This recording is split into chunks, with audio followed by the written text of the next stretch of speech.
Vibe blowing at the J. Got the loud jumping at the bag. Everything I'm on slack. Everything I do is got the band jumping at the bag. Vibe blowing at my J. Got the loud jumping at the bag. Everything I'm on slack. Everything I do is got the band jumping out the bag. Another milestone, look at that. Paper boy on my paper route till I'm 6 down on my back. I'm an old soul like my dad. My old girl still a fan. And yo girl at the live show, so don't act like I ain't the man. I'm kicking my feet up, get franked like Aretha. I'm calm but I'm teed up, just flip me a stack. The re-up just doubled up off of the muscle, I stuck to the task. They see me, I'm troubled, I'm bubbling up till it's stuck. And they want me to stay where I'm at. I'm good everywhere that I'm stepping, my presence is crucial. You know that this shit not no trend. On a big wave, I'm controlling the tides. Snake eyes when you rolling the dice. So with the stakes inside, I could never take another nigga advice. They can't reach the sky, I'm aiming up high. Just wanna know what it's like. Y'all know what it's like, I come from outside of this. Out the quicksand, I'm the big man, doing big things. Couple big change, up a state lines, doing stage dives on cam. Get my good side. It ain't no limit to my vision. Check the temp, I'm on fire with it. Got the band jumping out the bag, Prosecco on ice. I'm nobody nice. Go run up a check, demand my respect. I'm doing the most, I never quit. They want me to quit. I'm good as it come, I'm good as it gets. Vibe blowing at the J, got the loud jumping out the bag. Everything I'm on slack. Everything I do is got the band jumping out the bag. Vibe blowing at my J, got the loud jumping out the bag. Everything I'm on slack. Everything I do is got the band jumping out the bag. Vibe blowing at the J.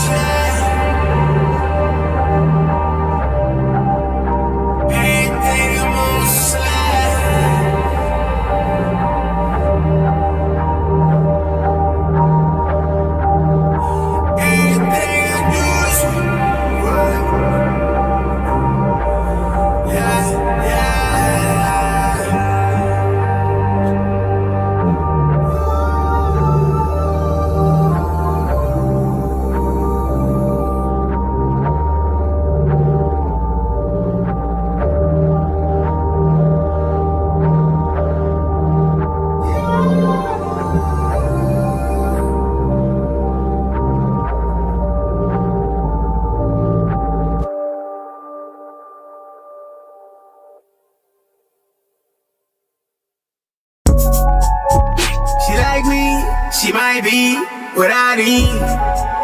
She gets spicy, want tasters, come bite me. Yeah, I'm icy, way too icy. I get paper, on big screen, I'm spiky. I'm vibing,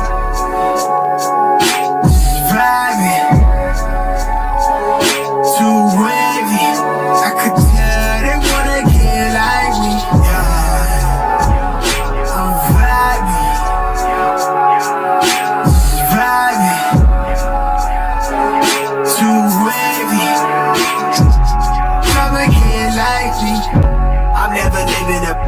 Timid straight shooter, I'm dumping the clip that I'm dipping. Hitting the mark with the weightiest art. I rage with my heart and it's right with my wrists. Cut up the pay with the real ones. I see a few million, we want it, we need it, let's get it. Long live the niggas that get it, they live how they say it. A sentence, we really the trillest. Please don't pretend with that love that you send it is fuck if you like me, I call me the Bennett. Somebody tell God forgive me, I'm sinning. I think that she know, but he got me, I'm winning. Cloud is a dangerous drug and your phone is the plug. Everybody on that shit pretending. So many lost and they chasing what's trending. Boy, yeah, let's forget it, I'm back to my senses. I'm only helping a man in the mirror. From here on I'm open, I'm focused. Okay, I lied, if you riding, I'm riding. I put on the folks and trust in me. Get with it, come fuck with me. I don't, but it's love, you stuck with me. I'm coming and clutch for me. Get with it, they get lost, ain't nobody touching me, yeah. She like me, she might be what I need. She gets spicy, want taste, come bite me. Yeah, I'm icy, way too icy. I get paper, on big screen, I'm spiky.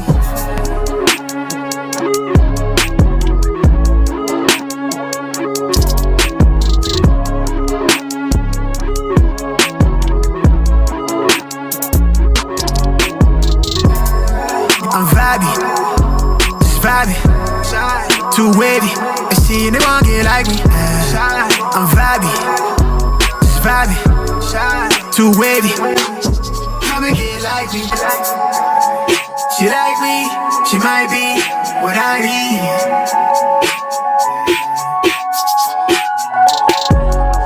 Too icy, way too icy. I get paper, my big screen, my spike me. I'm vibing, just vibing, too wavy. I can tell they wanna get like me. I'm vibing, just vibing, too wavy.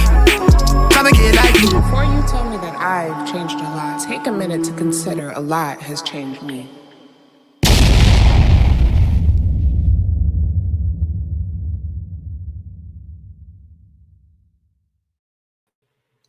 Yo, what up, y'all? It's your boy Rob coming back at you once again with another live stream. So before we get started, you already know what to do. If you're not subscribed to the channel, make sure you hit the bell icon twice. Smash the like button, share this video out to all of your followers, and let's get it cracking, all right? So shout out to everybody who's in the building early. It's good to see each and every one of you. If you can hear me okay and everything looks and sounds good on the screen, please give me a thumbs up or a radiation emoji in the chat. If you cannot hear me or things are looking and sounding bad, please give me a thumbs down or an angry face.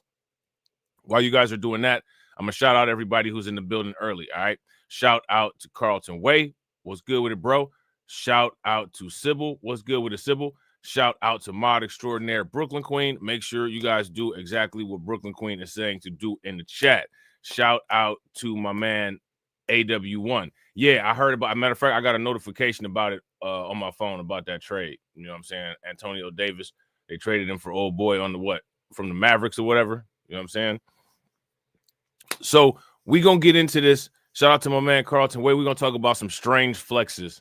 All right. We're going to talk about some strange flexes. We're going to talk about some implications of Trump's tariffs. And we're going to talk about Tren De Argua and what they've been up to. All right. So I would hope everybody knows about the Tuskegee Airmen, right? You know, they came out with the movie. If I'm not mistaken, wasn't Morgan Freeman in the Tuskegee Airmen movie, the old school one? And who else was in it? Cuba Gooding Jr. Wasn't Cuba Gooding Jr. in it? But yeah, we're going to talk about the Tuskegee Airmen. All right. And this is one of the problems, right? Now, you guys know about the popular talking points, the popular YouTube talking point. And I don't even think this is actually an original quote unquote YouTube talking point.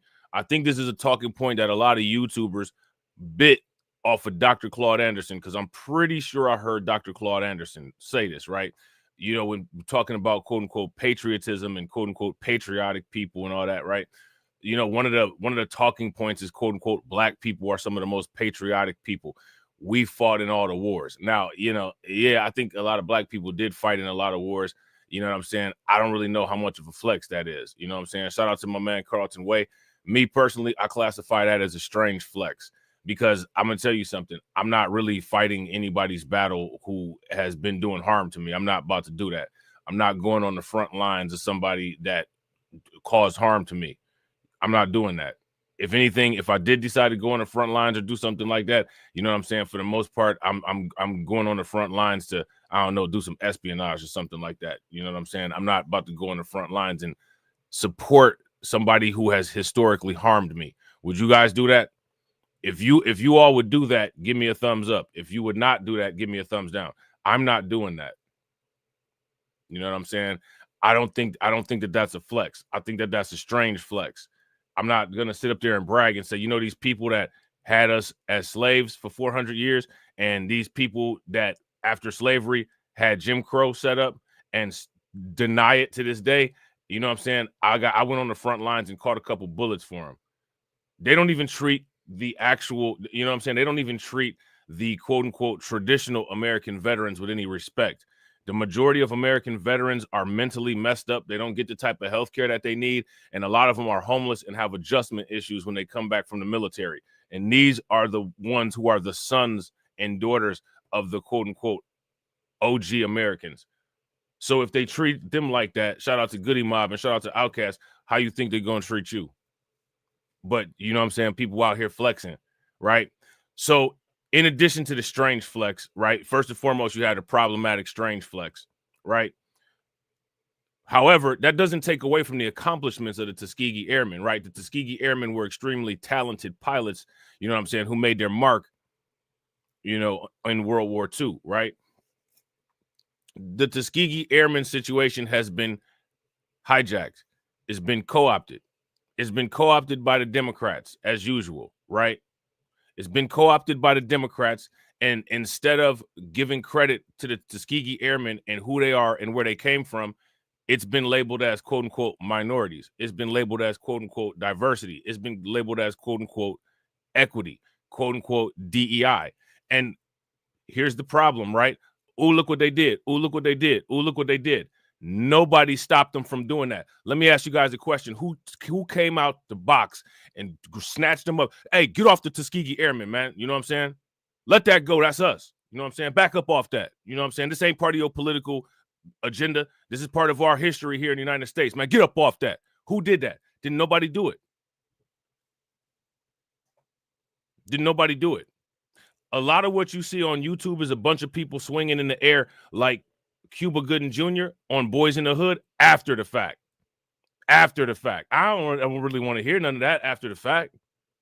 How many of y'all like to hear something after the fact? How many of y'all actually take it serious after you see somebody get their wig split and they get up off the concrete leaking talking about, oh, I can't wait till I see them again? You'd be lucky if you actually do see again. As hard as you got busted upside your head, it took 4 of us to help you get up off the ground. What you talking about? You can't wait till you see them again. Why? So you could break Usain Bolt's record at running away from them? You know what I'm saying? So, you know, instead of, you know, quote unquote, protecting the proprietary property, instead of protecting the quote unquote historical integrity, you know what I'm saying? I don't know what people was doing, but they let it slide into the hands of the Democrats. As a result of it sliding in the hands of the Democrats, it becomes politicized. As it becomes politicized, it gets labeled as quote unquote DEI. And then as soon as you mention DEI, they really talking about they really talking about us. You know what I'm saying? Okay, well, here's my thing. If they are really talking about us, how come it wasn't protected so it could have been kept out of the conversation? One reason why it wasn't protected is because people love to hear about their perceived greatness. So whoever's talking about the perceived greatness, regardless of what the motives might be for them talking about the perceived greatness, oh man, they're just gonna rub it on like lotion. And I'm gonna tell you guys something. Anytime anybody hears something about their greatness, if you just have to bask in it, that is an indication of your lack of greatness. Because you have to have it constantly reinforced. If you know that you're great, you don't need to be told. As soon as you walk out the house, you just already know. Yeah, they really talking about us. Shout out to my man Win Lose a Rug. What's good with it? Listen, man, how many times? Listen, these are people that actually posted signs up, you know what I'm saying, and actually did race massacres. I don't think that anybody would have any issue just blatantly saying what they had to say. Did anybody ever burn up a tree and actually mean to, you know what I'm saying, burn up a black person? No, they actually just, you know what I'm saying, they just set you on fire. Right? So, you know what I'm saying, like these delusional circles that people talk in, I mean, you know what I'm saying? It needs to stop, right? So here's my question. How many people heard about the conflict with the Tuskegee Airmen and how they got wrapped into the politicization of DEI? Yeah, facts. Shout out to Win Lose a Rug. It's a lot of cope going around right now. Got to keep it a buck. It's been a lot of cope going around for a long time, man. Weak people do weak stuff. We don't do strange flexes over here. You know what I'm saying? We do actual muscle over here. You know what I'm saying? We actually put the weight up. No spotter. You know what I'm saying? This is an article from the San Antonio Express News that your favorite YouTubers didn't talk about.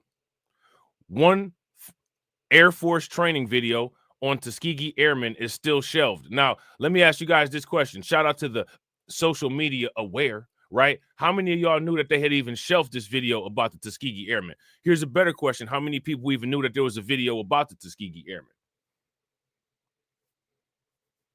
Yeah, facts. Shout out to Win, Lose, or Rug. FBA coping. And it's so sad to see, like, come on, gang, facts. The you know what I'm saying? The fall from grace, the impact to do you. Shout out to my man Carlton Wade. He already ahead of Myron Gaines. He doing leg day. You know what I'm saying? Myron Gaines look like a marshmallow on two toothpicks. That's what happened if you don't do leg day. Make sure if you lift weights, you go do leg day. Do some squats. Get in the Smith machine. You know what I'm saying? Do some hamstring curls. Do some quad extensions. You know what I'm saying? Don't neglect your legs. You know what I'm saying? If you want to have fun at the house, take your wife, take your girlfriend with you. Make sure you get her legs together too. You know what I'm saying? Then hop between them after y'all get, you know what I'm saying, home from the gym. That's how you're supposed to do it. You know what I'm saying? Shout out to my man Brill. What's good with you, bro? What's going on with it? Good to see you, bro. All right. So, how many people knew about this? The Tuskegee Airmen video was shelved. Now, this is what your patriotism gets you. This is one of the reasons why I shout out to Carlton. This is why Carlton called it a strange flex. And I said, you know what, bro? That's an excellent term. Oh, yeah, I'm good, bro. It's good to see you, man. What about, I hope everything going good with you.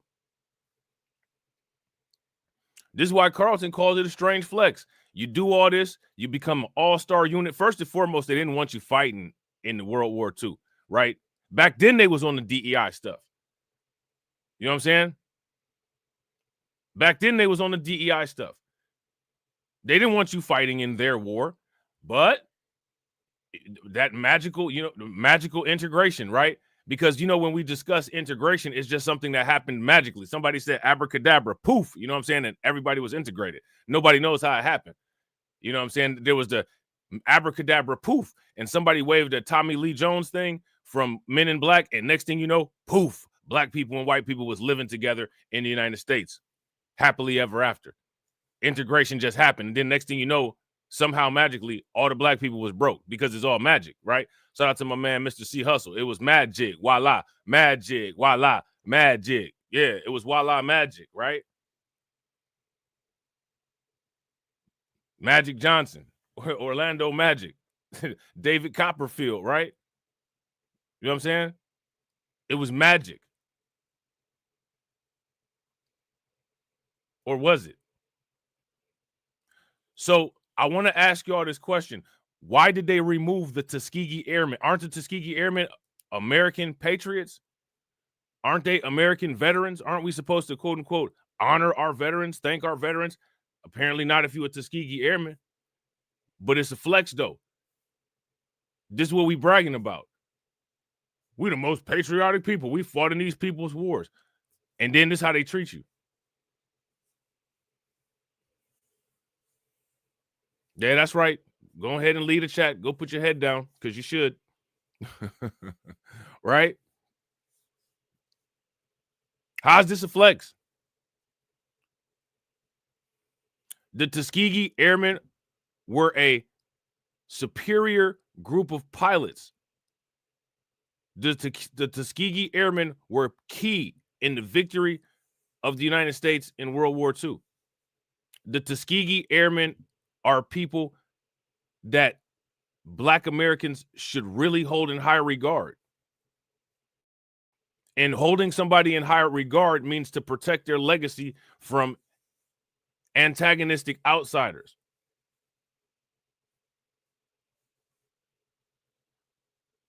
If you guys would agree, give me a thumbs up. If you guys would disagree, give me a thumbs down. But because their legacy was not protected, because their greatness was taken advantage of, their legacy fell into the hands of the Democrats and has been politicized by the Republicans. And now these superior airmen are now just political ping pong.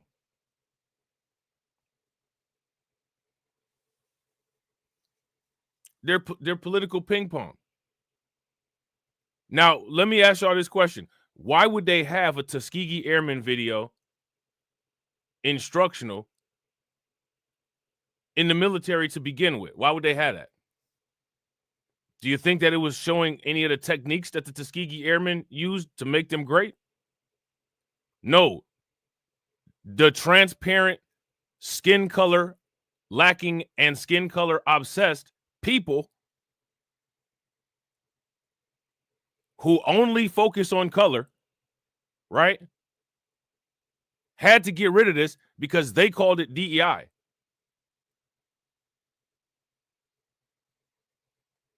Now, there's multiple things that people call DEI, right? It's not just everything. The problem is that a lot of goofballs like to take everything and say, oh, they talking about, and it'll be a white woman or it'll be an Asian person that they talking about in that particular instance. So then what do? Thank you. You make us look crazy. Thank you so much. You know what I'm saying? But now here's an instance where they actually are talking about us. Nobody said anything about this. This is what I'm saying, man. Stop swinging in the air. You ever seen people in a fight and they pull their punches because they're scared to actually make impact with somebody's head? Man, let that shit fly.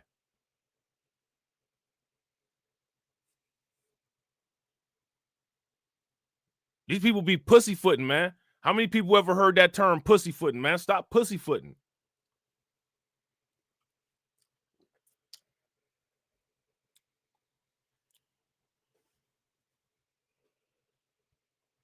You know what I mean? Now, again, I'm going to ask this question again, right? Shout out to Toothpick Legs, Myron Gaines. We're going to ask this question again. How many people heard about this situation? First and foremost, before that, how many people knew that there was a military training video that featured the Tuskegee Airmen? How many people knew about that?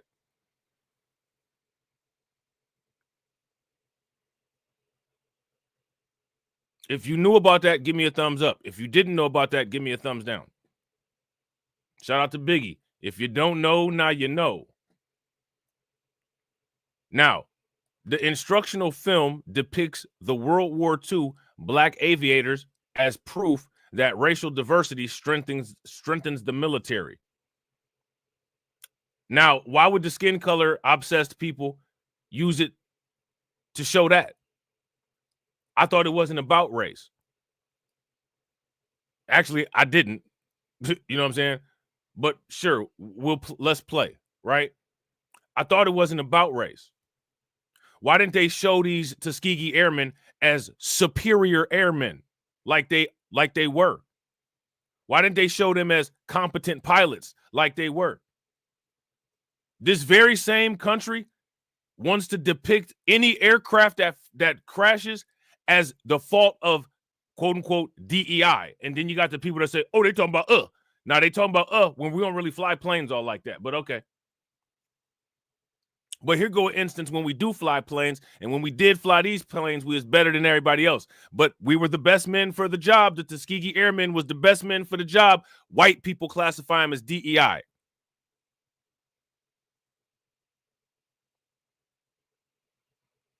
what I'm saying?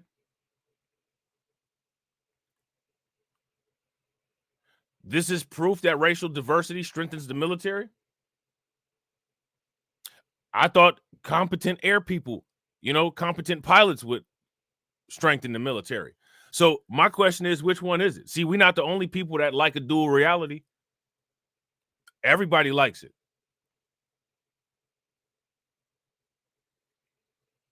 Yeah. Oh man, bro. Shout out to Win Lose or Rug, man. Facts. If y'all agree with Win Lose or Rug, throw some flames in the chat. Win Lose or Rug said the lith allows this because of their desperation for validation. The monolith does not inherently value black life. Bro, that is so true. That point has been proven over and over and over again, and the people are so cowardly that when they have to address that issue, they just do everything to try to talk and squirm around it. You ain't never lied, bro. Facts. Facts.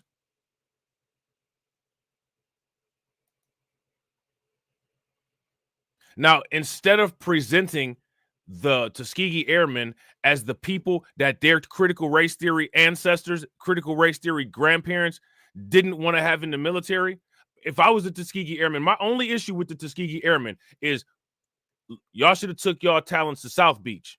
Or in this particular situation, y'all should have pulled a LeBron James and took your talents to Germany. Go see what he was talking about over there. You know what I'm saying? Hey, they don't mess with us here in the United States. You know what I'm saying? But yo, if you leave us alone, we'll fly some planes for you. Take your stuff over there. I guarantee you, he would have made so. He would have, you know, he might have been on his weird stuff, but he might have made some type of deal. But the Tuskegee Airmen, respective to the time that that they were around in, they wanted to fight on the side of the United States. Understandable. Just didn't understand what kind of monsters they was dealing with.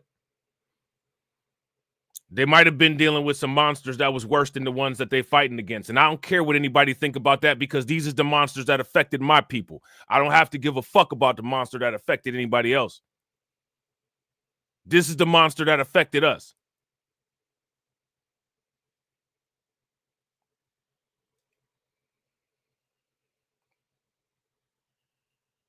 So I would have took my talents to South Beach. Hey, maybe I'd have took my talents to South Cologne.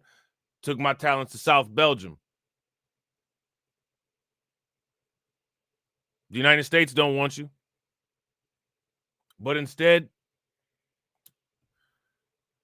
the Tuskegee Airmen, against better advice and judgment, if you ask me, wanted to fight for America. That's perfectly fine. I respect the Tuskegee Airmen. You know what I'm saying? I respect the Tuskegee Airmen. If it was up to me, I would have protected their legacy. You know what I'm saying? The instructional film depicts the World War II black aviators as proof that racial diversity strengthens the military. It was pulled from the basic training curriculum and is still under review. Why? Is this critical race theory?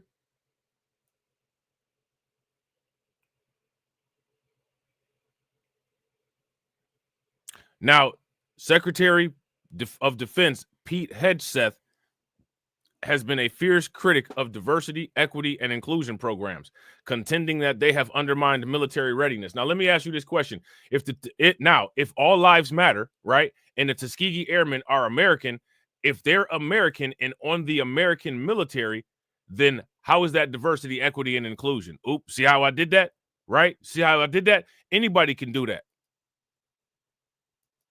Now, we need to answer that question, right? If we're all American, like they say that we are, right? Shout out to my man Carlton Way, right? Facts. Comedy routine, right? Hashtag comedy. YouTube manual reviewer. Shout out to Moxie Approved, right?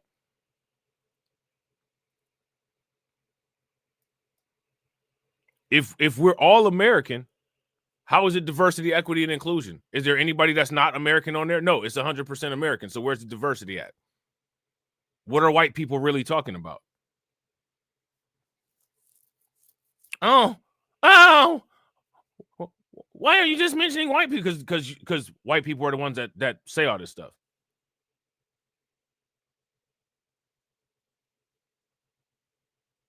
So if it's all American, all meaning 100%, where's the diversity at? Right? This is a valid question, right? Right? That's the question. We got to put it out there. Wait for something to bite. Right? Put that out there and wait for something to bite. Over the weekend, the Air Force responded to a political uproar over the removal of an instruction video on World War II era African American and female pilots. Let's see that African American and female pilots. What kind of female pilots? Was it black women flying the planes, or what kind of what female pilots? I don't know if these white people are aware of this, and I've been saying this for a long time, but black people are not females. There are female black people, and there's white and there's male black people. So you really don't get to lump African Americans and females into one group as if we're all one group of people. We're not. Shout out to my man Detroit 313. What's good with it, bro?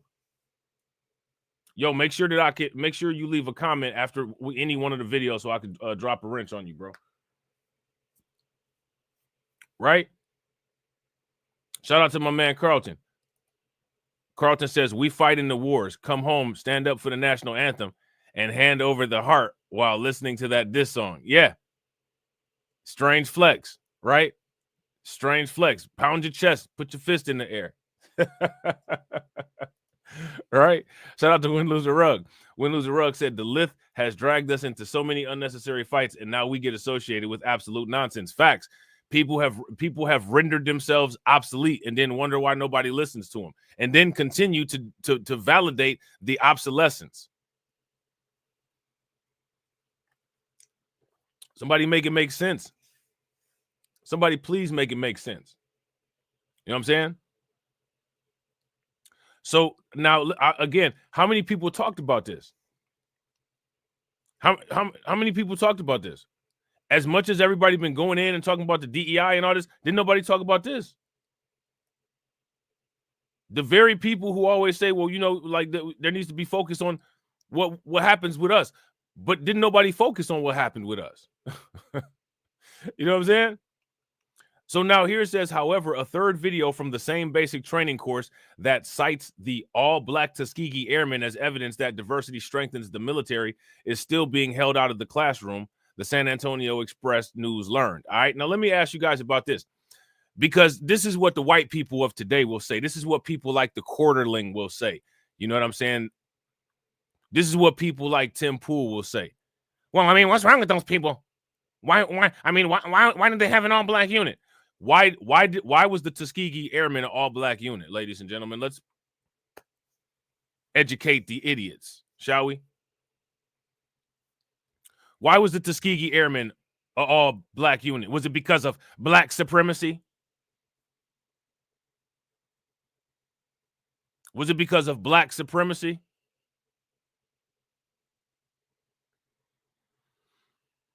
Why was the Tuskegee Airmen an all-black unit?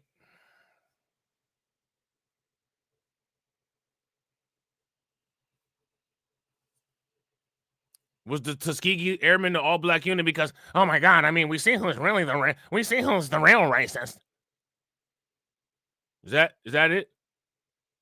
Shout out to Brooklyn Queen, segregation. Shout out to Jim Crow. Or shout out to Jim Crow. Shout out to Charleston Way. Damn. Shout out to Carlton Way. What the hell is wrong with me? And I got a cup of coffee right here.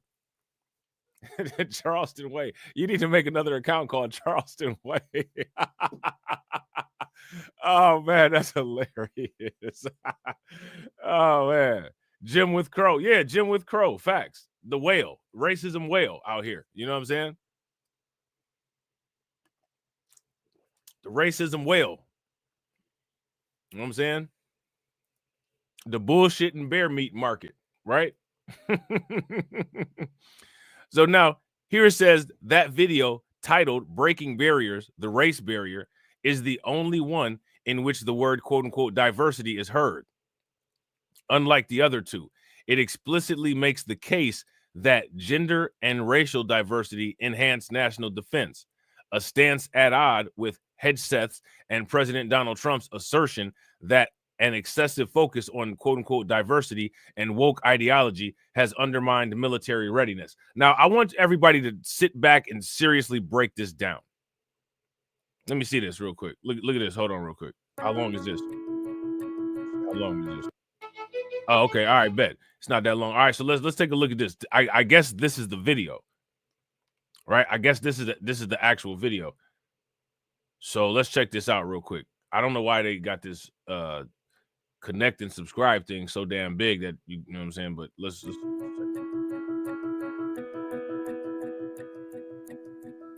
In 1941, the Army Air Corps began training African Americans to fly and maintain combat aircraft.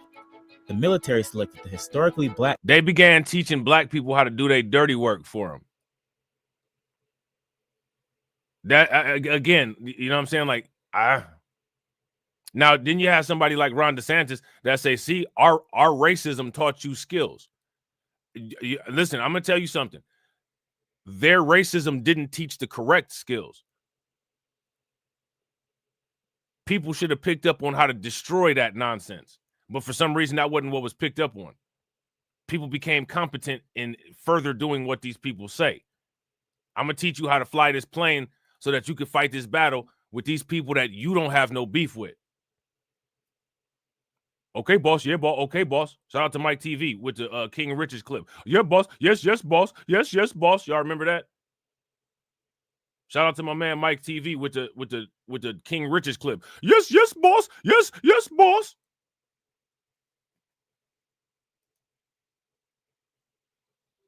Now, let me ask y'all this question, man. How many of y'all actually think that that's a valid talking point? Quote unquote, we's the most patriotics. With an X at the end of it. We the most patriotics.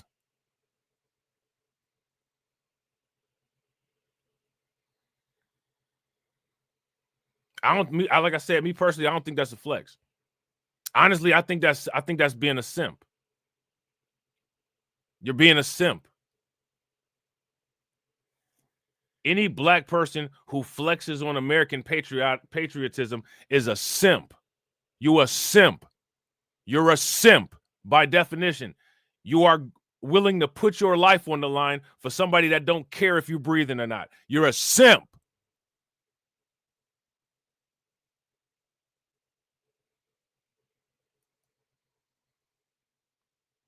And being a simp has never been something to brag about.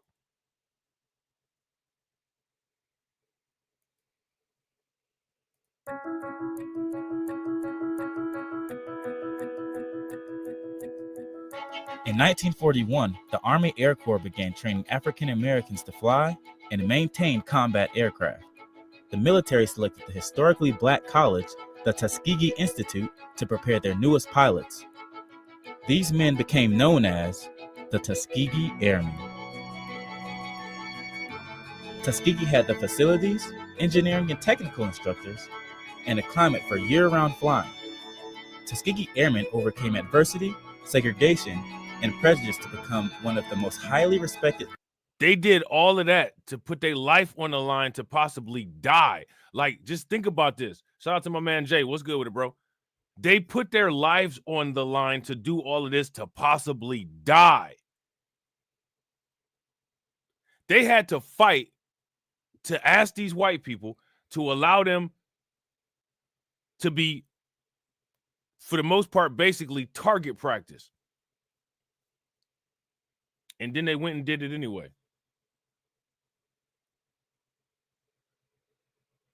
Yeah, somebody make it make sense, man.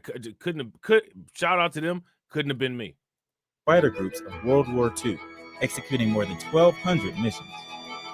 The Tuskegee Airmen's achievements, together with the men and women who supported them, paved the way for full integration of the U.S. military, breaking the race barrier.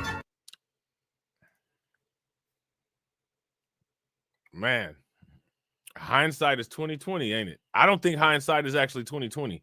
I think some people still working with astigmatism.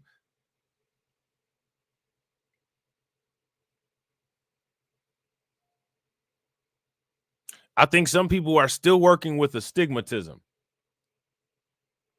We's the most patriotics. Man, you got me bent. You got me bent. Man, you got me all the way bent. Ain't no way I'm putting my life on the line for somebody that could care less if I'm alive or not. Shout out to my man Mordecus. We's the most patriotics. Yeah, with an X at the end of it, right? Strange flex, man. Shout out to Carlton. Strange flex. And again, like I said, I got mad respect. Shout out to my man Betterworth. What's good with you, bro? I got mad respect for the Tuskegee Airmen, man. Mad respect.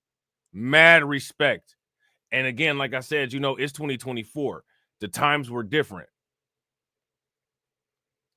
Shout out to Jay. Jay said, I was just about to march for Biden tomorrow. Hey, look, when you get out there, hey, Jay, when you get out there, he about to be like this. Hold on real quick. You ain't black.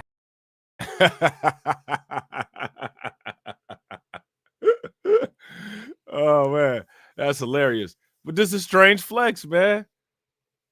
This is strange flex. And then, you know what I'm saying? Like, you know, people decide to not talk about it on YouTube. I guess it ain't important. I guess.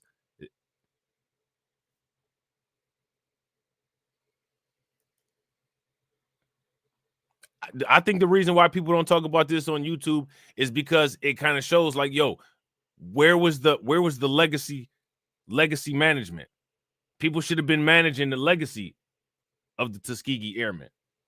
Made sure that they are only looked at in high regard so that they don't become a, you know, part of these political jokes and political games.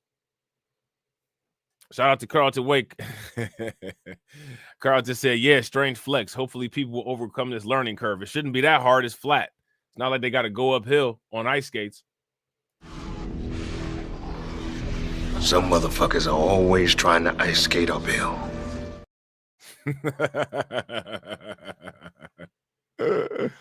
Right? It's not like they're trying to ice skate uphill or anything. You know what I'm saying? Let's see some more of this.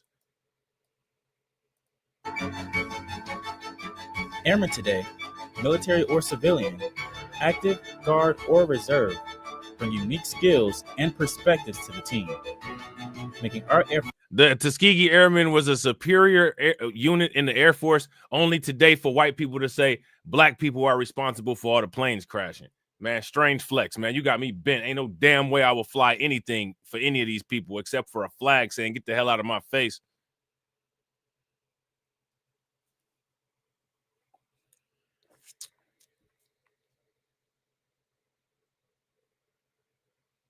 Yeah, facts. Shout out to Brooklyn Queen. Make sure y'all show Brooklyn Queen some love. Throw some flames, some radiation emojis, some ducks in the chat for Brooklyn Queen. Brooklyn Queen said it's a constant reminder of their inadequacies, centuries of being subpar in intelligence and innovation. Facts. They getting spanked by China with that AI right now. That deep sea, that deep seek got them shook. You know what I'm saying? Shout out to Brooklyn Queen. Make sure y'all show Brooklyn Queen some love. Throw some flames, some radiation emoji, and some ducks in the chat for Brooklyn Queen for funding the organization. How do you think that we fund this organization, huh? We're not exactly the March of Dimes. And shout out to Brooklyn Queen for running it back. You know what I'm saying? She ran it back like she ran it back like Jay-Z on Get the Dirt Off Your Shoulders. You know what I'm saying? She ran it back like Jay-Z on Get the Dirt Off Your Shoulders. Again!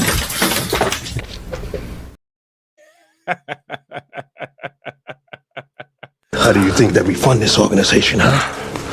We're not exactly the March of Dimes. Brooklyn Queen said, and of us trying to be accepted and outshining the competition. Facts.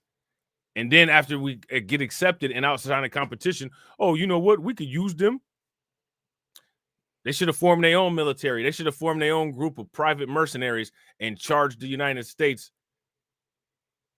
to hire them instead of doing the military thing, you know what I'm saying, on a walk-on volunteer basis. They should have went up in them pockets. Go up in them pockets deep. You know what I'm saying? Like the remix with Janet Jackson and Missy Elliott. Go deep. You know what I'm saying? Go deep. Like Janet Jackson and Missy Elliott. You know what I'm saying?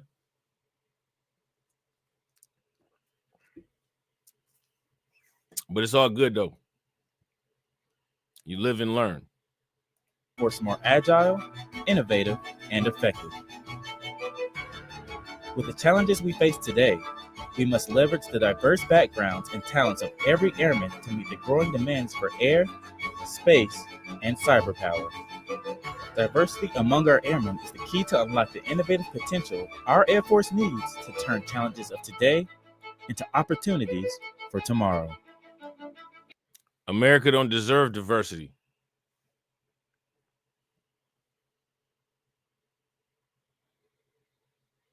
So I don't know why anybody contributes to it.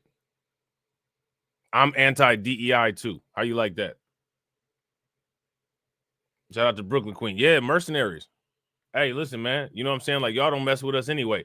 We're going to either work for you all with this XYZ pay under a contract, and we're going to do what we want to, but we're going to get the objective done, or we're gonna, you know, offer our services to your enemy for a 50% discount. Which one do you want? And we're better than every soldier that you got on your team.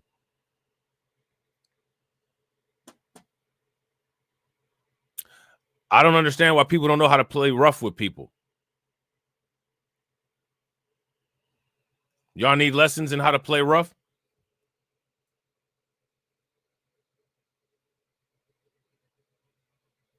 Sometimes people will ask me, yo, Rob, why were you like that with that person? Why were you this way? Why were you that way? Sometimes the only language that people understand is being rough. That's a form of communication.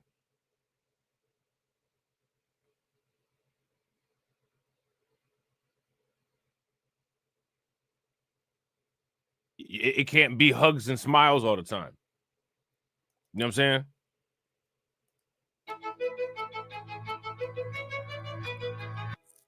So basically what this is about is basically,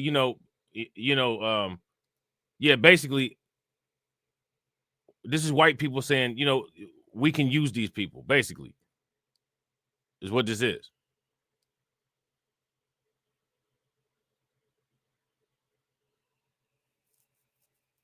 Oh, we can use them. Why are people fighting to be used is beyond me. But that's what this is. That's what this means. And then now people are so outraged. Oh my God, they don't want DEI. Like, do you want to continue being used?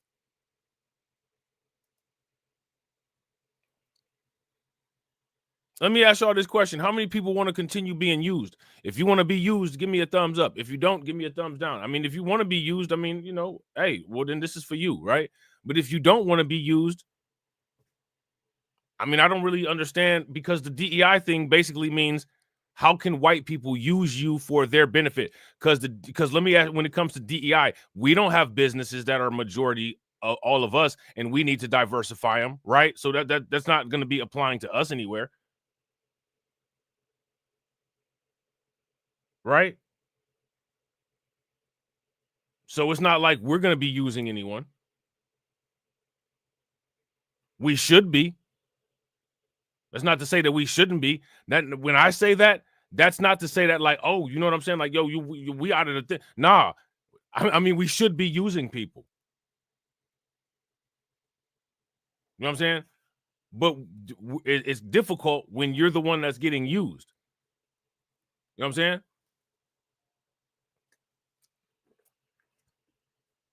So, you know, everybody's outraged about the DEI, but the DEI is a pathway to getting your history hijacked. The DEI is a pathway to being a irremovable part of the Democrat monolith. This is how you get your history mixed up into everybody else. You got a video about the Tuskegee Airmen, and then you got a bunch of other people on there. I thought the video was about the Tuskegee Airmen.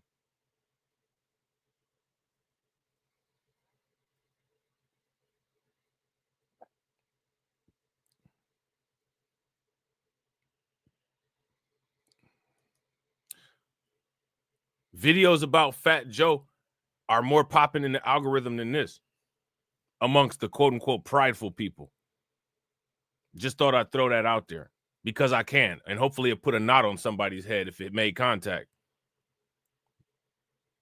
You know what I'm saying?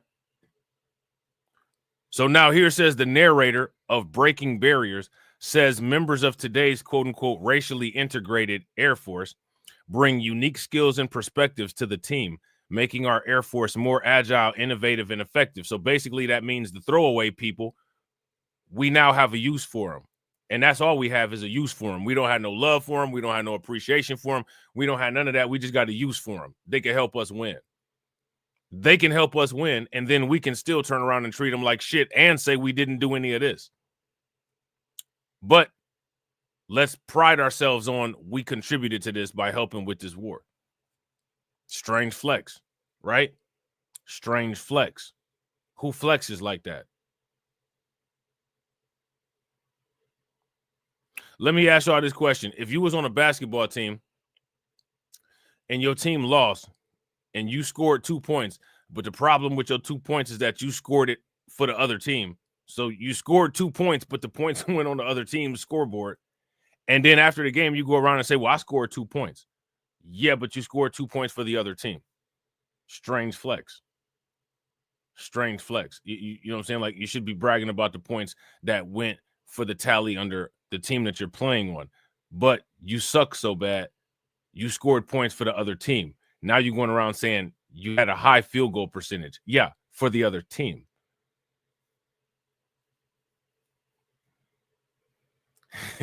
Shout out to Mordecus. Mordecus said people stretching further than Mr. Fantastic. Reed Richards, right? You know what I'm saying? Shout out to Win Lose a Rug. Win Lose a Rug said people moved on from the diaspora wars. Have you noticed? It's like the distraction works perfectly. It always does. 1-to-1 ratio, bro. Quality control. I'm telling you that MK Ultra is real. All you got to do is just drop the chaos bomb and just sit back and watch, and everybody just running around and dust all over the place and ragweed rolling all back and forth, and then next thing you know, like it's just on to the next.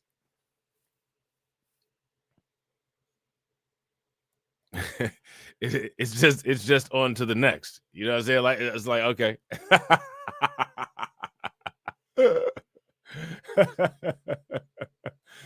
Oh man, it's ridiculous, man. So now here it says, with the challenges we face today, we must leverage the diverse backgrounds and talent of every airman to meet the growing demands for air, space, and cyber power. The voiceover continues.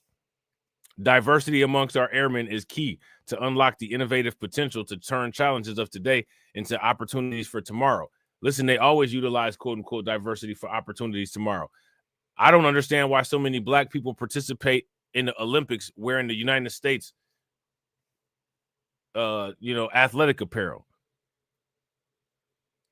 That's DEI right there. If the United States wants the United States workforce and wants the United States Olympics team and all that to look like Europe, it should look like Europe. What's wrong with these black people that keep contributing to this nonsense? How many times do they got to tell you that they don't want you to fuck around? How many times people have to tell somebody that for it to sink in?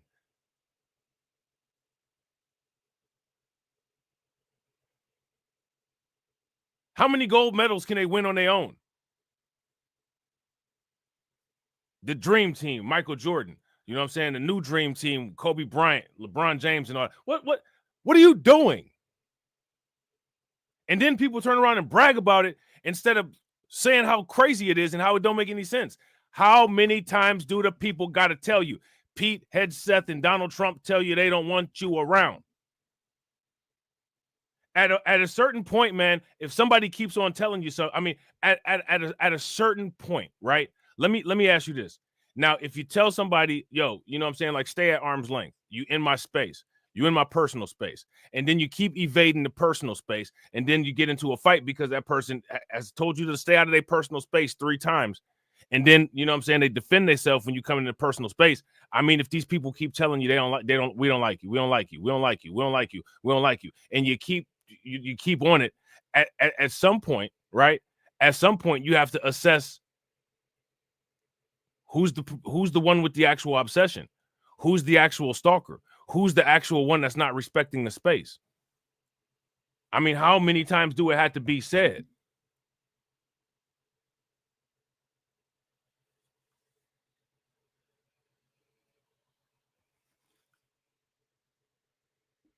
Let me ask you guys this question. Are people afraid to let these people fall on their face?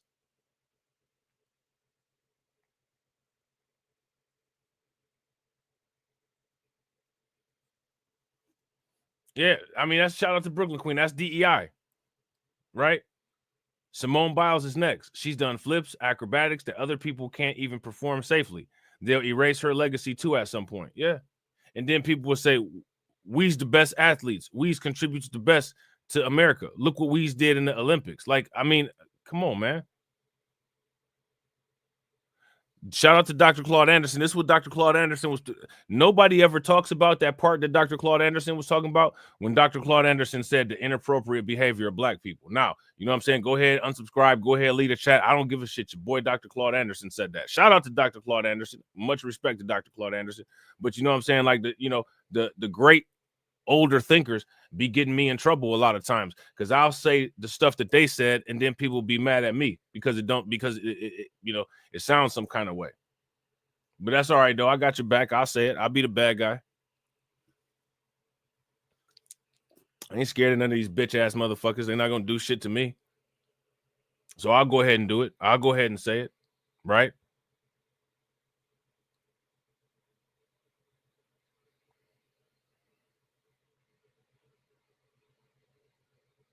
Now, let me ask y'all this question. When Dr. Claude Anderson said about the quote unquote inappropriate behavior of black people, what was the example that he used?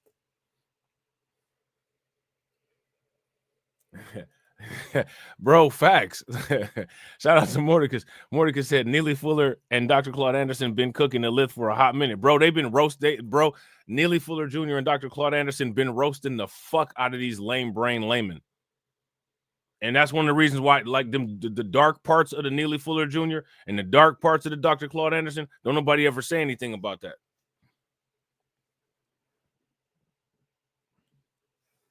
They only say the parts that sound and feel good.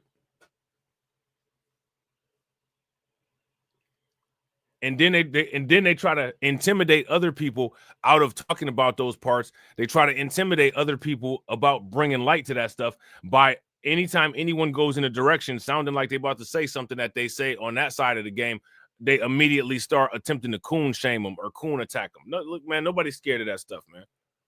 Nobody's scared of that stuff.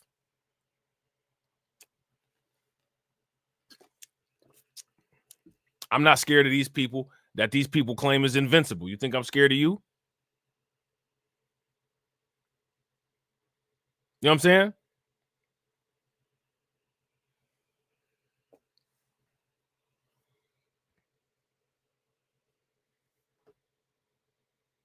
Why do people still participate in the Olympics? Let me ask y'all this question. Who is that helping? These people will say that you're not qualified. So stop being qualified for the Olympics.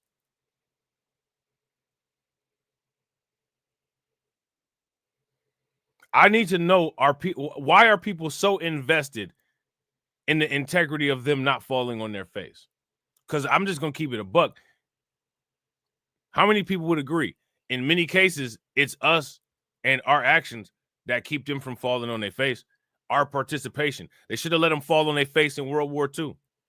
Nah, but instead the Tuskegee Airmen had to come and be the magic DEI that just saved the day. Let them fall, man. Let them drown.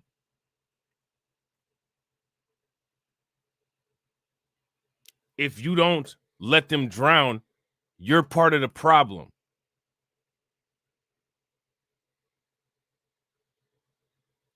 What kind of dysfunction do people have with their ears and their brain? They don't want you around. If one of you move in a neighborhood, they're all going to move out. There's a historic pattern of it. What don't people understand about that shit?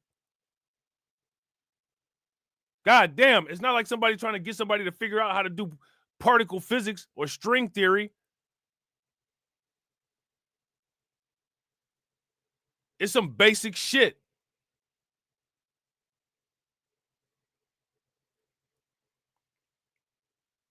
And then people go all over the internet and say all kind of inaccurate shit.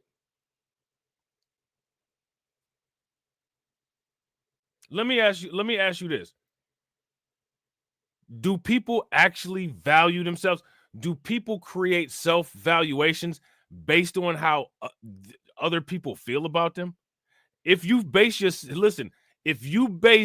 how you feel about yourself on how other people feel about you, that's the reason why you can't make anybody great. That's the reason why our people won't make us great, because our people seem to draw the value of your own greatness from somebody else that don't even matter's perception about you.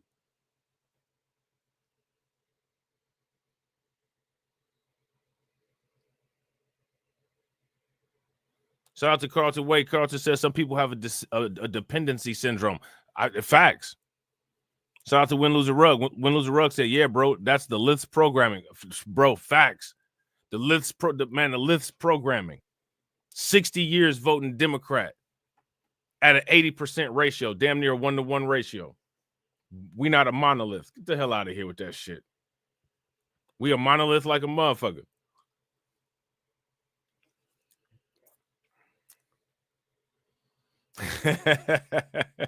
Shout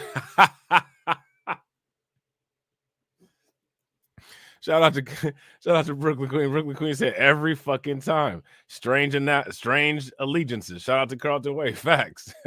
Look, shout out to Samuel L. Jackson. Every fucking time.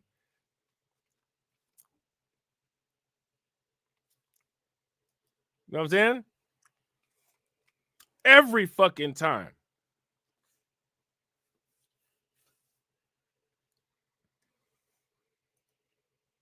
So the 3 videos were a part of a lesson block that was used at Joint Base San Antonio Laughlin, where every year 35,000 Air Force recruits go through 7.5 weeks of basic training.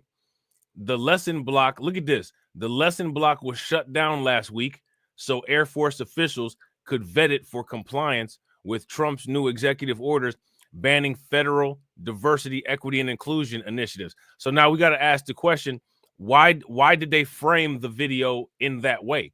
Right? Again, this is what I'm saying. Now, let me ask y'all this question. Who do you all think it is that framed the video like that? Who framed the video like that? All right, man. Listen, man. Look, shout out to Mordecus. This is what I'm saying. Facts. Mordecus said, we not a monolith. So you're not a monolith when it comes to racial survival. Not a flex. Strange flex.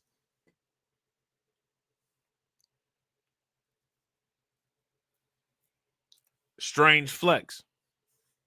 You know what I'm saying? Strange flex.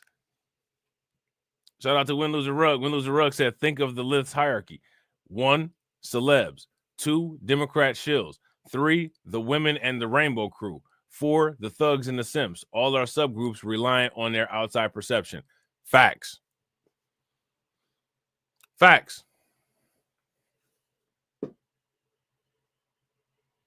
Super facts. You know what I'm saying? Shout out to Carlton. Carlton said Black Democratic shills did this. Probably. People like, what's that dude named Bowman? What's his first name? People like him. People like Hakeem Jeffries. You know what I'm saying?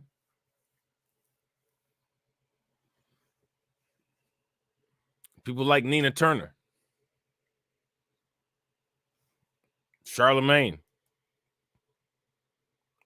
Now, again, my question for everybody is, why didn't they, if they wanted to do some type of video with the Tuskegee Airmen, why didn't they just do a video with the Tuskegee Airmen and talk about them as, you know, soldiers in World War II who were phenomenal airmen? Why didn't they do that? Now, let me ask you guys this question. Who asked for this? Who asked for this diversity video? Who asked for it? Because I'm sure none of us in here asked for it. Now, I want you guys to pay very close attention because everybody is outraged about diversity, equity, and inclusion. But being outraged about the diversity, equity, and inclusion is a part of the dual realities. Shout out to my man Telegram. What's good with it, bro? It's a part of the dual realities. You want to be outraged about this. First and foremost, you want to say you got to protect the culture. And then you want to turn around and be outraged when they're taking away DEI. They use the DEI to steal the cultural shit and wrap it all up into one package. And then people turn around and say, well, you know, they're always putting us with the other people. You're outraged about the diversity and equity and inclusion. That's what that means. That means to include your shit with other people's shit. The fuck? It says it right in the acronym. Diversity, equity, and inclusion. That means that your shit about to get included with other people's shit. The fuck don't people understand about that? So then they turn around and say, well, they talking about when they talking about the DEI, and then, well, why they keep putting our shit with other people's shit? That's what the I means. It means include, motherfucker. It means include your shit with other people's shit.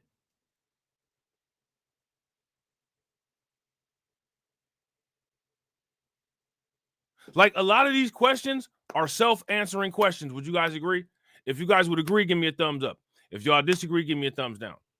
So how can you be upset about anything with diversity, equity, and inclusion, and then turn around and be mad that they're getting rid of diversity, equity, and inclusion? Diversity, equity, and inclusion is why everybody feels invited to include themselves to your shit. Shout out to Morty, because people goofy as hell. Bro, they goofy. They're goofy. You know what I'm saying? They goofy as all hell, man. Then they get on YouTube like they some type of instructor. And you know what I'm saying? Instructing people in strange flexes. Here go the tutorial on how to do a strange flex.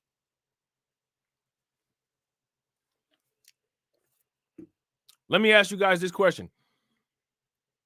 How many people appreciate it when you see a video about the Tuskegee Airmen and all of their greatness, and then, you know, maybe it's like one or two other black people in the video, and for the most part, everybody is not black in the video, and they're talking about diversity, equity, and inclusion?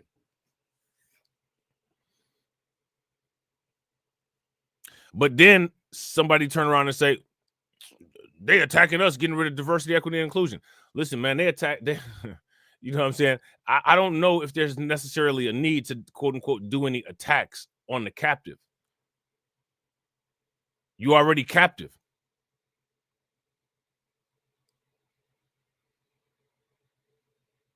You do attacks on hostile parties. I don't know if it can be said if we're qualified as a hostile party or not. You're not a hostile party when you say we the most patriotic because we do what we told.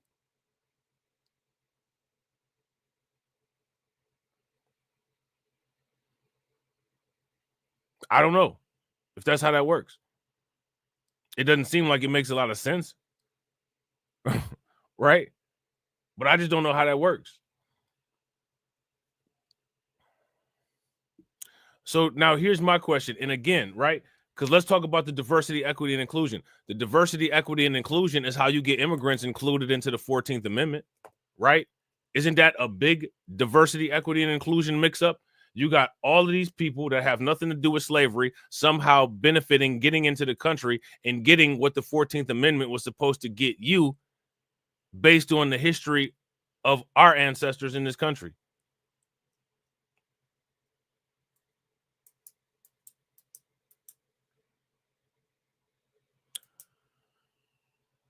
Does that make any sense?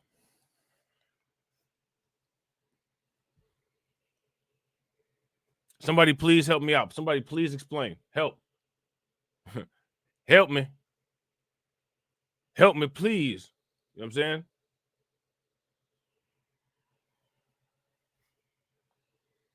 Shout out to everybody watching. I appreciate y'all. If you guys haven't smashed the like button yet, please do me a favor. Take a moment, smash that like button. Also, if you guys haven't hit the bell, please take a moment, hit that bell, and also please share the stream to your social media. Yeah, shout out to Win, Lose, or Rug. Bro, facts, looking for validation left and right.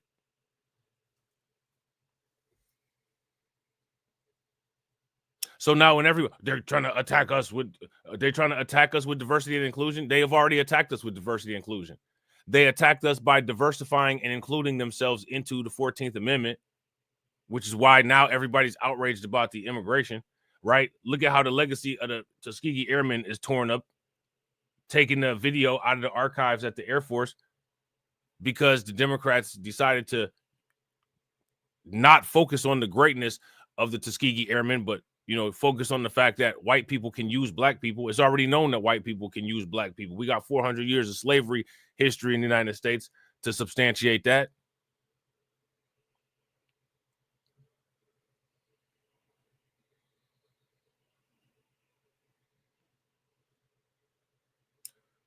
So my question is, when are people going to stop with the strange flexing and start actually dealing with these situations as they present themselves? Now, as a result of all of this nonsense, the Tuskegee Airmen video is not in the archives and not being shown with the Air Force recruits. One of the videos, titled Tuskegee Airmen, is a parfait of Frank Macon, a member of the African American fighter group. And again, they sit up there calling us African American. They calling the Tuskegee Airmen African American. Did none of these cats from the Tuskegee air group come from Africa? So you got white people sitting up there calling you an African American. And then to turn around and be like, Elon Musk African American too. Yeah, Elon Musk actually did come over here from Africa. Despite the fact that, we talking about ethnicity and we talking about citizenship versus racial, right?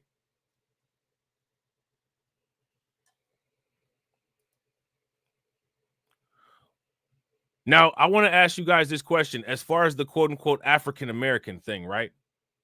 Now, in 1492, who got expelled from Spain? Two groups of people. Some people say it's two groups of people. If you ask me, it's one group of people, but that's neither here nor there. That's another story for another day, right? It's another story for another day.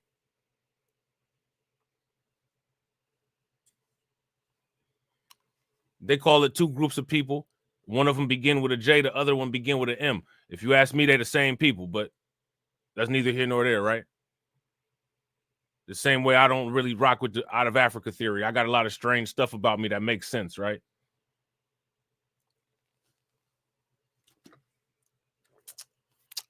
Shout out to Win Lose a Rug. Yeah, it was the Moors and the Jays, right? They got expelled. Now, let me ask you, so if you get expelled, then that means that you no longer are a citizen. You're no longer part of that country.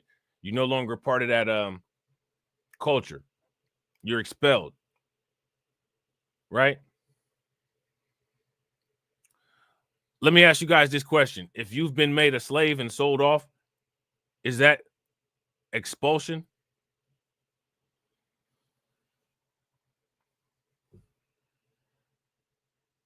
So because we know that there was a population of people who were here already, and then there was a population of people that came here through the transatlantic slave trade, right?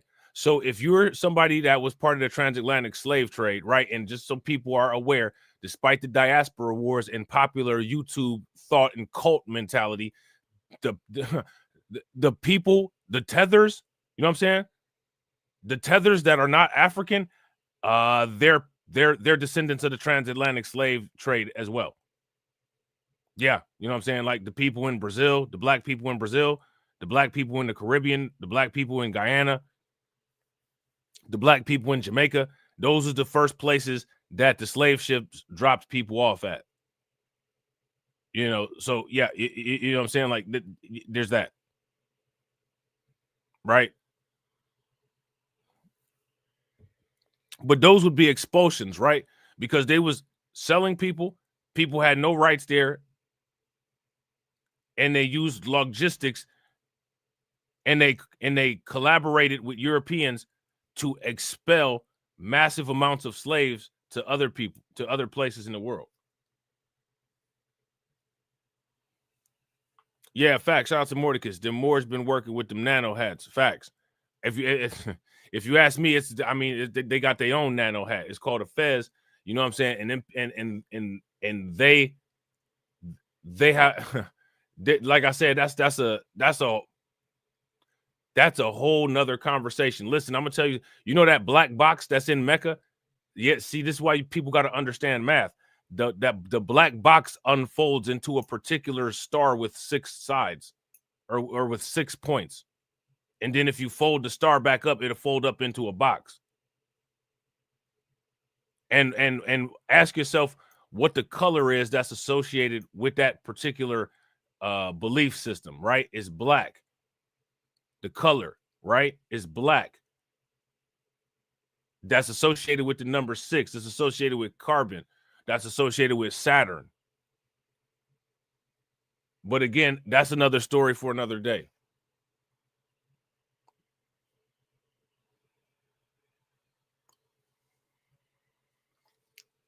Like I said, the people try to act like they different people, but they're not. But that's neither here nor there.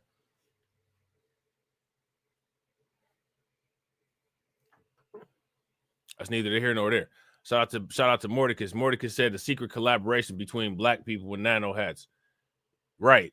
The secret collaboration between black people with nano hats might be how some of them people got that giga nose, right?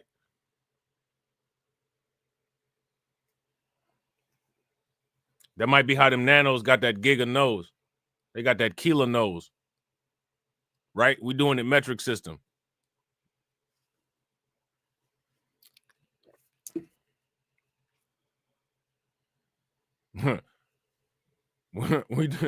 we doing it metric system, right? That's how them nano folks got that giga nose. Oh, but that's how they got the mega schnoz, right?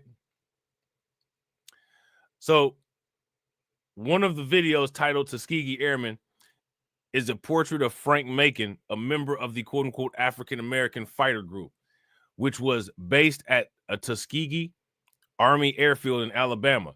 A second video, this might be it right here, describes the exploits of the women in the Air Force service pilots. Now, why did they lead with this article? In this article, they led talking about the Tuskegee Airmen, and now they're talking about women. Now, let me ask you guys this question. When they talk about women, who they talking about? They're talking about Beyonce and them? They're talking about Beyonce and them, or they talking about the Amelia Earhart type? I ain't got no beef with Amelia Earhart. I don't know too much, I don't know what her politics was, but I'm just saying. I'm just throwing that out there. I'm just using that, right? You know what I'm saying? Let's look at this.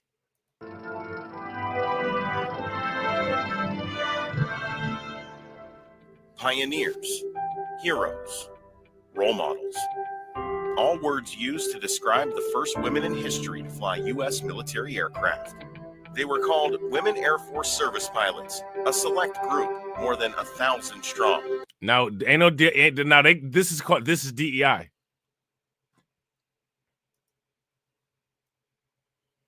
This is DEI. That ain't DEI. That looked like one of them parties I found myself at in college.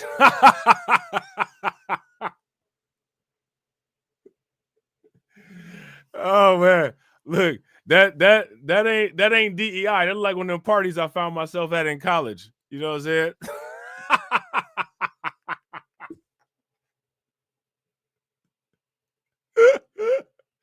That ain't DEI. You know what I'm saying?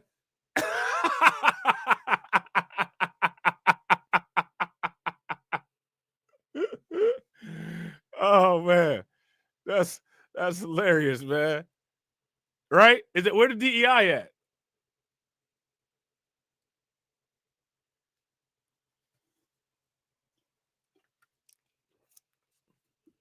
Where's the DEI at?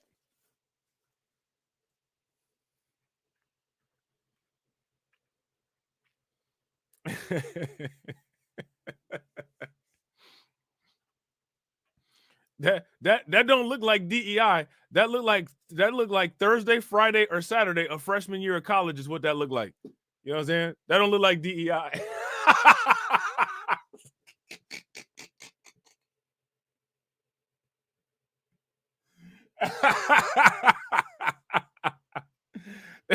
Now check this out. Now in the picture here, the DEI from the hurricanes, right? Y'all remember the hurricane? This is the DEI from the hurricane. They said that these people here, you know what I'm saying? They messed up with the hurricane, with FEMA and all that. This the DEI that messed up with the FEMA, right? This the DEI that, almost got Trump deleted, right? Remember they had the Senate hearing? This was the DEI. So they said that this is DEI. Okay. This looked like the people that bring the box of wine to the party, but okay. Sure. I guess this is DEI. This looks like a monolith to me. This looks like a 1-to-1 ratio to me. If you guys would agree, give me a thumbs up. If y'all would disagree, give me a thumbs down. The idea was for these women to fly non-combat missions, freeing up male pilots for combat during World War II. I flew 36. They didn't even let... Man, hold on real quick, man. Listen, they They didn't even let them. They made them fly non-combat missions.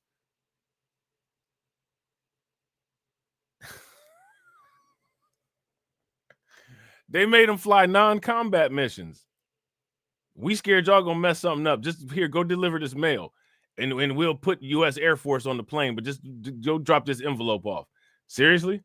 There's 36 different kinds of planes, all the fighter planes. And I flew the twin and four engine, B-17s, B-25s. Today, their legacy lives on. In 2009, President Barack Obama. Now, I want to ask y'all something. Are these modern women? This is modern women, right? I don't know how to use all that tactical gear they got on.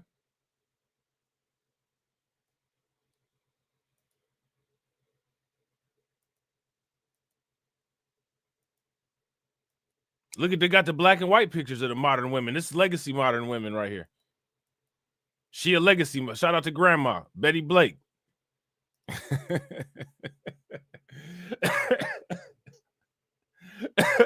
shout out to Grandma Blake, right?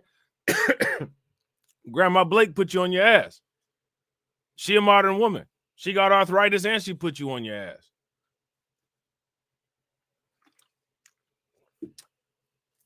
What year is this? World War II? This is when a lot of the Marvel comics first came out? We go a modern woman right there. Old girl right there. They modern women. How many of y'all know how to fly a plane? Shout out to the fellas in the chat. How many of y'all know how to fly a plane? Shout out to Brooklyn Queen. All blonde hair, blue eye, DEI. Yeah. Scandinavian DEI.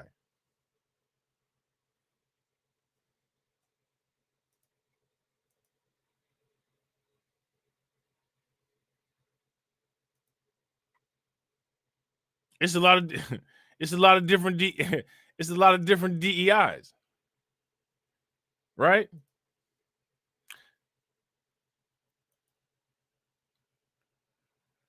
So they got the Tuskegee Airmen wrapped up with this. The Tuskegee Airmen was actually flying combat flights. You know what I'm saying? Shout out to these ladies, but they was delivering the mail. Missions, freeing up male pilots for combat during World War II. I flew 36 different kinds of planes, all the fighter planes. And I flew the twin and four engine, B-17s, B-25s. Today, their legacy lives on.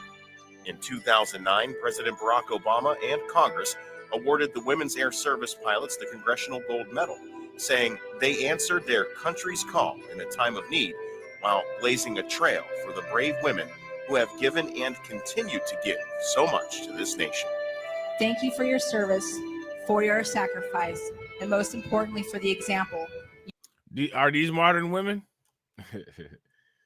You see, Barack Obama was the one that signed it. I'll sign this. I'll sign off on this. You set for all of us who follow.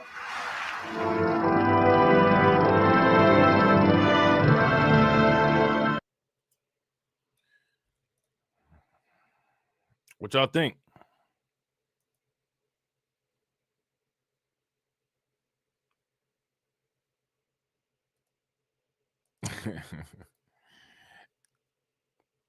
Now again, right? We gotta go back to reviewing. We got to go back to reviewing the strange flex. Right? We've got to go back to reviewing the strange flex. We got to go back to reviewing the strange flex, because my question is, why would anybody voluntarily be a part of that? Where's the incentive? And then they turn around and call you DEI. Let them drown.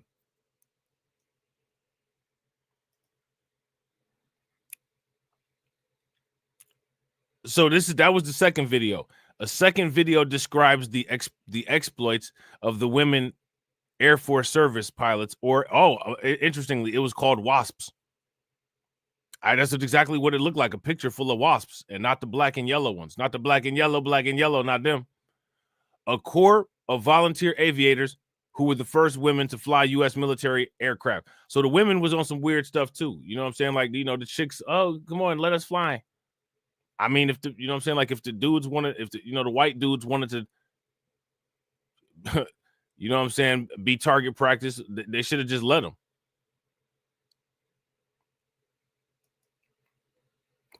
I don't understand it. Why does everybody compete to be told what to do by these people? It's beyond me. That's a strange flex. That's goofy juice. And then turn around and brag. They turn around and brag about how compliant they were with the behavior. Like I'm sorry. I will never, agree with that or justify that or say that makes any kind of sense. That's crazy.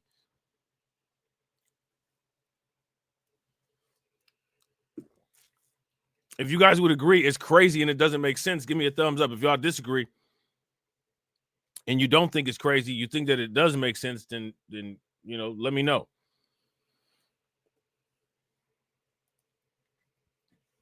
Those two videos were back in the classroom as of Monday after clearing the DEI review, according to a spokesperson for the San Antonio-based Air Education and Training Control. The Breaking Barriers video, however, if I'm not mistaken, that's the one with the Tuskegee Airmen, remains sidelined. Keep your strange flex. The Tuskegee Airmen, you know what I'm saying? The one with the fraternity girls with the box wine, they back on the back on the roster. They back on the docket. The Tuskegee Airmen who actually flew in war, you on the sidelines, buddy. We got the male ladies, you know what I'm saying? We got the video with the male ladies. We don't need y'all. Strange flex. Strange flex. Y'all dodged bullets, and now y'all on the sidelines. Couldn't be me. Couldn't be me. No, it couldn't be me. No, it couldn't be me. I'm sorry, man.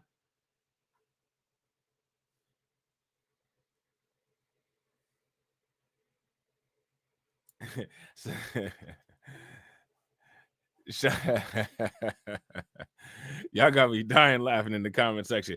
Listen, man, I'm trying to tell y'all, do y'all understand how illogical and stupid some of this stuff sounds? I don't care. Listen, I don't care who said it, man. Like I keep trying to tell people, man, I don't care. I'm not scared of none of these people on YouTube. I don't care. This shit sounds stupid.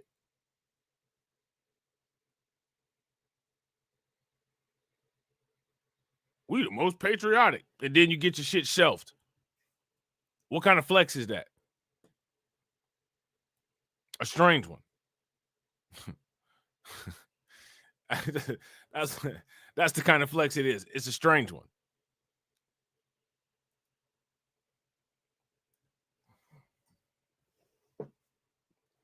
It's a strange flex.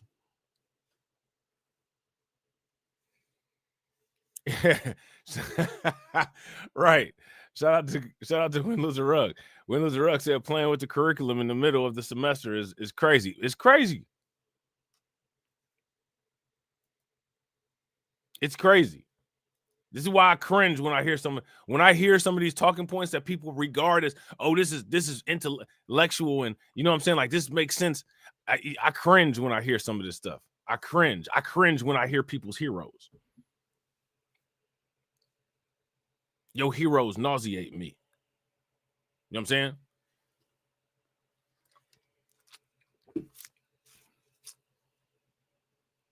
Your heroes nauseate me. In one instance, it's what's my preferential racism. The other instance, this is a flex. Your heroes nauseate me.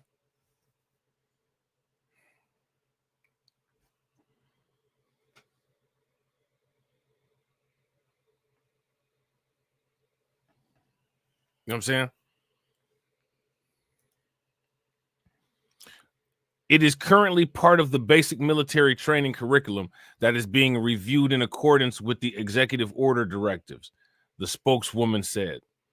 She did not say why the film was in limbo. Well, we need to keep asking, why is the film in limbo? Here's my question. This is the question that needs to continuously be asked. Is the Americanness of the Tuskegee Airmen in question by Donald Trump and Pete Hegseth.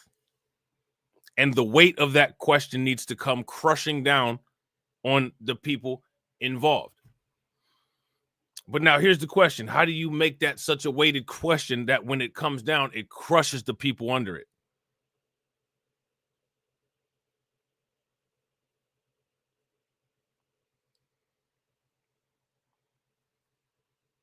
How do you do that? You do it on a Twitter space? Is that how it works? Is that how you do it on a Twitter space? How do you do it? How does it work? How does it happen?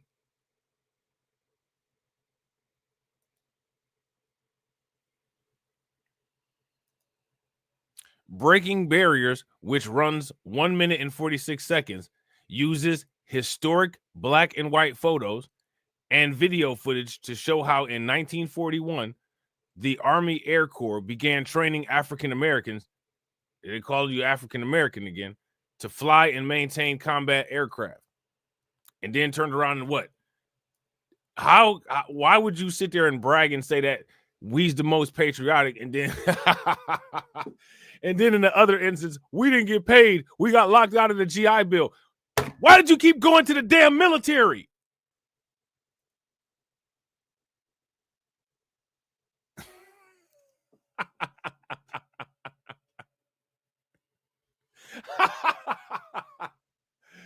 Oh man, people love work. They love working for free. They love working for free.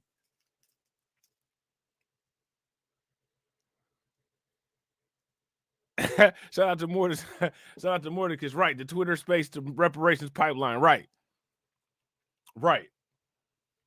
Somebody from Senate or somebody from somebody from the Senate or somebody from the House of Representatives gonna call into a YouTuber's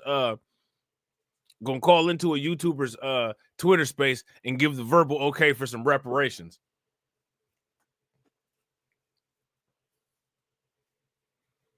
Yeah, I gotta agree. Shout out to Brooklyn Queen. Brooklyn Queen said these people are evil and cowardly, so we have to be extra diabolical. Facts.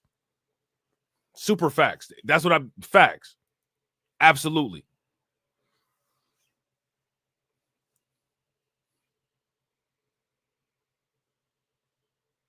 Think about it, man. Like, I want y'all to seriously think about it. Look, and this is what I'm saying. Every time reality sinks in, y'all will see. Look, why? Every time reality sinks in, the live number will decrease. You sitting up there bragging about being patriotic and all this weird flex, and then turn around and talk about you didn't get paid. You didn't get paid for the GI Bill. You thought you was gonna get paid? You thought you was gonna get paid? You just went and volunteered to work for the people that didn't pay you for 400 years. Why did you think you was gonna get paid today?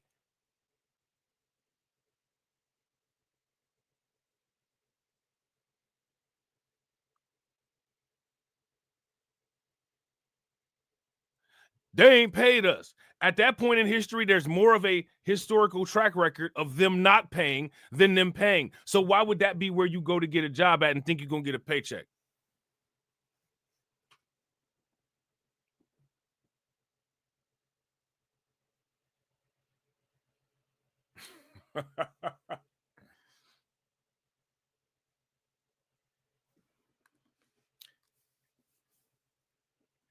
Think about that. Man, I can't. Like, seriously, I'm telling you, I cannot.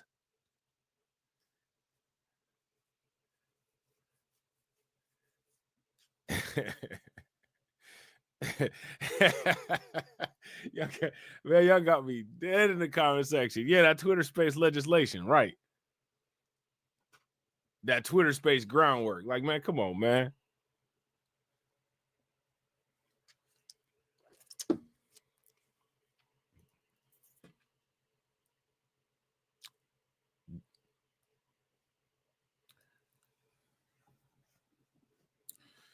Come on, man. Why did these people think that they was going to get paid?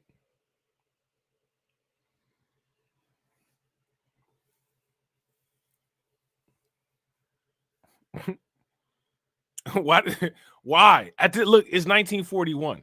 It's more of a history.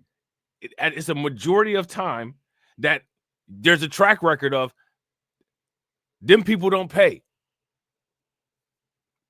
Why would you go to them for a job? They don't pay. You got hundreds of years of evidence that these people don't pay. Why would you go to them? These people got the worst credit in global history. They don't pay for shit. Why would you go work for them? This is what I don't know who's more of the problem. Honestly, I want to really ask you guys this question. I don't know who's more of the problem at this point.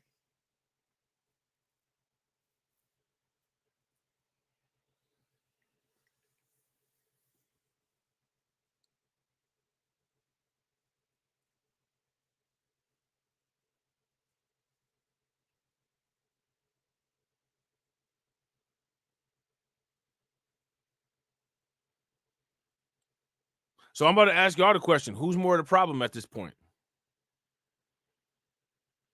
Because you got people going to people to get paid that don't pay.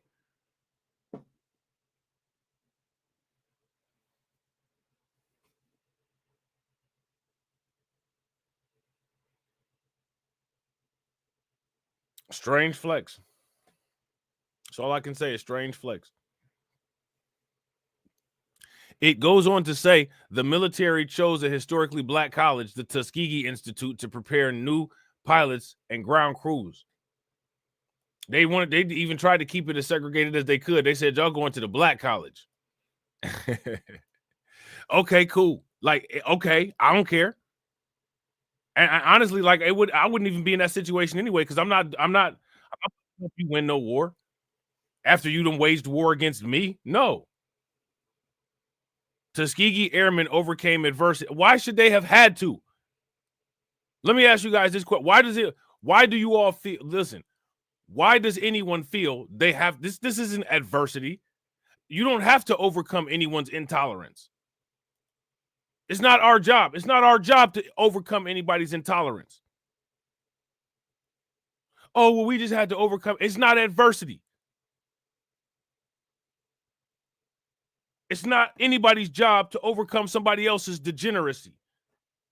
It's your job to control the situation to where somebody else's degeneracy does not factor into your daily life. And instead, people wanted to negotiate with idiocy instead of control it. Maybe I can negotiate. If you ever encounter a wild animal, try negotiating with it and see how well it works for you.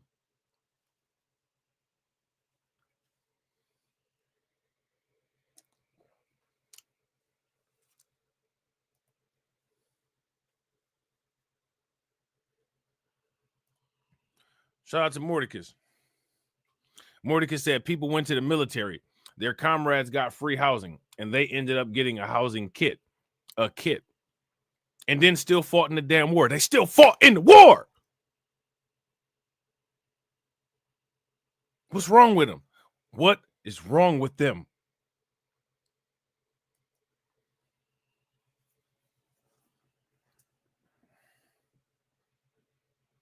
Here goes your house. Here goes your housing kit.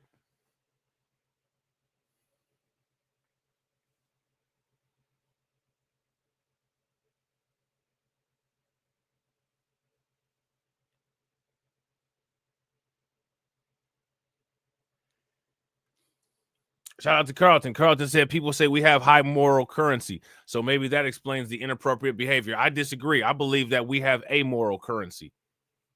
Because if you don't preserve your own life, if you're willing to throw your life away for someone that has no regard for your life, that's completely amoral. That's not supporting your own morality.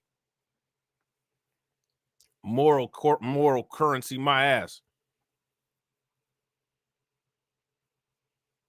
That's just that moral currency bullshit argument is some sucker shit to make people feel good. That's some constructed talking point sucker shit. Who would actually move like that in real life? You know what I'm saying? Shout out to Carlton. That's facts. People say we have high moral currency. How you have high moral currency if you're not even invested in your own morality?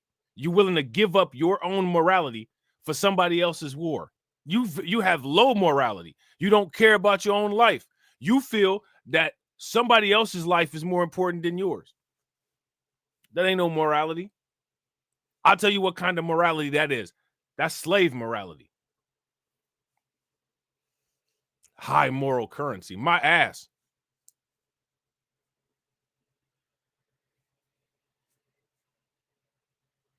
That's just some feel-good shit to justify stupid and strange flexes. We have high moral currency. Get the fuck out of here. What can you buy with it? You couldn't even buy a house and you were supposed to get it for free.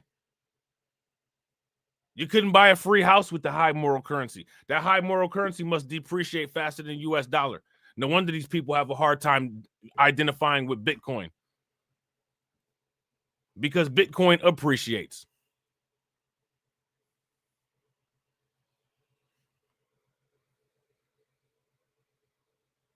Yeah. Shout out to Brooklyn Queen. Brooklyn Queen said, every time I look back at our quote unquote moral currency, I'm not impressed anymore.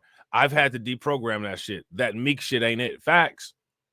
There's a verse in the Bible, the meek shall inherit the earth. How? Where? Where's any evidence of any meek people ever running the earth?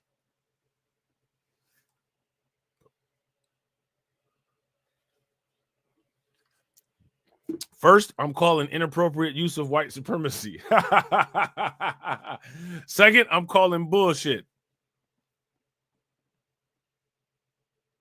We have high moral currency. Where can you cash in currency? Where can you cash in moral currency? Hey, listen, check this out. Check this out. And I want to make sure that all the fuck boys hear this.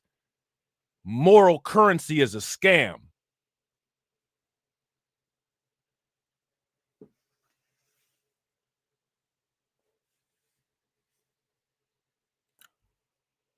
Moral currency is a scam, nigga.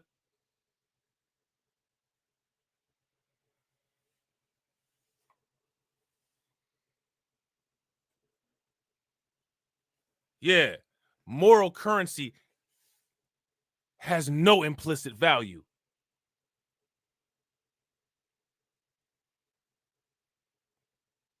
What do you get with moral currency?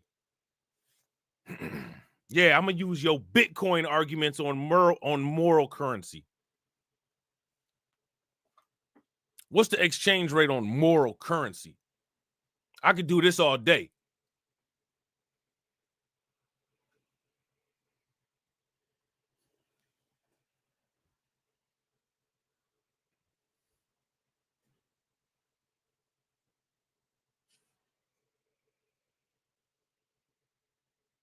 How many people agree with me?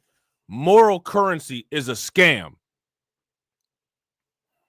If you guys agree, give me a thumbs up. If y'all disagree, give me a thumbs down.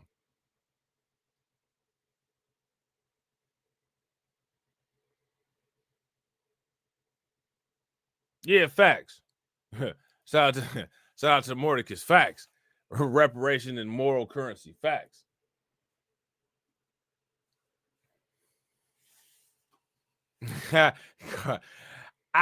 Carl's is facts. Facts. Facts on facts. Facts on facts on facts. Facts on facts on facts. Facts on facts on facts. Facts on facts on facts.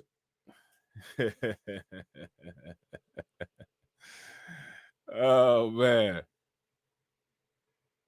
Shout out to Ty Richardson. What's good with it?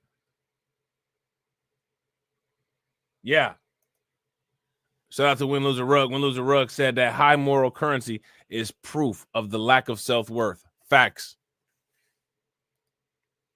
The meek will inherit the earth once Elon leaves the planet with all the rich people and manage Earth while living on Mars. Yeah, that Nas said it, right? Nas said it in the song New World. The rich people living on Mars, the people on Earth starve, the robots taking over their job. Remember he said that? That's facts. Yeah. I mean, shout out to Brooklyn Queen. I want you to understand this. Listen to this. Listen to this. You got people that don't believe in Bitcoin, but you're willing to risk your entire life on a gamble of going to heaven. Man, what?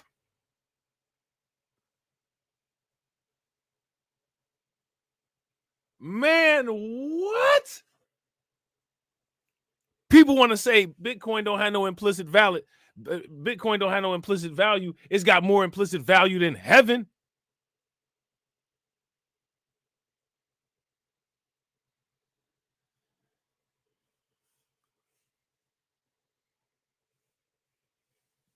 Shout out to Miki. Miki said that's some BS that they tell nurses, quote unquote, it's a calling. Right. Go ahead and work yourself to death and destroy your bladder. Work your whole shift and don't get a drink of water because you're supposed to do that. Get the hell out of here, man. Ain't nobody supposed to do that. You're going to be right there in the hospital bed right next to them patients if you do that. But that's another story for another day. You know what I'm saying? A lot of healthcare workers got psych. They weird, man. You know what I'm saying? They're a weird bunch. You know what I'm saying? They're a weird bunch of people. The Tuskegee Airmen overcame adversity. They overcame adversity to fight in a war that they weren't appreciated for. And in 2025, the evidence of their greatness is removed from the military training. We's the most patriotic, and we didn't get paid no GI Bill. We ain't get paid.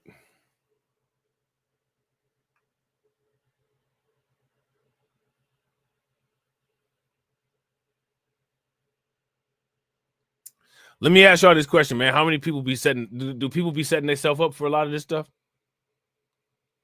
Look at this. Tuskegee Airmen overcame adversity, segregation, and prejudice to become one of the most highly respected fighter groups of World War II, executing more than 1,200 missions. And they worked them to death. Look at all these damn missions that they did. The Tuskegee Airmen's achievements, together with the men and women who supported them, paved the way for a full integration of the U.S. military, breaking the race barrier. I mean, I'm sorry, man. I'm not doing that. I don't care about white people's perceptions. I don't care. If I'm this good at flying a plane, listen, if you don't want to do business with me, I'm going to do business with somebody that will. I don't care about you. I don't need to be liked by you. I need money. I need Bitcoin. I need energy. I need resources. You give me what I need and I'll give you a service, or else I'm going to your enemy and I'm going to charge them 25% less just because I want to do you.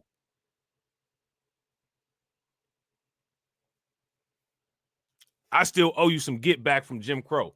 So if you don't want to hire me for my mercenary services, I'm going to go give my mercenary services to the enemy for 25% off because I still owe you one.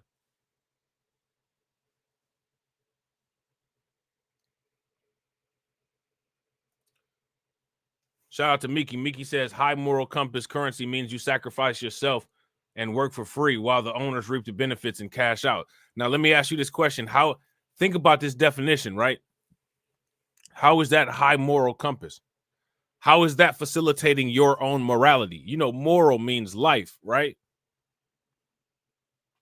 So how does sacrificing yourself contribute to your morality? Like I said, if you ask me, that's amoral.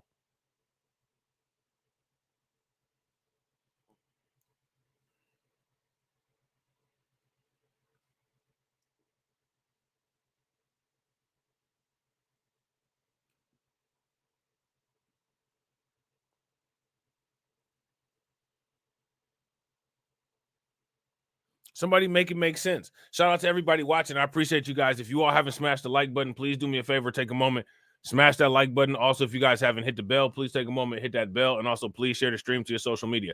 I'm not trying to be funny, man, but this is how you get that victim whining and shit all the time. I get so tired of it. Man, listen, man. I get so tired of that shit. That shit is so weak and pathetic.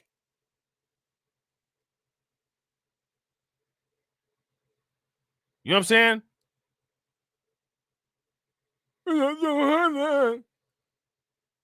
Like, man, what the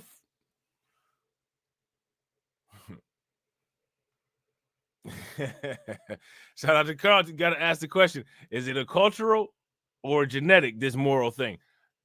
I don't know. I don't know. I mean, it's a question. It's a valid question that needs to be addressed. Right? What do y'all think? Tuskegee Airmen, which runs 3 minutes and 43 seconds, avoids the word diversity, but includes comments from Macon that imply that it's an important attribute of society. And the film is frank about the prejudicial attitudes the black aviators faced. Now, do you guys notice they never talk about the people?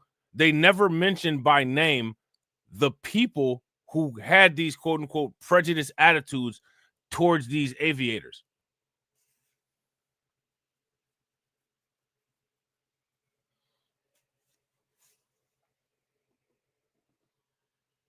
Now, I'm going to ask y'all, who had the attitudes toward these aviators? I was born in 1923. When I was in grade school, if I heard... Shout out to this brother, man. He was born in... Now, again, like I said, man, I got nothing but respect for these, you know, black people from these times that paved the way, right? Again, hindsight is 2020. And I don't expect these first... Like, it's a lot of disrespect for like the older generation, right? Because when you got everybody screaming old ninjas, you talking about people like this, right? Now the old ninjas made so many mistakes, but the old ninjas is who we draw all of our information and knowledge off of, right? So first and foremost, the question you got to ask is, which one is it, right? The second question that you got to ask is, if you're talking about somebody that was born in 1929, if you ask me, they got an excuse. These people, we're talking about still maybe like 70, you know what I'm saying? Like 70, 80, 90 years out of slavery, right? Like these are literally like the first generations of people out of slavery. These people are still trying to find their way and figure out what's going on. It's 2025 now. Don't be comparing yourself to what somebody was doing in 1929, hollering out old ninjas, when they literally just got unshackled. They actually have an excuse. In 2025, we don't. You know what I'm saying? But you got people comparing what's going on now and blaming where we are now for these people, from blaming these people, like the Tuskegee Airmen. Oh, that's a false equivalency, and that's intellectually dishonest. Not to be surprised, right? But it is. You know what I'm saying?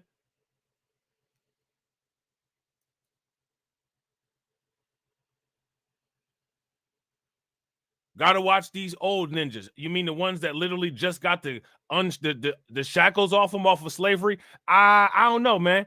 I don't really know if I flow with that all like that.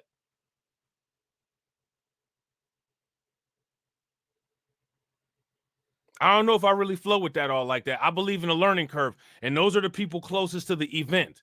So their learning curve is going to be a little bit different than our learning curve. We should actually be the beneficiaries of a learning curve by damn 2025. So for people in 2025 to be hollering old ninjas about what some black people was doing in 1929 is not only bizarre, but it's dismissive of what's been going on from 1960 to today.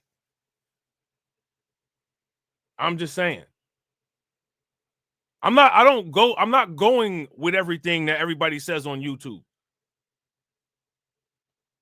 I don't care how big people's cults are. You know what I'm saying? Shit's gonna actually make sense around here. I was born in 1923. When I was in grade school, if I heard an airplane go over, which was very rare, I was running out of school trying to get out to see it, you know. I wanted to be a pilot. I enlisted on April the 17th, 1946 was when I went into the military. Of course, the military forces were segregated in those days. The Tuskegee Airmen is basically started out to be sort of an experiment because there had been so many stories about colored people or black people that didn't have the mentality to do anything that had any technical implications. So I want y'all to understand, did y'all hear what he just said? So I want you to understand that white people and other non-black people have been pushing this propaganda about black people for a very long time. White people will sit there and say none of this ever happened. This black man who was alive during this time, and we got the videos in black and white to show it, with the white people's grandparents all over it, said that this was happening in 1929.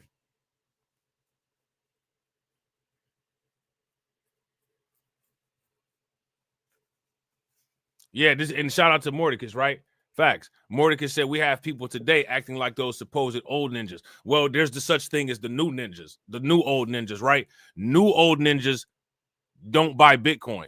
That's one of the first tenets of a new old ninja. New old ninjas are part of the broke mob. They're anti-wealth.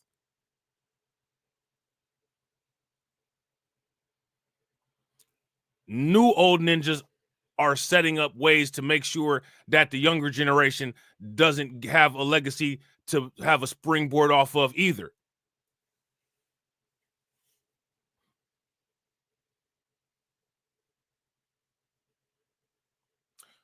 Shout out to Win Lose a Rug.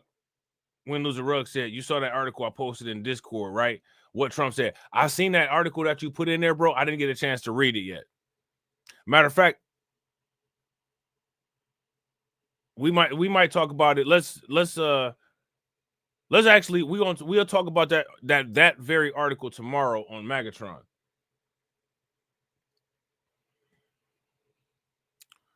Yo, shout out to the mods. If the mods could put the link to Magatron in the chat, I'd appreciate it. Put the link to Magatron in the chat, and we'll talk about that article on Magatron tomorrow. It'll be a short one, but we'll do it. You know what I'm saying? Shout out to Carlton. Carlton said the new old ninjas are ambulance chasers. Facts. Super facts. Like, this is wild, man. So again, they're pushing. I want you to understand. You see what this elderly black man said? He said that they were saying the same thing back then that they're saying today. These are just statements that these people make. The problem with the statements that these people make is that people fall in line with it and substantiate the statement instead of actually saying, no, this is incorrect, and standing on it. Started out to be sort of an experiment because there had been so many stories about colored people or black people that didn't have the mentality to do anything that had any technical implications. The Tuskegee Airmen proved them wrong. We never lost a bomber from aerial combat. Colonel Davis. Now, I shout out to him, right? He said we proved him wrong. Listen, we don't owe anybody any proof of anything. Let me ask you guys this question. How many of you all feel that you owe proof of anything to anybody? If you think that you do, give me a thumbs up. If you think that you don't, give me a thumbs down.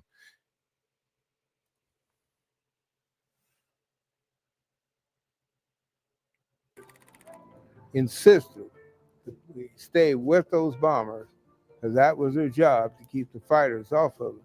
And most of the other squadrons, what they would do, they want to become aces and whatnot, so they'd take off and leave the bombers. Well, that's exactly what the enemy wanted. And the Germans came up with a jet. The Tuskegee Airmen called it a Wu fighter, and they were the first ones to shoot them down.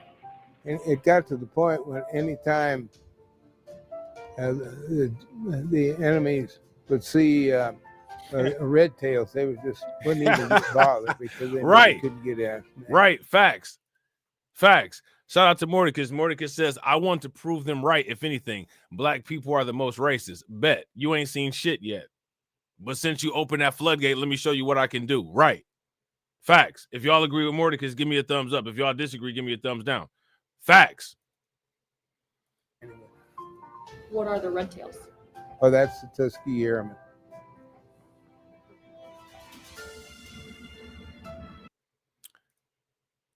Shout out to Win Lose a Rug. Win Lose a Rug said Trump was saying when it comes to some things, you just have to go by brain power and psychological quality. When they asked why he blamed DEI for the crashes. Oh yeah, we about to definitely get into that. Stories and quote scientific things that they came up with why the colored pilots didn't have the mentality and this and that. So again, they've been having the DEI. This is basically the DEI. I mean, this shout out to this elderly man. He's breaking it down, and this is the stuff that they're still doing today.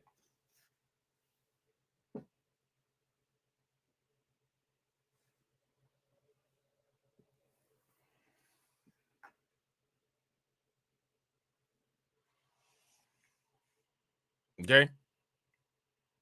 Stories and quote scientific things that they came up with why the colored pilots didn't have the mentality and this and that was just thrown out of the window.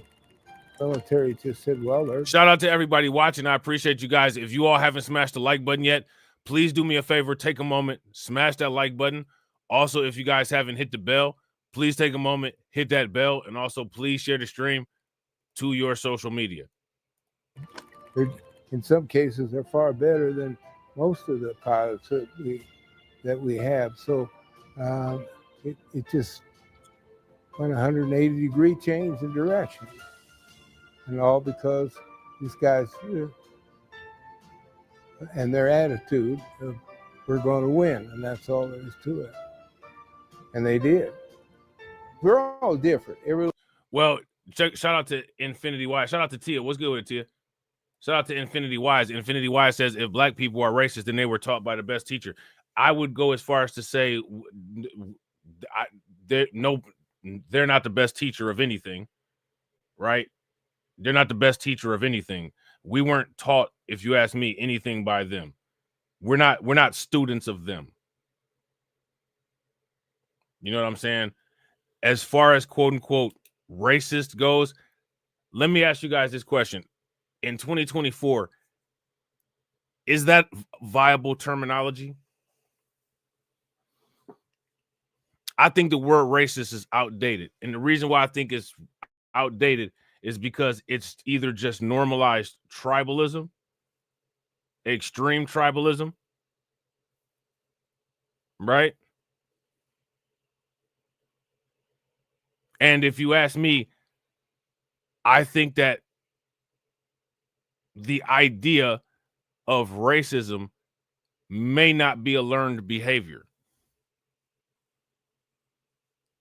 So my question would actually be, my question wouldn't be anything about quote unquote, because here's the thing. Let's, and I don't want you to think I'm picking on you, Infinity Wise, because I'm not. We didn't get taught anything by any best teacher, right? Because what white people have done with the concept of race, we've not come close or even made any type of attempt to do anything anywhere near that. So if white people did teach us quote unquote racism, I would have to say that we failed miserably. So I would be very careful with saying that if I was you.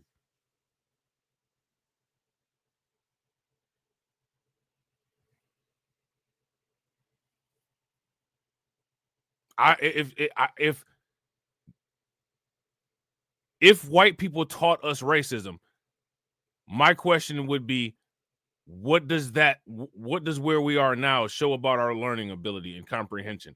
Because if we look at what white people have done with the concept of race as a benchmark, if they allegedly taught us that, wouldn't the results of what we look at today show that lesson was failed miserably?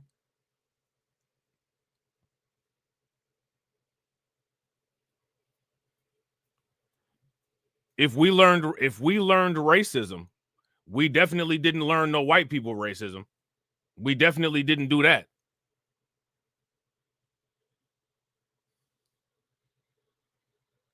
But that's fine. But can you answer my question?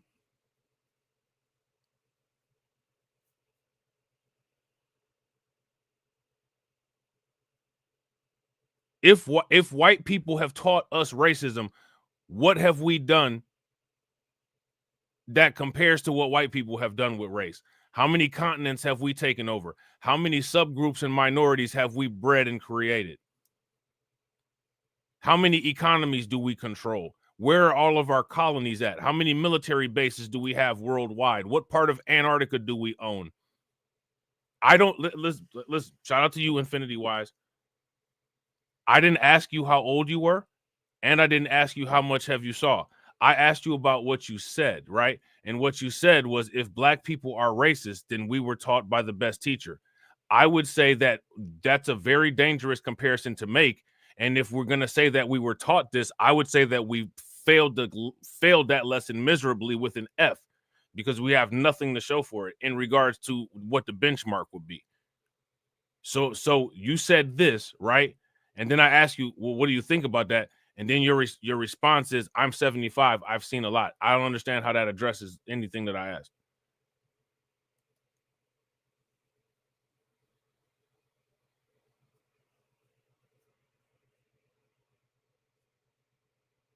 So because you say that you're 75 and you've seen a lot, I'm not supposed to continue with asking the questions? I'm not going to stop asking the questions because of your age. And I don't know how much you've seen. And it really doesn't matter, because I didn't ask you what you saw. I'm asking you about the argument that you presented. So can you address the argument that you presented? And all I'm saying in regards to the argument is that I don't know if I would use that, because to me, if you use that argument is saying that we failed that lesson. How many slaves post transatlantic slave trade have we had and justified? Everything that we've seen white people do with racism, if they quote unquote taught us that, what did we replicate and modify competently? I don't think that we've replicated and modified anything that they've done as far as with racism or with race competently. I don't think that there's really even been an attempt. I don't think anybody's really tried to do anything like that. Shout out to my man, John Guillory. So my question is, why, I don't know why somebody would go as far as, why would somebody say that?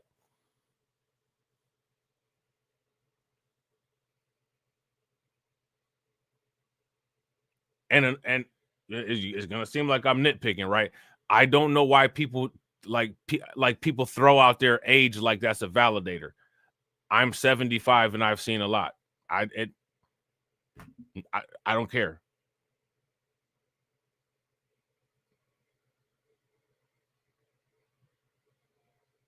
People who are 75 a lot of times have trouble turning a computer on.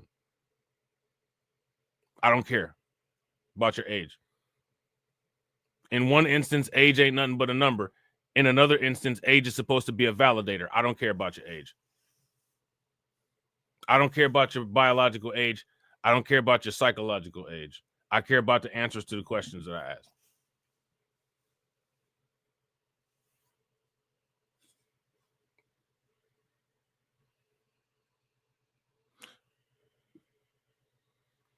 If somebody says I'm 75 or I'm 80, that does nothing for me.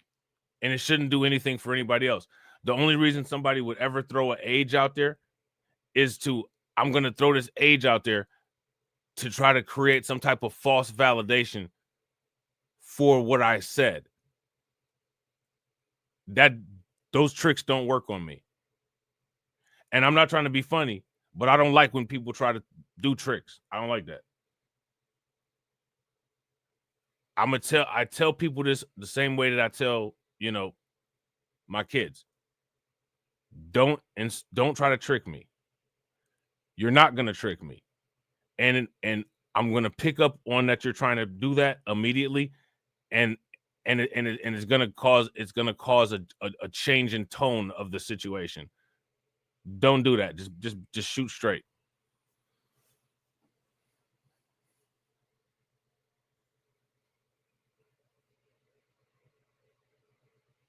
If you guys agree, give me a thumbs up. If you guys disagree, give me a thumbs down. Shout out to AW1. Yeah, I'm a dad. Yeah, believe it or not, I actually believe in having children. You know what I'm saying?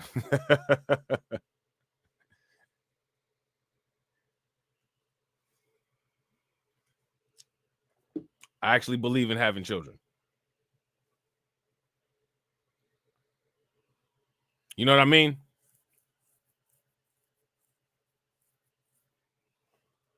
I appreciate you, Infinity. And like I said, listen, please do not feel like I'm going in on you, because I'm not. I promise you I'm not. And I would agree with you. Age absolutely makes a difference in your perspective. And one thing that people don't realize when it comes to age is that I respect you for your age, right? So when I say I don't care about your age, I'm not saying I don't care about your age like, you know, I don't care about your accomplishments of being 75. What I'm saying is that your age doesn't necessarily validate an answer to a particular question. That's all I'm saying in that regard. So don't take it like that, right? I would agree with you 100%. Age absolutely makes a difference in the perspective. Absolutely. And the reason why is because the world changes so much. You know, it's a very different world that somebody grew up in 10 years ago versus today. Right? It's a very different world.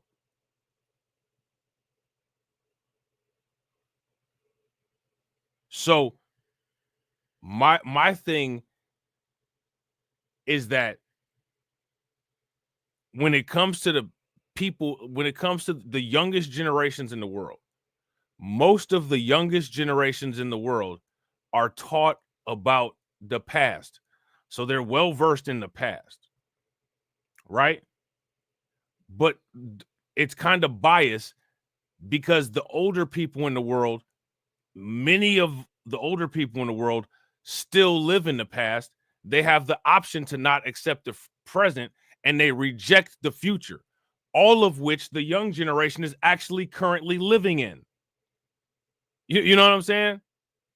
Like, the younger generations have to acknowledge and honor the past, and the old generations have the option to reject the present and the future, despite the fact that that is the time period that the young people are actually living in. You know what I'm saying? And that's where a lot of the disconnect comes from. And again, I see it. I'm fortunate. I'm one of the people that, you know what I'm saying, is of an older age that still has working fluid intelligence. I like to learn. I'm open-minded. So I can see it. I see the error of the older generations of people. The older generations of people reject the young generation of people's reality, man. You cannot do that. And just so we clear, I'm not yelling at infinite waters. I think, you know what I'm saying, or intuitively wise. I'm sorry, I'm not yelling at intuitively wise. I'm just saying this is what happens. You got the old people that, oh, you know, like yada yada yada, and Bitcoin is evil, and you know what I'm saying, like yada yada yada, artificial intelligence. Stop. I'm gonna reject the internet. I'm never gonna use the internet. I'm not gonna use the cell phone. Stop. You know what I'm saying? This is the reality that the young people are living in. They don't have an option to. You might have 10 years left on the planet. These people, the young people that you're restricting, they got, 70, 80 years left.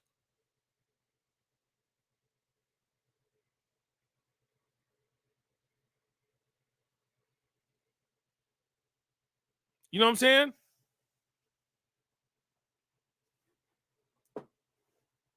And if the young people are surrounded by old people that reject the present and the future that the young people are living in, how are the young people ever supposed to be prepared to navigate and deal with the future when the old generation rejects it? All the old generation does is sit around and sulk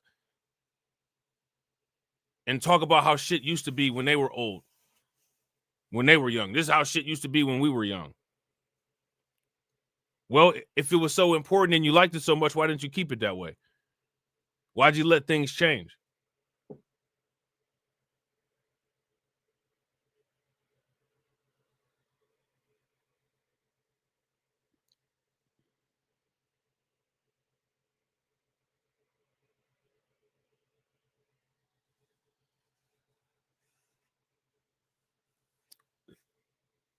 Shout out to Intuitively Wise.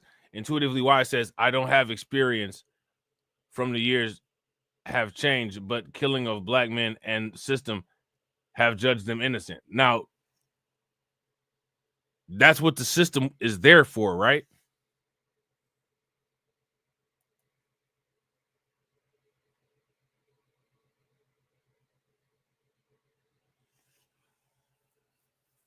So I think a lot of people are in denial because that's what it's there. That's what it's there for. Why do people think that a system that's there to harm us is there to deliver justice or to deliver anything in a fair way? Those are two things that can't exist at the same time. They don't make sense.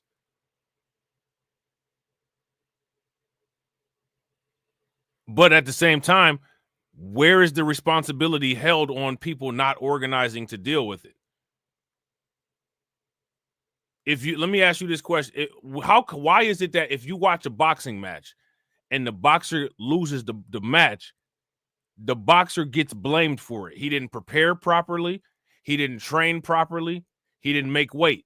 But when it comes to us, it's always somebody else's fault that we haven't destroyed this issue that we have. It's somebody else's fault. How is it not our fault? In any other instance, if somebody loses, it's the loser's fault that they lost. But in our instance, it's always somebody else's fault. How?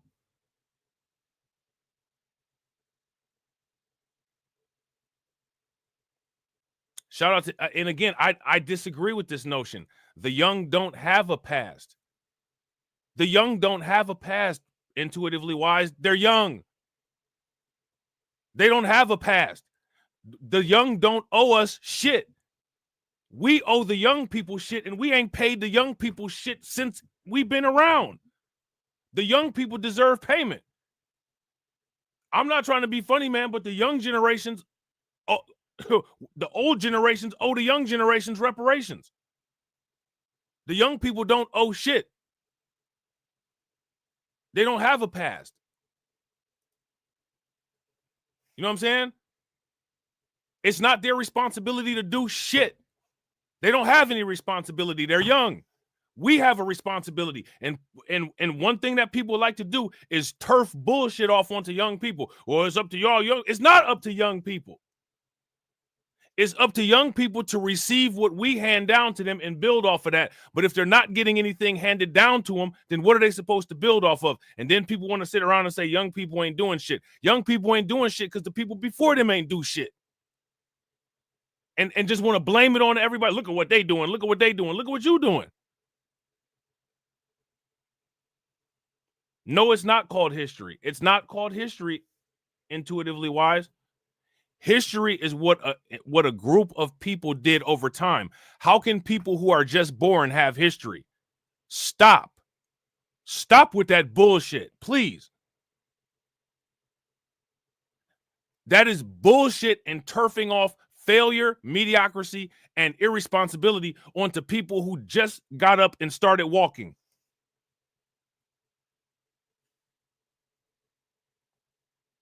Young people are supposed to remember what at 5 years old? What at 2 years old? What are they supposed to remember? They don't have no memory.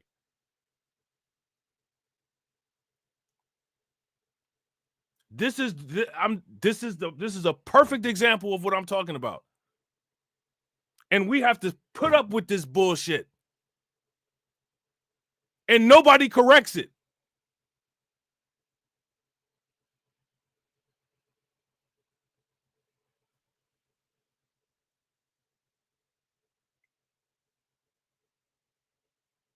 That's why they call young people a blank slate.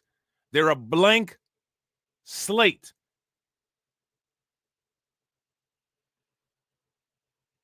And it's up to the people before them to give them a head start on the blank slate. But the problem is that people spend their entire lives being a blank slate, so they don't have anything, any type of data or any type of contribution to contribute to the young people's blank slate. And then because they've failed in information gathering and have nothing to give the next generation, they want to sit there and turf all of the responsibility of 2 or 3 lifetimes onto the young generation. Absolutely not. Absolutely not. And this is one of the reasons why I say, hey, throw up your hands. The younger generation, I get it.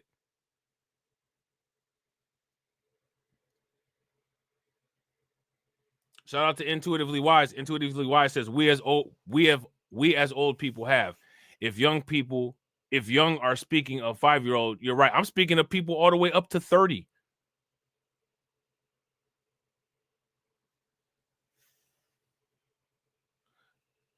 I'll tell you one thing that a bunch of old people did. A bunch of old people created a culture of, I'm kicking the kids out of the house at 18. And as much as people want to complain about generational wealth, the first line of the generational wealth killing came from the old generation of people that thought it was a flex to kick their kids out at 18. You know that we're behind on generational wealth. And instead of letting your kid live rent-free and going to school and getting an education or whatever, you getting out my house at 18. That's a flex. And then somehow the kid is supposed to be responsible because you don't understand how the economy works, because you chose to live your entire life and not learn shit. Nah, that's not how that works.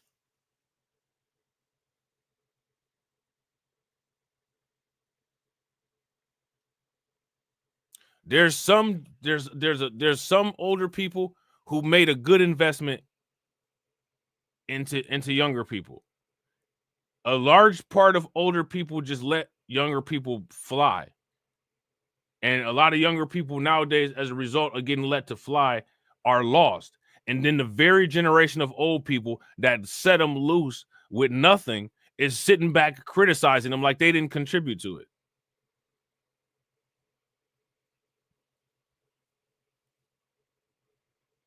Yeah, shout out to Ty. Facts. I got mine. I go get yours mentality. Facts.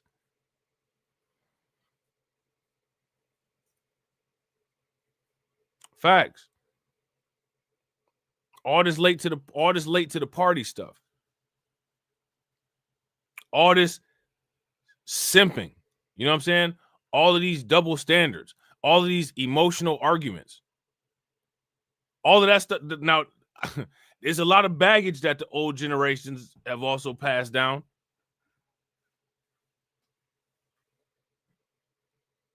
And then what the young people doing? The young people doing what the old people doing. The old people don't like the young people because they remind them of the old people. Shout out to the people that's the parents, right? In the chat. A lot of times when it comes to parents, the kid that looks the most like you is the one that kind of irks you a little bit the most. And that's because people don't like looking at themselves.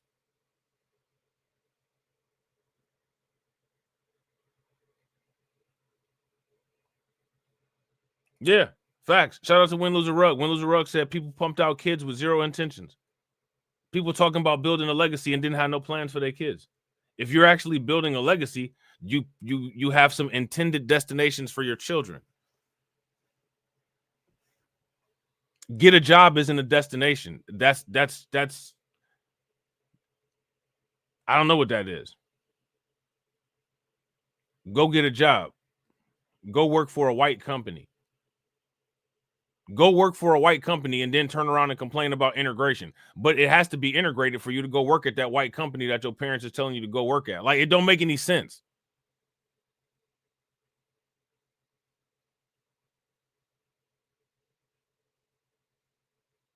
Let me ask you this. Intuitively Wise, I got a question for you. Being 75 years old, what is your generation's dedication to things have to make sense and be logical?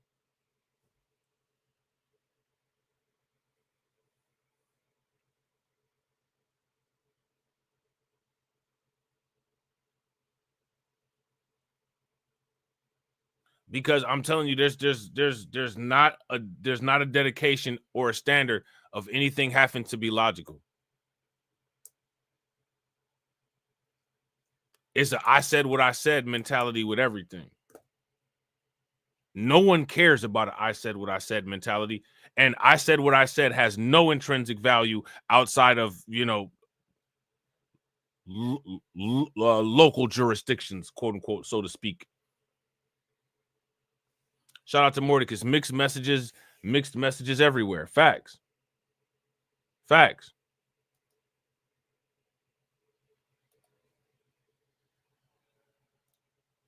That's one of those.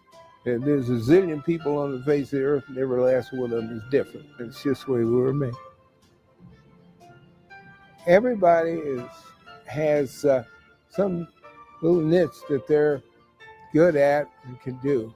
And if we put that to work, and we can really accomplish a lot of things. There's no place where one group of people are better than another group. Is do your best. Even when times get hard, you just keep going. Aim high, believe in yourself, never quit, use your brain, be ready to go, and expect to win. Now, look, check this motto out, this Tuskegee motto. This ain't bad. I ain't mad at this motto, right? Aim high, believe in yourself, never quit, use your brain, be ready to go, expect to win. That sounds about right. I don't have too much problems with this Tuskegee motto. I don't think that this motto was utilized. How are you supposed to aim high if every place that you aim, somebody says, well, they'll burn it down? Or if they say white supremacy, how you supposed to, I mean, what's the point?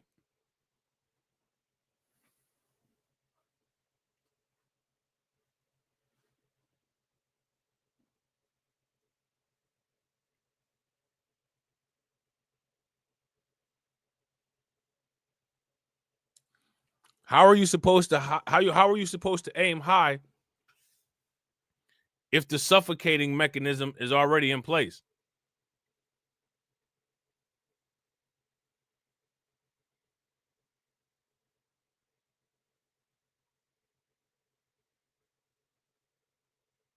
And shout out to you, Intuitively Wise.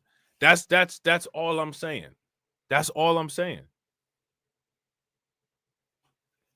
Yeah, fact. Shout out to Win, Lose, or Rug, or quote unquote black people don't do that. Well, let me ask you guys this. When it comes to the quote unquote black people don't do that type conversation or type talking point, do you guys notice that that's only about stuff that's productive, or only about stuff that could potentially make you money, or only about stuff that could potentially make you more aware of something or more intelligent?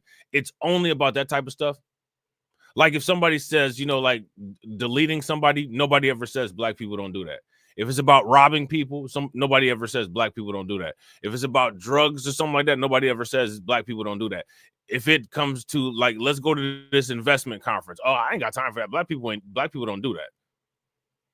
I'm about to join this book club. Oh, black people don't do that. I'm about to go hiking. Oh, black people don't do that.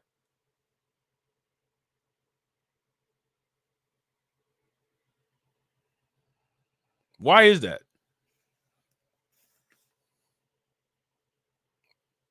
I'm about to go overseas. I'm about to go learn this language. Black people don't do that. Or another thing that black people use is like, you're going to be the only black person there. So I'm the only black person there when there's a bunch of black people there. Shit, fuck you talking about? Even when it is a bunch of black people, I'm still the only black person there. What you talking about? Ain't no different. I go to the break room at my job, and it's a bunch of black people in there, or I go to the whitest country in Europe. In both situations, I'm the only black person there. Oh, damn, Rob, I can't believe you. Oh, that's messed up. I can't believe you said that. I can't believe that y'all got it like that. You talking about you can't believe that I said it. It's more easy for me to say it than for me to sit there and try to figure out how y'all got it like this. It was very easy for me to say it got like this over a long period of time, and this is very complex brain issues. I'm trying to figure out how it got like that. You trying to figure out how I said a sentence? I said a sentence like this.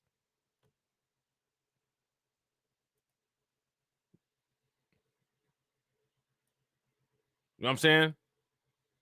Like, I'm serious, man. Like, I ain't trying to be funny, man. Like, people got to start people got to start drilling, man. You got to start going in on people, man. People cannot get a pass anymore, man. Like, people got to get gone in on site, on contact.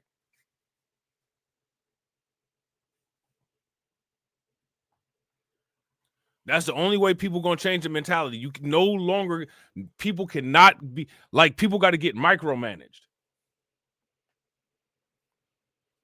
Shout out to my man Ty right here.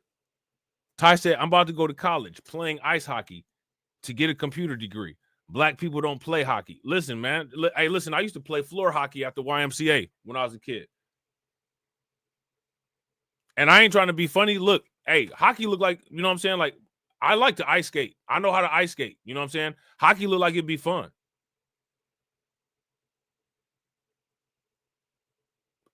People don't play hockey because they just scared. I mean, get out there, get a hockey stick, get a puck, and play hockey. Oh, black people don't do that. Why are black people telling black people what black people don't do? Like that? That's so bizarre to me.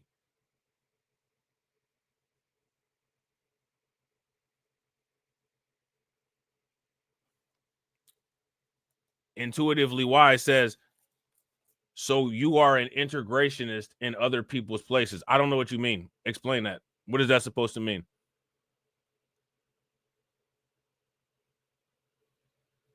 And what is other people's places?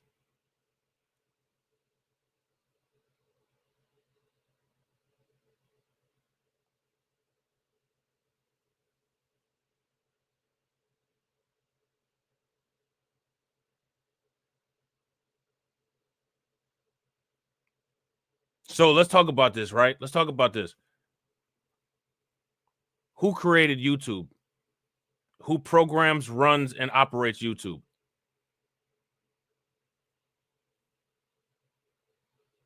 Did you? Did we?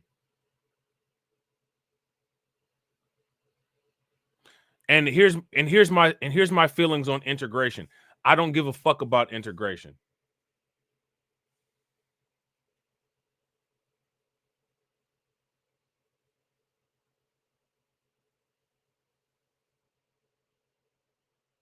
And let me tell you who integrated people. Your generation. Didn't you say that you're 3/4 of a century old? My generation had nothing to do with integration. Yours did. Your generation, you and the people who were alive when you were first born, quote unquote, integrated it. So all of you people that have an issue with integration, why did you integrate us? Let's just say, for instance, I'm a full integrationist and I have no problem dealing with other people. Integration is your generation's fault. So anything that I do in regards to integration, you need to look in the mirror about it. You need to look in the mirror about it because your generation did it. But I don't have a problem with integration because I'm not an idiot. I'm not an idiot. I'm not a coward. I'm not a culture submitting clown that can't be around other people and not be who I am. I don't code switch. I don't do none of that shit. Only cowards and cucks that don't have a backbone to be who they are when they're around other people and don't know how to do business properly are the only people who would be so cowardly as to be threatened by simply having the presence of someone who's not the same as them in their presence, which is one of the reasons possibly why you might see so much failure. Now, here's another question. Is anything ever really actually integrated if we, the mothers and fathers of civilization, and everybody came from us? Like, I'd be tired of this bullshit. You know what I'm saying? I'd be tired of this goddamn bullshit.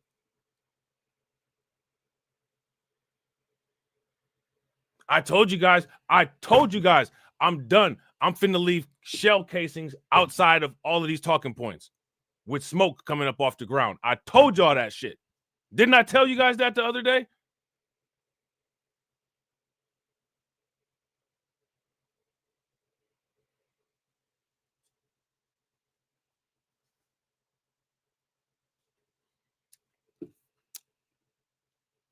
I'm going to tell you something.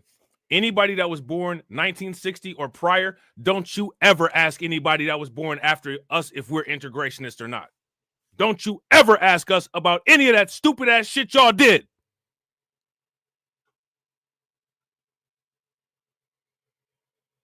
You're old as Methuselah and responsible for the shit that you have a problem with going on now. You did it. Your generation did it. Don't ask us about what the fuck y'all did. You sit in a corner somewhere and realize what you did. The fuck?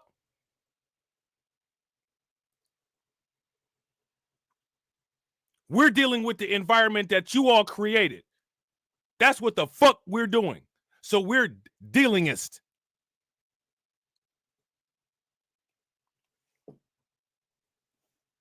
This is what I'm talking about. No responsibility, no accountability. This is what they leave us with.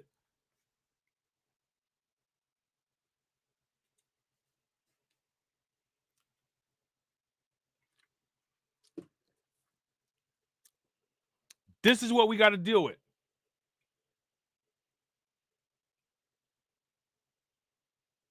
People say that there's no such thing as a stupid question. That is not true.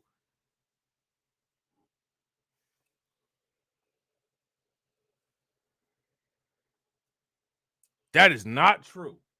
There is absolutely a such thing as a stupid question.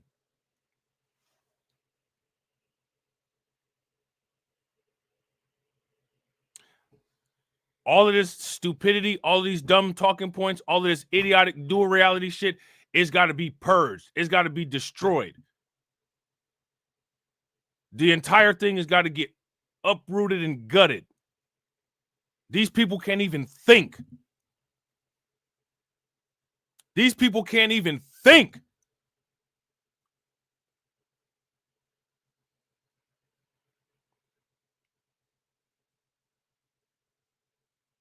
I'm telling you guys this. Everybody's big and bad. Everybody's beating their chest. Everybody's big and bad until the real fucking monster walks into the room.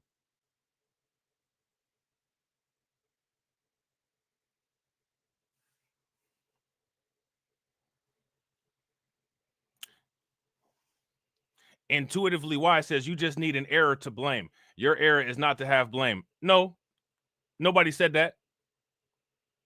This is what was said, and this is what you didn't answer. As a matter of fact, you haven't answered anything, right? But this is what you didn't answer. You asked me about integration, right? And let me tell you something. You asked about integration because you listened to a bunch of dumb fucks on YouTube, right? You're out of the Big Ten, and now you're in the SEC. Okay? So now you got a little bit more to deal with in Ohio State and Michigan. Now you got shit like Alabama. You know what I'm saying? Now you got shit like Sanford that you got to deal with, okay? So step your game up, all right? You talked about integration. Who generation begged for integration? Your generation begged for integration. We just watched the videos. You know how we can pin the white people to the critical race theory videos? We can pin old black people to shit too. So now how is it anybody in our generation's responsibility to deal with legislation that your generation fought for? Your generation, as they say, paved the way for us to use what's available.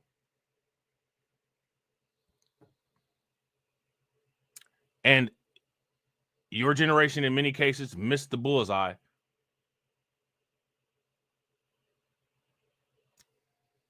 And your generation is to blame for that.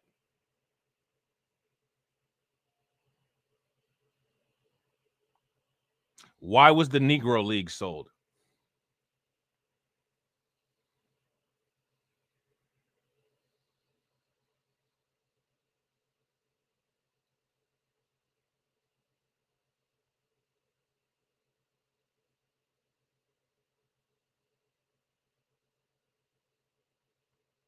Why was the concentrate? Listen, there's a difference between integration and a concentration of just being loved and cuddled.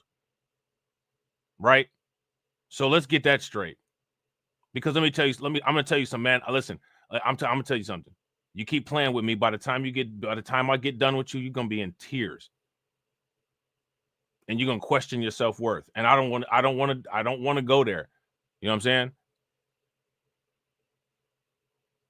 But there's a difference between quote unquote integration and wanting to be cuddled. I would go as far as to say your generation asked for integration, but just wanted to be loved. I would say that our generation actually utilizes integration the way that it's supposed to be utilized, which is pathetic because you're the people that advocated for it. You're the people that advocated for it. Your group of near centurions. What was the goal of the integration that you wanted? Was it for economic purposes? Was it for business purposes? Did you have partnerships with certain individuals that you wanted to have that you weren't able to because the law restricted you from? You don't even know why you integrated. You didn't know why you did it. A bunch of stuff that your generation did was completely purposeless with no goal going forward.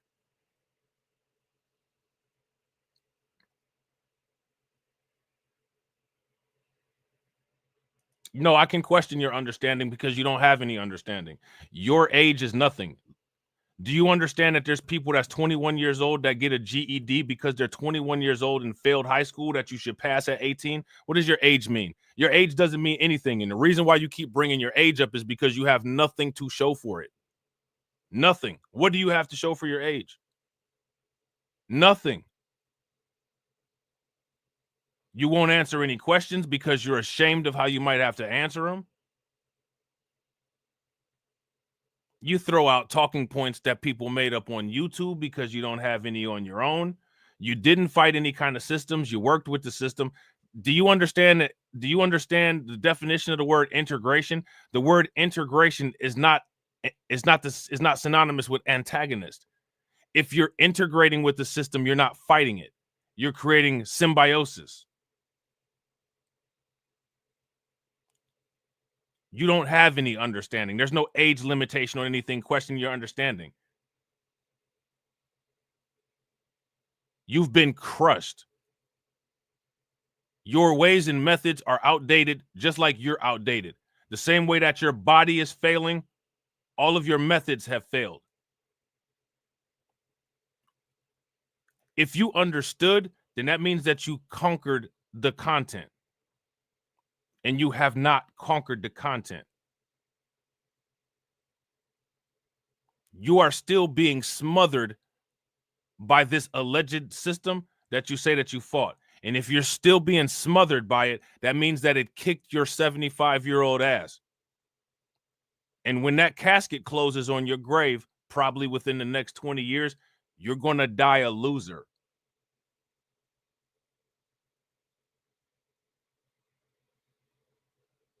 You have created and written a legacy of what not to do. That is about the best thing that you've contributed to our generation and our collective knowledge. And that's fucking pathetic.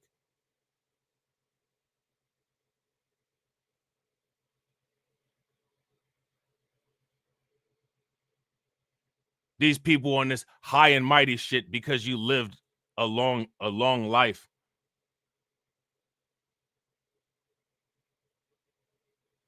You're not a professor. You don't have any type of accolades. You think just because your heart beat a certain amount of beats and you've taken a certain amount of cumulative breaths, somebody's supposed to give a shit? Listen, if you're 75 years old and I'm supposed to give a shit because you're 75 years old, I got mad respect for every tree that's standing up. More respect for them trees than I got for you because they way older than you. Because all you have is your age, because you have nothing. You don't have anything. The only thing that you have is a bunch of numerical amounts that you've been on the earth with no contribution to anything. So if what I'm supposed to respect you based on is your age, I got more respect for the trees outside than I got respect for you, because the trees outside are way older than you. And based on what you just said, nothing's supposed to be questioned because of a number.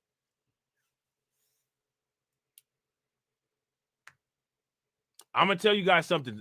Listen, y'all, don't use these old ass arguments. Well, as an elder, man, get the fuck out of here. Fuck out of here. I ain't got no respect for no fucking old people that are do nothings because of an age. Seriously? If you want people to respect you because of your age, you have to demonstrate age-related competencies. And you also have to demonstrate the fact that you've made it through particular psychological milestones that are appropriate to that age. Just judging from how you carrying yourself in the chat, it's a lot of lifespan development that you haven't done.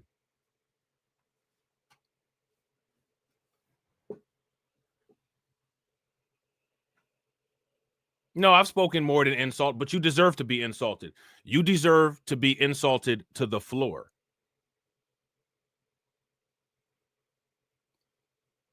And there's plenty of understanding. You simply repeating, there's no understanding. You're the one that's displaying not understanding.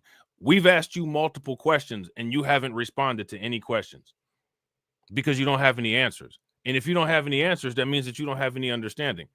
And if you don't have any understanding, that means that you are not competent. And incompetence is a capital offense. And so if you're incompetent, then you need to be conditioned into competency.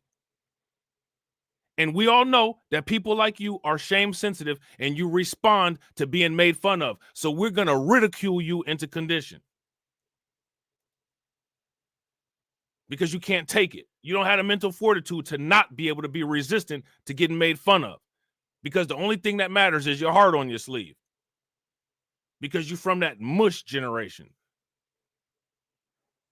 I don't know the question. Of course you don't. That's the default. I don't know. We weren't told. We was tricked.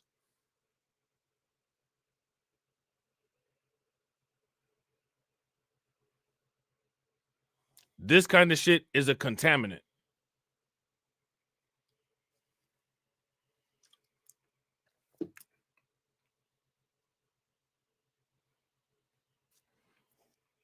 And it's so good. People have to see this stuff in real time.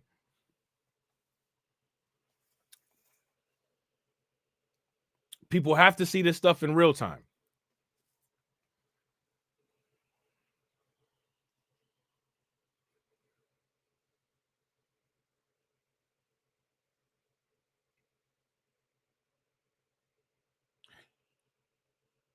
I'm not going to ask you again. You're going to learn consequences. You're going to learn to be competent and comprehend the first time, or you just miss out. Now, use that feeble mind of yours to remember what I just said and address it, or just continue listening to the rest of the stream.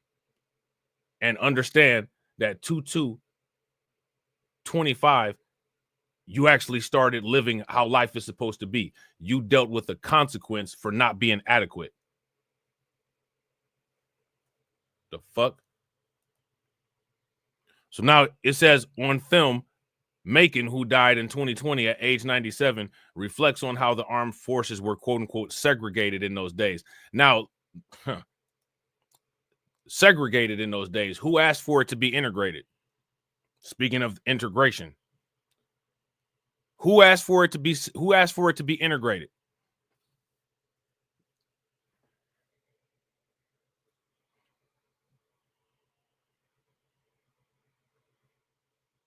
Well, if you got kicked out, it's because your equipment is faulty. Get quality equipment. Have some quality standards about yourself. Stop using faulty shit. Go get you some good quality shit so you don't get kicked out. Get good quality internet, good quality equipment so you don't get kicked out.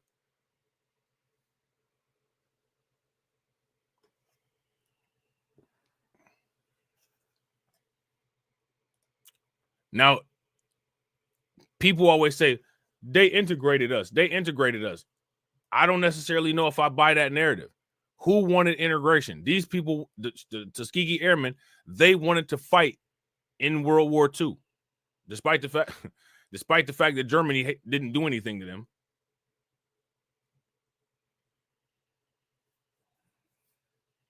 Right? They wanted to fight. So white people wanted segregation.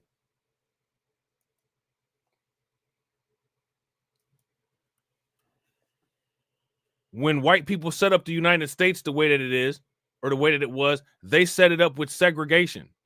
I don't know where this narrative came from that they wanted integration. United States was never set up with integration. They set up integration to mess us up economically. Y'all got the chronology off. Slavery messed us up economically because we were making negative income the entire time. Slavery was segregated, and the United States was never set up with integration. You are right about the equipment. I appreciate you. And I mean, I'm just trying to say like obvious shit. You know what I'm saying?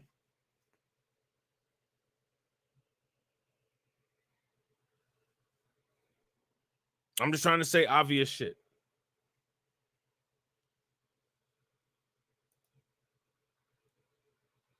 So there's all these instances of how the United States was set up with segregation.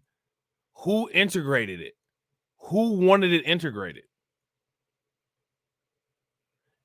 People then turn around and say integration messed us up. I mean, I'm not trying to be funny, but isn't it a pattern of shit that we be banging for that messes us up?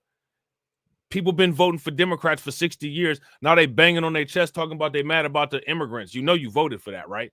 Oh, immigration messed us up. Integration messed us up. Okay, well, yeah, the people that set up the United States, they didn't set it up with integration. So who banged for integration? Shout out to Lavanya. What's good with it?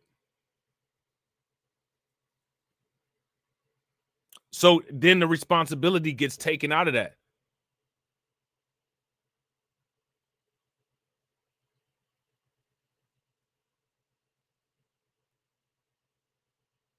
Now, I point this out, and then in the chat, I get called an integrationist. Hey, I've already said off the top, off the jump, I don't have a problem with integration. I could care less. But I'm not the one who banged for the law. And then I'm not the one who banged for the law and then turned around and said they messed us up. That makes absolutely no sense.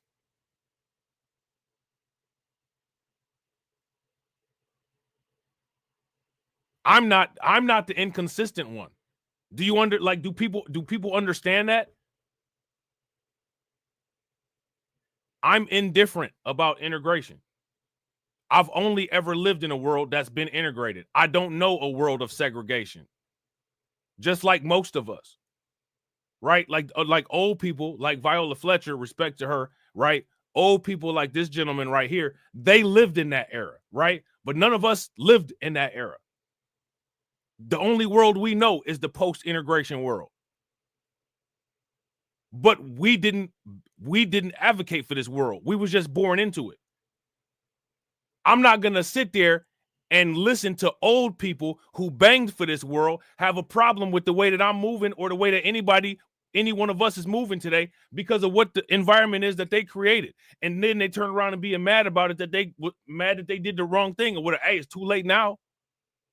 But don't try to turf the blame off on other people. You deal with that L on your own. Shout out to Mordecus. Mordecus said, I prefer integration. It gives us a chance to exploit others. Like I said, like I've been saying, bro, how does the Wakanda economy work in a global economy? How does the Wakanda economy work?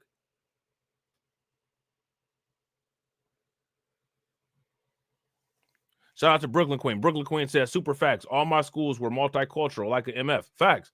I went to a predominantly white college.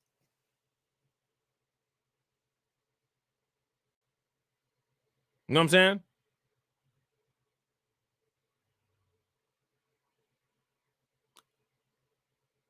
I went to a predominantly white college because that's what I could afford, and it was close, and it was cool, and I had a good experience. But your generation is the one who banged for that.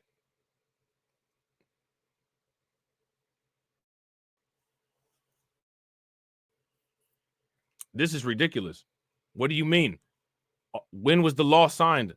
Intuitively wise, it was signed when most of us weren't even born. Because your generation was the age that we were now, and you all prioritized being coddled. You all prioritized being loved by your former slave masters, which is fine. If that's what you wanted to do, then that's what you wanted to do. But don't have egg yolk over your head and sit there and say that we threw the eggs at you. We didn't.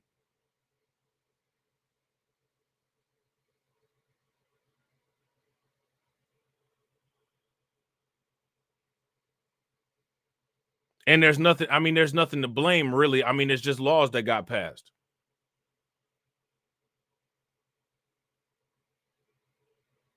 My question is, why didn't y'all build on it? If you ask me, I like I said, I actually disagree with the popular talking points. I actually believe that our generation is doing way more with integration than the people who banged for integration.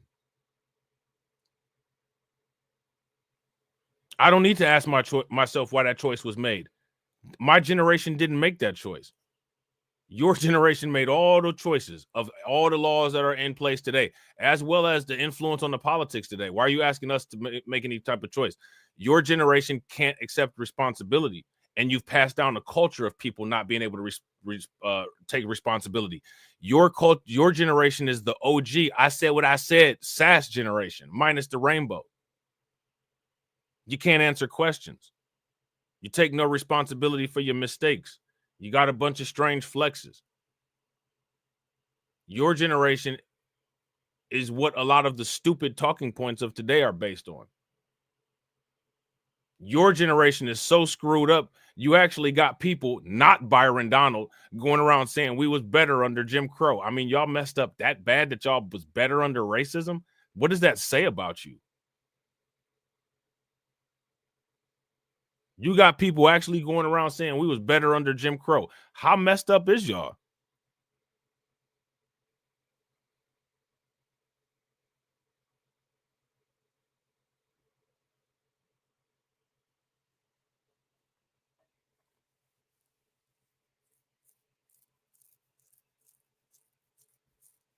I mean, I'm not trying, man. Y'all say some wild stuff. Y'all say some wild stuff and then call everybody else the coons. Y'all say some wild ass shit and then turn around and call everybody else a coon. You know what I'm saying? Like that. That shit crazy. You know what I'm saying? Shout out to Mordecus. Mordecus said integration isn't a burning building if you know how to use it. Majority of people get soft around other groups and are ashamed of it, so they blame integration. Facts. Yeah, they don't know how to move around other people. You're shy, you're pussy, and the only people that you know how to be aggressive towards is other black people. Now that's something that you learn from white people, because that's something that people show a competency in, right? But as far as moving around and networking and dealing with other people, fail in that matter. Look at you. You can't how? What other groups? These other people thought about the air. What other people? The other people that y'all invited to the cookout? The other people that y'all invited to the cookout? You know what I'm saying? Shout out to y'all, man. I appreciate y'all. Real quick, if y'all haven't smashed the like button yet, please do me a favor. Take a moment. Smash that like button. Also, if you guys haven't hit the bell, please take a moment. Hit that bell. And also, please share the stream to your social media. What y'all talking? What are we talking about?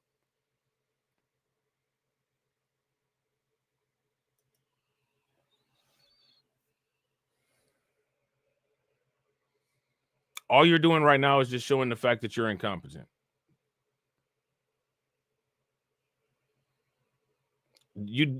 I know you're old, but you do realize that there's this thing called the internet, and we can go back and look at the times of everything that happened, right? Let me ask you this question. When did Loving versus Virginia happen? When did the Dred Scott decision happen? When did all those things happen? Here's my question.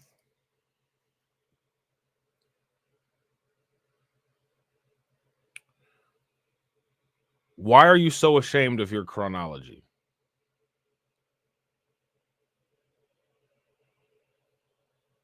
Why are you so repulsed by your own chronology? Why? I wouldn't be if it was me.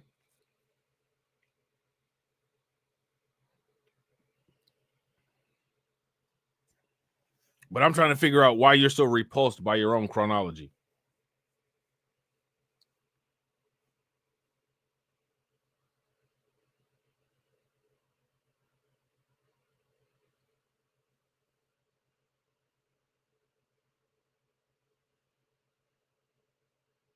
Let me know. Let me know. I know you got to let me know. All right. So now here it says and how the Tuskegee Airmen basically started out as a sort of experiment because there had been so many stories. Look at this about colored people or black people that didn't have the mentality to do anything that had any technical implications. Now, let me ask you this question. Why is it that your generation felt like you had to address every piece of misinformation and false propaganda that white people said? Why do you feel that you have to prove yourself to white people?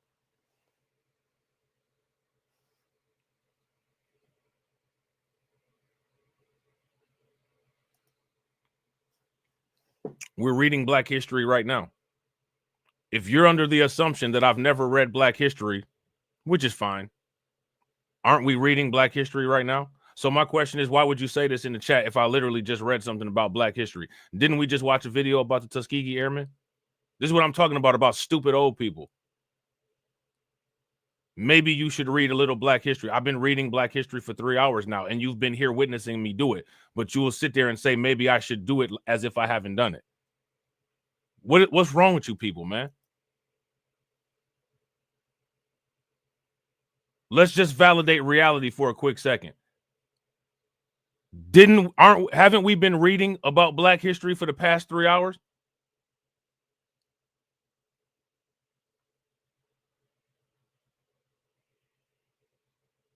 Maybe you need to blacken it up a little. Yeah, okay.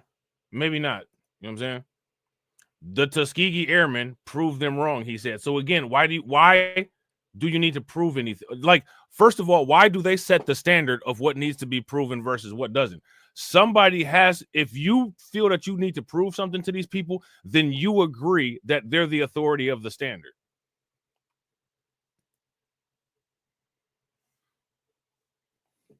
If you guys would agree, give me a thumbs up. If y'all would disagree, give me a thumbs down. First and foremost, if somebody says something and what they said is bullshit and you feel that you got to scramble to prove that they're wrong, you have submitted that they are the standard of authority. So my question would be, do you not understand that? Why would you then go and I'm going to show these people wrong? I don't care what they think.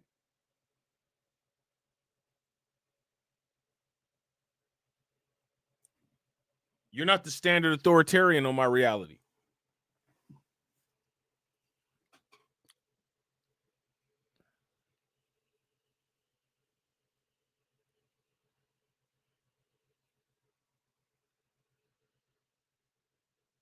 So here's my question to y'all.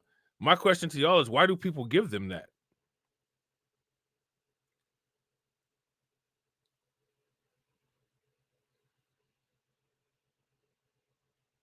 The only reason they remain a standard authoritarian is because people validate it.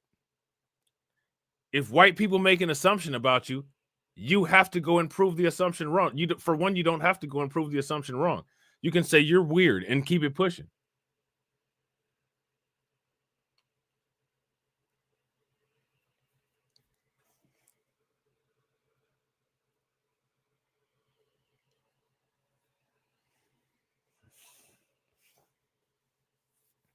You can say that you're weird and keep it pushing.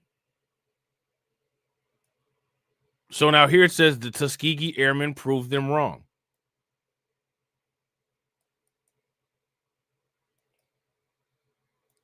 It doesn't matter in 2024. It don't matter if the Tuskegee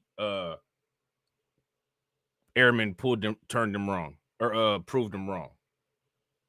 And shout out to Levine, and again, shout out to Lloyd Sky 9. What's good with it? Now, shout out to Lavanya Frank. Lavanya Frank said you are 100% right. Interracial sexual access. I disagree. I've said this before, and I'm gonna say it again, and I'm gonna reiterate it, and I'm gonna explain why. I disagree with the YouTube talking point of this idea of quote unquote interracial sexual access. And here's why. When it comes to black men, especially, right, we got a simp issue, right? Now, if you ask me, as far as this whole idea of quote unquote interracial sexual access goes, if you look at it on how men move, men do everything for sexual access. Fucking with the Democrats can be looked at as motherfuckers trying to get intra-racial sexual access. Right? A lot of motherfuckers fuck with the Democrats for intra-racial sexual access. And then you got people that do whatever, right, for quote unquote interracial sexual access, right? So basically what you have is a bunch of simps running around doing stupid shit because they think that they're going to die a dry dick, whether they get some, you know, pussy from wherever. But what it comes down to is pussy thirst instead of actually thinking with your brain. But when you're on the quote unquote pro-black side of things, right? You got to say you got to be consistent and talk like everybody else on YouTube. So you got to say the popular quote unquote interracial sexual access. But what we're not going to talk about is we're not going to talk about the quote unquote intra-racial sexual access, which runs parallel with the interracial sexual access, which happens because it's a bunch of motherfuckers that saw their dads be or saw whatever male in their life be simps. Both of these situations are situations where weak men follow women. Whether you chasing a white chick or whether you chasing a black chick. You know what I'm saying? How many times have people talked about this entire talking point of, you know what I'm saying, like quote unquote, men follow their women with the votes?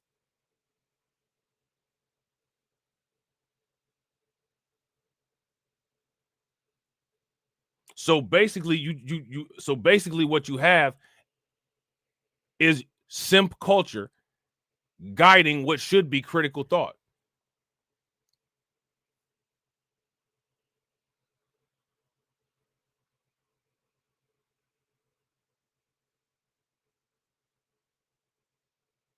You know what I'm saying? A lot of this stuff that people be saying is just YouTube talking points.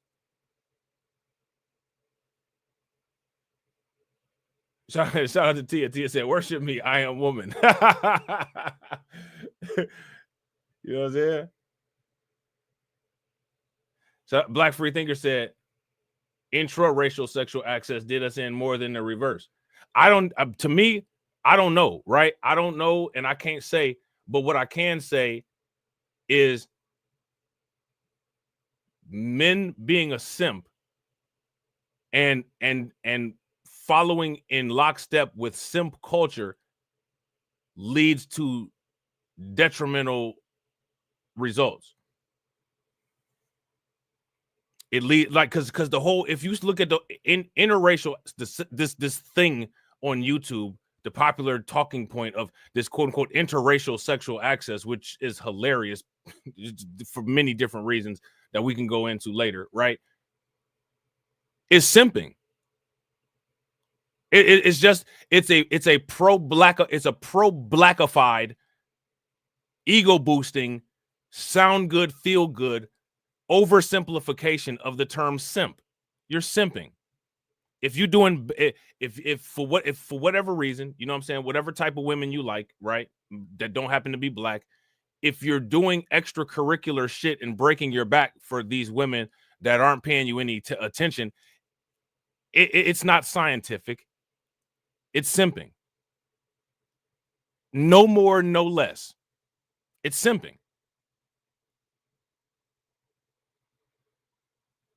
That's it.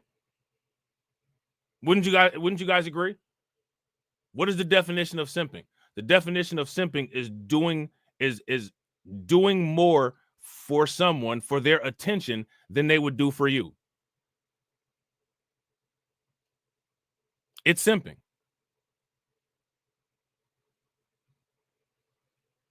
You know what I'm saying? But because it's been pro-blackified, we have to act like that doesn't happen intra-racially when the voting exit polls say otherwise. Because we have to be in line with the popular YouTube talking points and make ourselves feel good. You know what I'm saying? Shout out to my man Lloyd Sky 9. What's good with it, bro? I definitely appreciate you. Make sure y'all show my man Lloyd Sky 9 some love. Throw some flames, some radiation emoji, and some ducks in the chat for Lloyd Sky 9. Lloyd Sky 9 says, this stream and that last one has to be clipped, bro. You've been dropping straight depth on the regular. I appreciate you, bro. Oh, and the market is getting set up for later this month. Right now, bro, man, listen, feed the liquidity. Feed the liquidity. Feed the liquidity. You know what I'm saying? I appreciate it. Shout out to Lloyd Sky 9 for funding the organization. Make sure y'all show Lloyd Sky 9 some love, and he bought y'all lunch. How do you think that we fund this organization, huh? We're not exactly the March of Dimes. In Springfield, so don't push me, ain't Donald Trump trying to grab him by the... Said it was some Haitians somewhere out in Springfield. Women doing cartwheels. Have you seen Garfield? Have you seen Snowball? This about to snowball. I'm about to go off. I can't let this go on. Miss me like an airball. Tell me when my cat is cough it up like a hairball. I gotta tell them if they even put the fingernail on Santa's little helper to turn them to hamburger helper. Somebody better help them, cause I'm going to jail for showing them fellas helter skelter. Usually I'm content, but if you touch my dog, then I'm turning into John Wick. I'm lit. Bird better drop it. If you touch my pet, then I'm pulling up like CrossFit. Hello Kitty, but it ain't there, it's right here in your city. When I turn my back, now the cat goes missing in the where my peoples is at. Does anybody know where he flipping at? Cause I heard they putting claws on felines, I'm mad. And my cat disappeared just like Felix the cat. And the got paid back. Thought she was a goner, but the cat came back. If you ain't a pussy cat, say drop that cat. Drop that cat. Drop that cat. Got paid back. Thought she was a goner, but the cat came back. If you ain't a pussy cat, say drop that cat. Drop that cat. Drop that cat. they're eating the dogs, they're eating the cats. Eat the cat.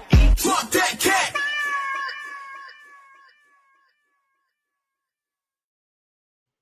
Shout out to you, bro. I appreciate you, bro. And listen, I'm going to tell y'all something, man. I'm going to tell y'all the deepest, darkest secret on YouTube. I'm going to tell y'all the deepest, darkest secret on YouTube. All of these people who mystify all of this crazy, like, listen, man, do y'all, listen, man, I'm going to be 100% honest with you, man. And shout out to my man, Lloyd Sky 9. I'm glad Lloyd Sky 9 in the chat because he can definitely validate this. And shout out to Brooklyn. Anybody that lives where it's a whole, it's a lot of people that live in these places where it's not a lot of diversity. It's not a lot of anything. So you're constantly around the same type of people, right? Which there's nothing wrong with that, right? There's nothing wrong with that, right? But what ends up happening is that people that live in those type of environments or people that live in those areas, they'll say things about things that they don't have any experience with as if it's fact, and people will latch on to that because they don't have no experience with that. I'm going to tell y'all something, man. Listen to me very closely. Listen to me. No one, as this whole idea of quote unquote interracial sexual access, it's non-existent. It's no such thing. Literally, no one has to bang for that. If you are in an environment anywhere for whatever reason where you're the only black person, or where there's a bunch of different black people, and you're the only black person, whether you're a man or a woman. If you're a woman, if you're a black woman, and you're in a situation where you're around a lot of non-black people, there is going to be some person in that group of non-black people who is going to be obsessed with you and want to deal with you. And you don't have to do shit. You ain't got to change who you are. You ain't got to act a certain kind of way. You ain't got to you don't have to do none of this code switching or none of that. There will guaranteed be somebody who's like, I'm fucking with that. I don't give a fuck that my parents ain't gonna fuck with me no more. I don't give a fuck that nobody in my culture is gonna fuck with me. I'm fucking with that. There's going to be somebody there. If you're a black dude and you're around a bunch of people that's not black, there's going to be some female that's like, that's mine right there. I'm locking that motherfucker down. And you don't have to do shit. Anybody that's ever been in an environment where you're one of the only black people can vouch me and tell me that that's true or false. So this whole idea of you got to do all these backflips and do all this crazy, that shit ain't even true. The people that do that shit because they want to. It don't have anything to do with what kind of person they want to be with or what's available to them at the moment. They do that shit because they are a coon at heart in their soul. You don't have to shout out to T Grizzly. You don't have to do no effort. You know what I'm saying? You don't have to do no effort to deal with. All you got to do is just be in a vicinity, whether it's college, whether it's a sports team, whether it's work, whatever it is. If you're in any type of environment and you're the only one, there's always going to be somebody that wants you for who you are.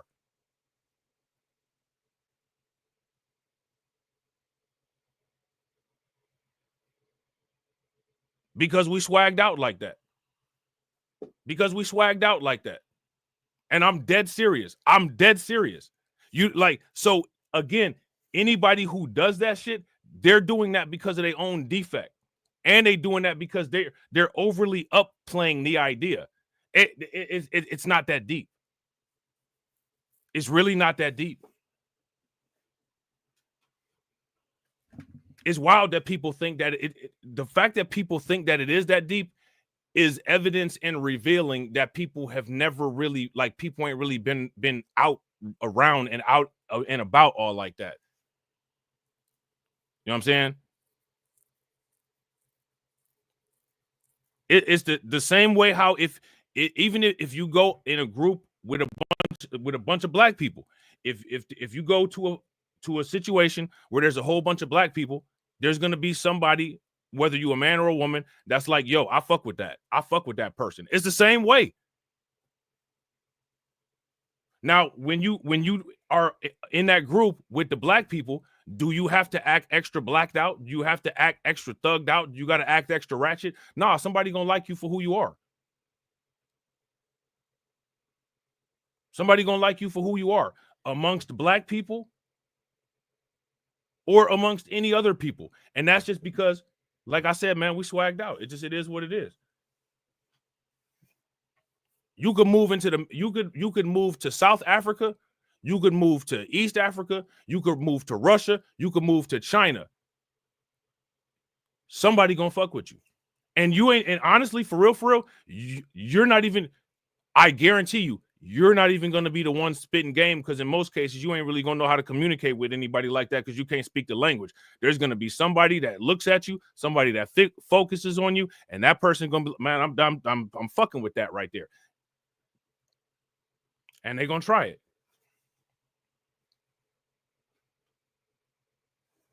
Trust me. I would not lie to y'all, man. So when y'all see people on this bullshit acting a certain kind of way, they're acting that way not because they had to act that way to get with the person that they're with. They're using the person that they're with to justify their behavior, but make no mistake, that's their own behavior. That's them. That's them doing that shit. You know what I'm saying?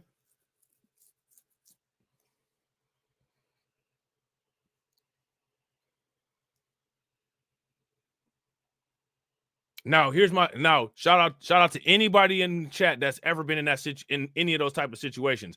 Am I lying? Am I lying?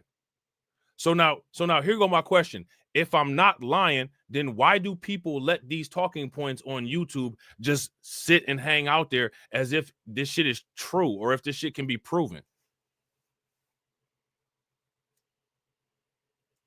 Like, that shit's not true. None of that shit is true.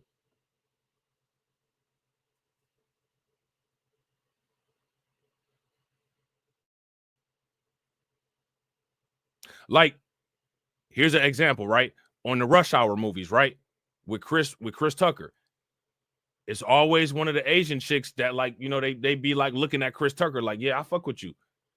But here go the thing, right? It's accurate how they depict it, right? Because the chick is looking at Chris Tucker because she looking at Chris Tucker. But then Chris Tucker be like, oh, you know, yada, yada, yada. And then he get on to try to act Asian type thing. Ain't nobody tell you to do that. Why are you doing that? She looking at you and she like you for who you are. She like you because you different than her, but you trying to be her. You know what I'm saying? Like, you're trying to be her. The reason she like you is because you different. So again, like, that's that psychological, that's that weird shit. If it's somebody that likes you, that's not the same culture as you, they like you because you different. But you so not confident in your own culture that you don't recognize the fact that they like you because you're not them, but then you turn around and try to be them to appease to them. This is what I'm saying. Like, none of this shit be making sense to me. If some people like same, some people like opposite. If you're dealing with a motherfucker that likes opposite, do you think it's going to be a turn on or a turn off if you try to act like them? Like, say, for instance, you know what I'm saying? Like, y'all seen that movie Legally Blonde? It's a white chick, you know what I'm saying? She blonde, blue-eyed, the whitest white girl ever. And she like a thug nigga, like Pookie, like 50 Cent, right? But then every time you be around her, you're like, oh, hi, how you doing? Hi, how you doing? Nah, she want to get away from that shit. That's not going to be a turn on. So why don't you have confidence in yourself to just be who you are and not do the code switch thing? That's a fucking you problem. When people talk about that type of thing, that's how they need to talk about it. All this stuff points back to it's a you problem.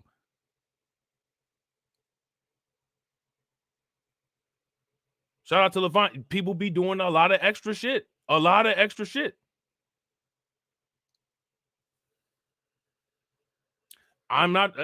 another example of this shit. And this is what I'm saying. It comes down to being a simp or not. Look at Family Matters and the example of Steve Urkel, Myrtle Urkel, Laura, and Stefan. Now, you know what I'm saying? Like, Steve had to do the ultimate code switch. Like, he had to get a machine and turn himself into a whole nother person to be accepted by Laura. And I'm not trying to be funny, man, but Myrtle looked better than Laura, in my opinion. But he was willing to give up Myrtle, you know what I'm saying, if Laura would just give him the time of day. Why you code switching like that? Myrtle like you for who you are. Laura like you for Stefan.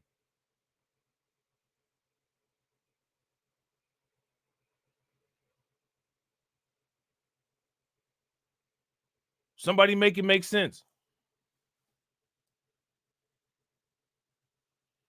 So for real, at the end of the day, with that particular type of shit, it's a situation of simping and self-confidence. And females can be simps too.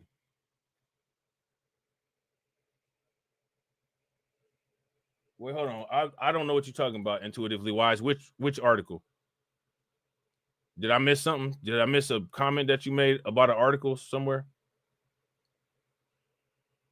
Intuitively Wise said the article spoke to the limitations that the civil rights movement was about, our ability to compete. Okay, when you say our ability to compete, in what arena?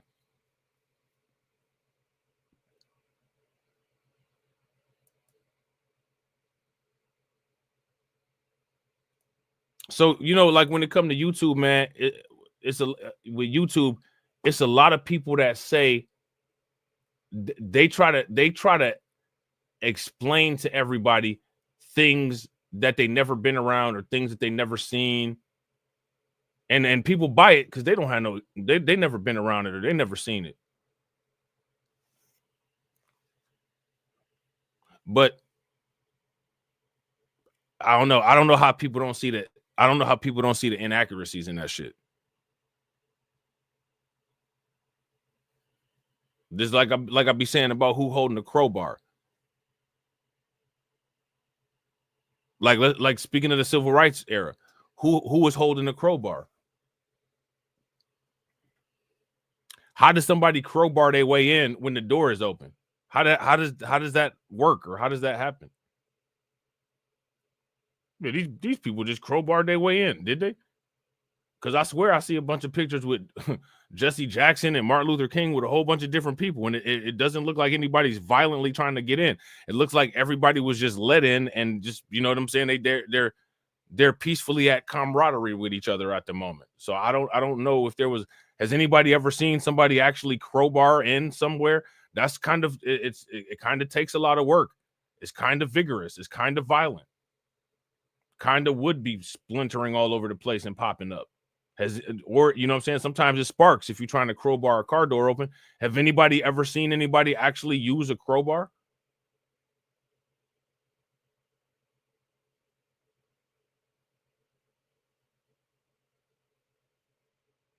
Have anybody actually ever used a crowbar?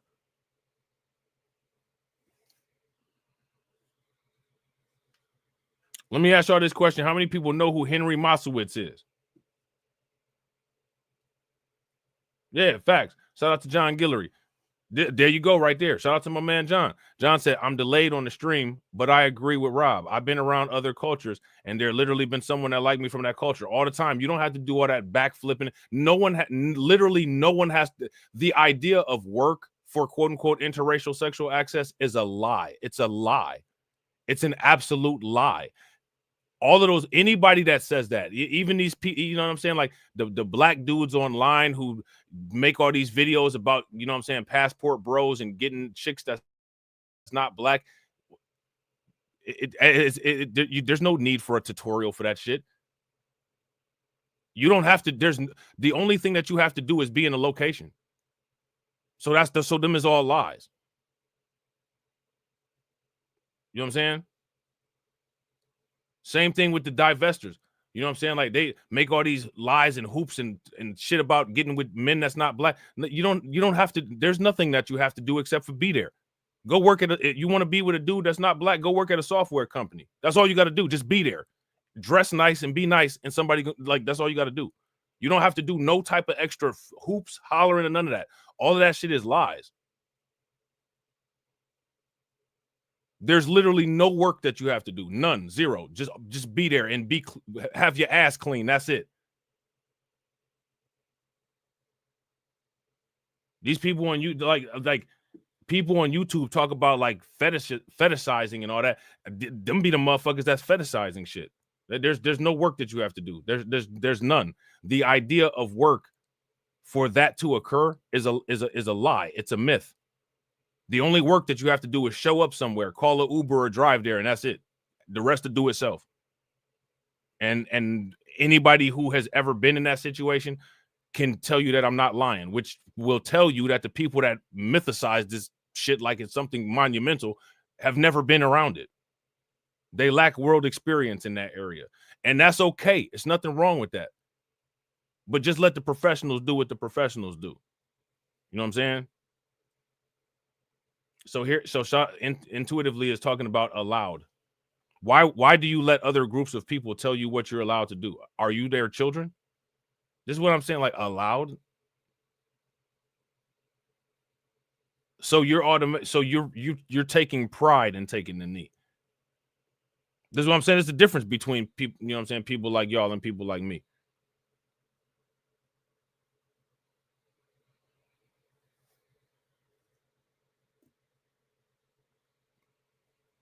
I think that you have an automatic mediocrity switch. And what I think is that you don't allow yourself to go to your full potential because you're scared that you might not be able to manage self-custody.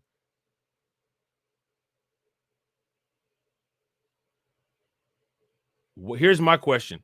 First and foremost, why would you want to be a part of a system of white supremacy? I mean, who the fuck wants to be a part of that shit? I don't understand you. I don't understand you people. People like you, I don't get. We're not allowed to be part of the system. I mean, what? Why? I didn't know the idea was to try to be a part of the system. See, that's the difference between me and a lot of these other motherfuckers. My idea is not to be a part of that shit. I feel bad for you because if you become a part of it, you're gonna get swept up in it when people like me finally destroy it and get it up out of here. But see, this is where you split down the hairs right here. It's a lot of these people that actually want to be a part of the system. And this is one of the reasons why a lot of people be lashing out like how they do. Let's make this clear. I don't want to be part of the system.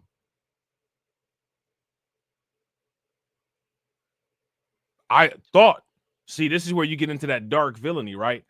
I thought that most people didn't want to be part of the system. But see, I was wrong. This how I keep telling y'all my eyes is open now. I was wrong. I was wrong. These pro-blacks, you know what I'm saying? People like that, they want to be part of the system, and they're actually upset because they're not allowed to be a part of it. This is one of the reasons why they have a problem with, like they say, like with the immigrants and stuff like that. It's not fair that those people get to come over here and be a part of white supremacy, and we've been working for white supremacy for this long, and they won't let us be a part. So the actual issue is that a lot of these pro-blacks, they're upset because they won't be integrated into white supremacy. Now, intuitively wise, you sat there and talked about you had a problem with integration. What you think being a part of a system is? The definition of integration is literally to make a part of a system.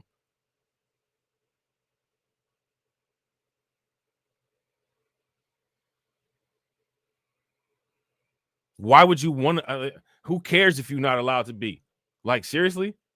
That's what you want? That's what to define your life? You'll feel better if you get to be a part of white supremacy, man? Hey, shout out to you, man. I guess. Not my bag. Not my bag, bro. It's not what I. It's not me. You know what I'm saying?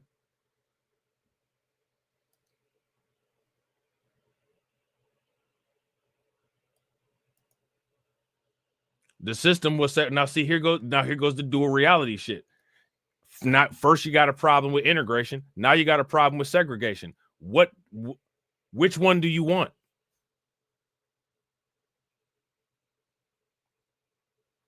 Oh, we couldn't live under segregation. Oh, integration messed us up. Which one do you want?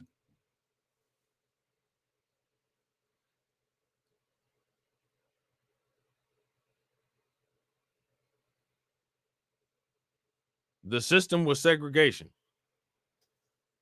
The police were white governments and were white, and the Justice Department was white. Duh.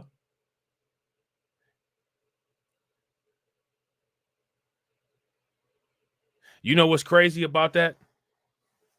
The only, like, if you go to China, the police are Chinese, right? The Justice Department is Chinese, right? If you go to Russia, the police are Russian and the Justice Department is Russian. You know the only places where you go and it's not like that? Take a wild guess. But you gotta, like, why is it that you don't see the problem that we don't have our own system set up? You want to be a part of that system. Honestly, if you look at the rest of the world more mirrors the system that we have a problem with in its respective places. So maybe you might want to rethink. Maybe there's an issue with the fact that we don't have something set up like that.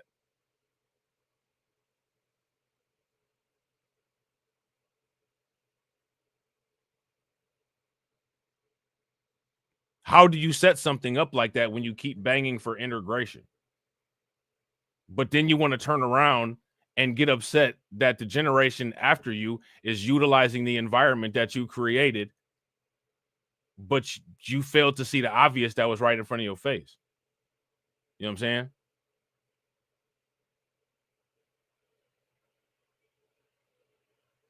Shout out to Lavanya. Lavanya said that is very true, Rob. And when they see folks that don't want to be a part of WS system, it makes them see how weak they really are. Yeah, facts. Like, I don't want to be a part of the WS system. This is one of the reasons why I am a cryptocurrency advocate. This is what I'm saying, man. Like, when to me, a red flag is when people automatically are opposed to cryptocurrency, when people automatically opposed to Bitcoin. That's a big red flag to me. You know what I'm saying?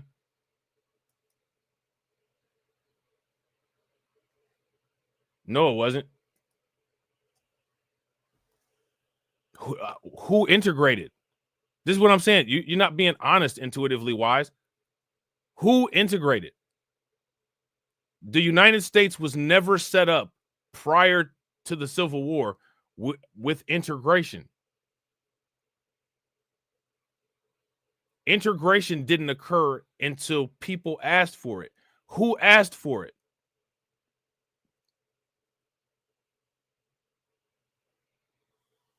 Why you can't I can't that I mean that's so cowardly, man. Stop lying. Damn. I'm so tired of people like you just being just babbling and saying crazy shit, taking away from the validity of people like me. Get your shit together and be honest about what the fuck happened in history.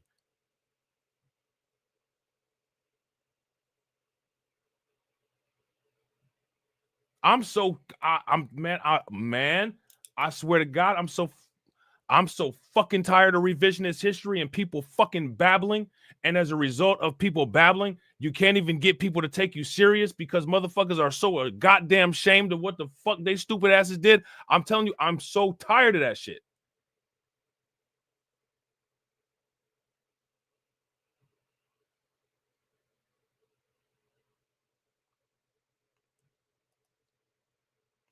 I don't have oh my God, dude. I don't have a problem with integration either. I don't have a problem with it either. But you're lying about the situation. You're saying that, quote unquote, they integrated with XYZ intention. The actual reality is that we advocated for integration with no intention. That's the actual situation.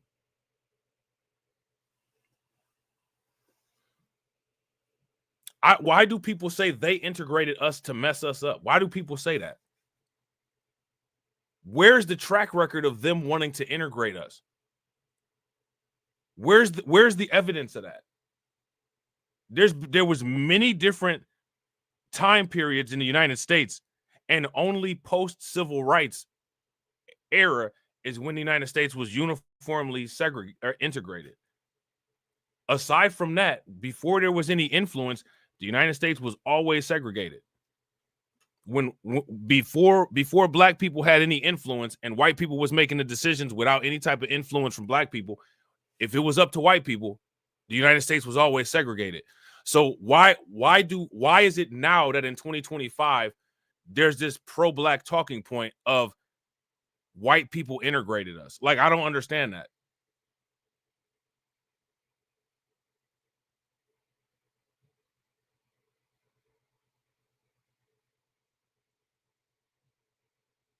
Where were white people in mass banging for integration?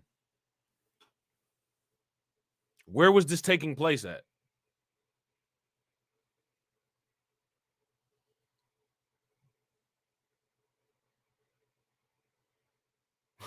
Where was white people doing January 6th banging on the Capitol to integrate black people into society? Where was that happening at?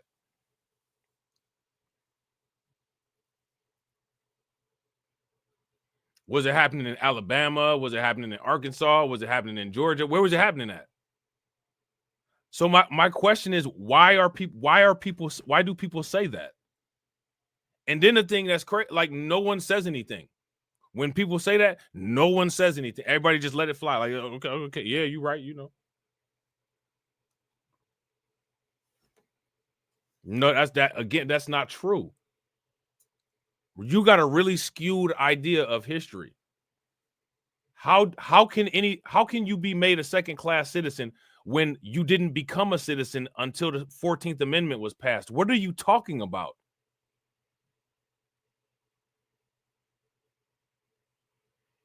What are you talking about?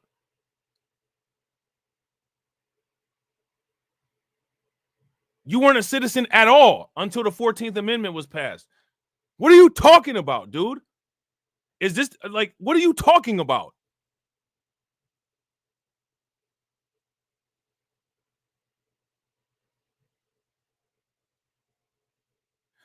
Do y'all see this?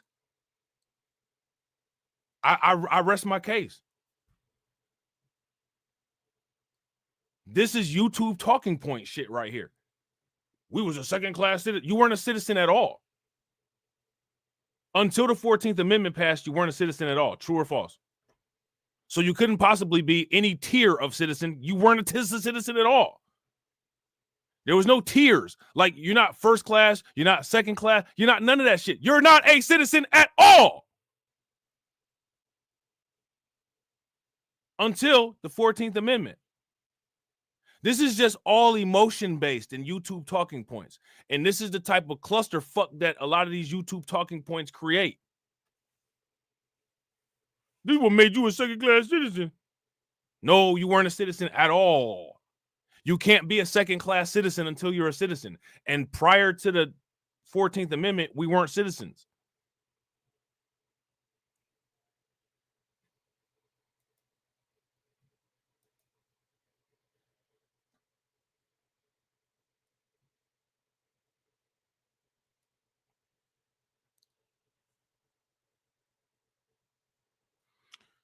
Oh, man. Man, oh, man.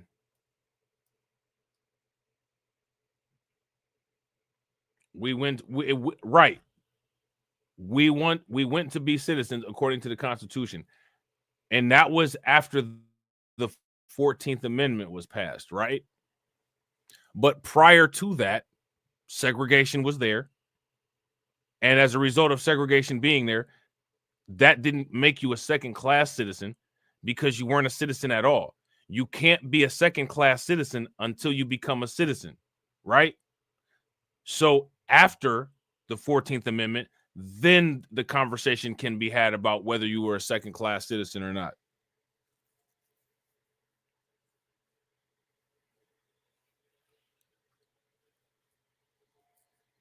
And I'm not trying to be funny, but even then, right, people took pride in their second-class citizenship. I mean, people just won't shut up about it. Even to this day. I mean, I ain't trying to be funny, but like we was a second-class citizen. I mean, people just want to run up to somebody and tell them that they was a second-class citizen. Another strange flex. I don't run up to people and tell them, you know what I'm saying, I'm a second-class citizen.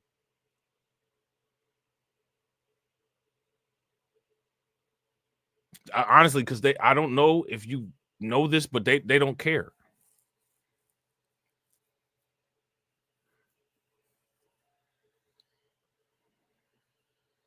They don't care. A lot of times people tend to just bombard people and flood people with a lot of shit that they don't care about. They don't nobody care that we may have been perceived as a second-class citizen. No one cares.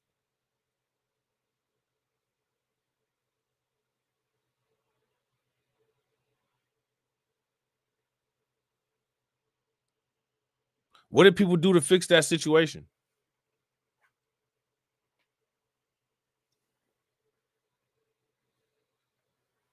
Right. Shout out to Mordecus. We was right. We were second-class citizens and then didn't do nothing about it. Like, come on, man. They treating us bad. They treating us wrong. Why you subjecting yourself to being treated?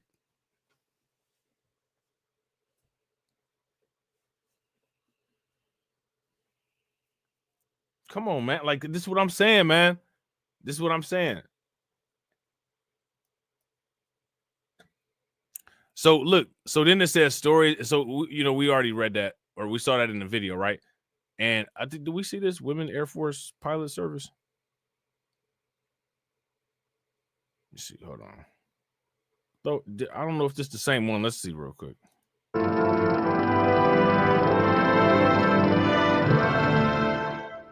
Pioneers, heroes, role models.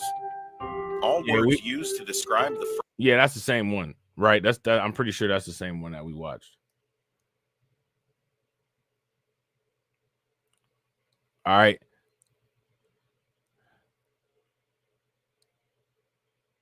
So listen to this, right? Listen to this. The Tuskegee Airmen comprised as many as 14,000 personnel, 1,000 of them pilots. They flew 15,533 sorties in the sky above war-torn Europe, racking up 112 aerial kills and earning 96 distinguished flying crosses and 3 presidential unit citations. President George W. Bush awarded the black pilots the Congressional Gold Medal in 2007. And now they turned around and took their video out of the archives. The role of WASP members, and so again, I want you to see they go directly from the Tuskegee Airmen to the WASP member, right? The role of WASP members was to free male pilots for combat duty during World War II. They delivered aircraft from factory to military bases, conducted flight checks, towed targets for live anti-aircraft gun practice, simulated strafing missions, and trained male pilot cadets.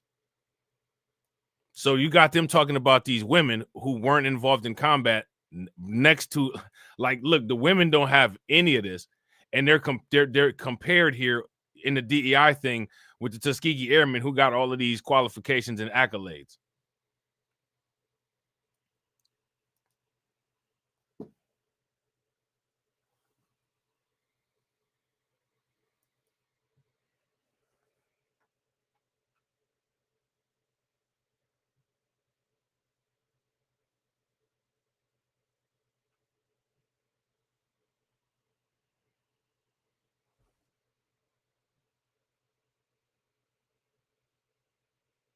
Does it make sense?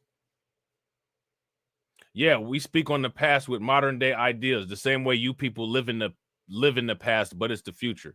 What don't you understand about that? You live in the digital era, but think somebody should be spinning a record or putting in an 8-track. What's the difference between that and what you're talking about?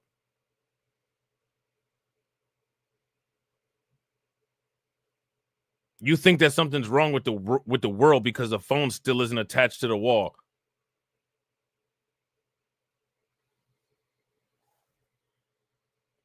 The difference between the modern world and the past world is that the past world is extinct. It's not around anymore.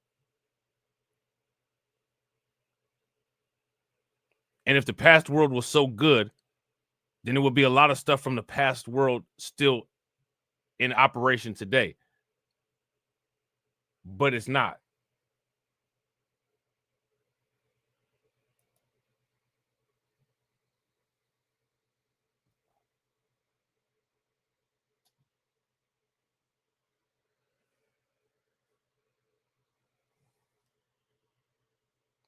Speaking on the past world, living in the modern world.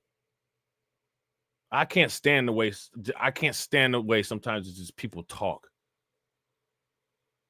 There's no possible way that you think that I'm slow.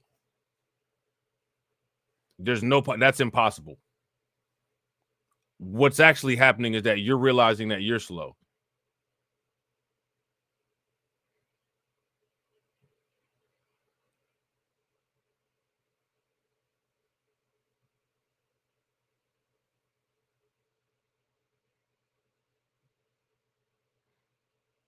There's literally no possible way in the world that you think that I'm slow. There's people that hate me that will reluctantly admit there's no possible way that I'm slow, but that's hilarious. You're trying to be a comedian. Keep trying. You know what I'm saying?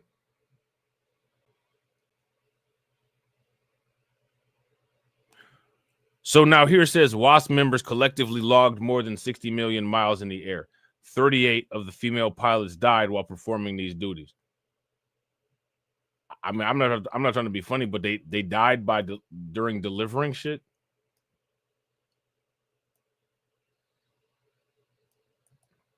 There go there go your DEI right there.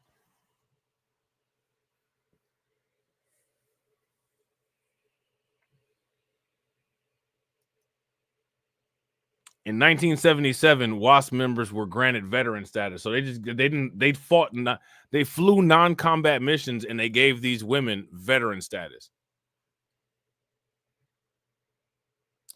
Shout out to Ty Richardson.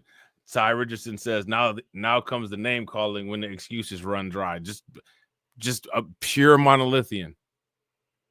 Pure monolithian. Literally, these people are so predictable. You could write an 8-hour schedule out for them and be 99.9% accurate on every hour that you write out.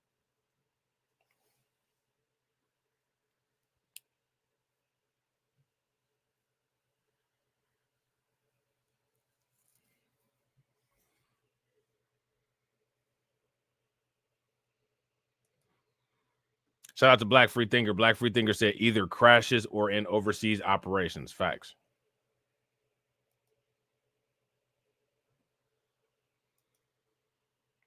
They were awarded the Congressional Gold Medal in 2009 by President Barack Obama. So don't you think that is interesting? President Barack Obama didn't honor the black ones. George Bush did.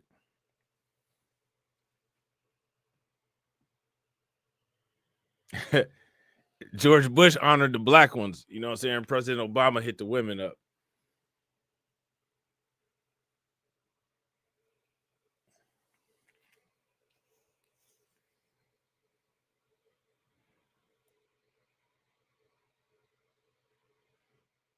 So make it make sense, man.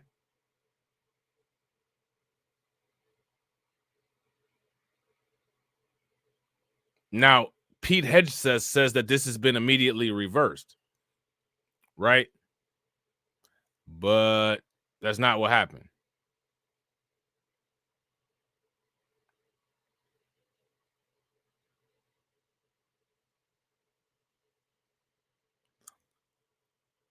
So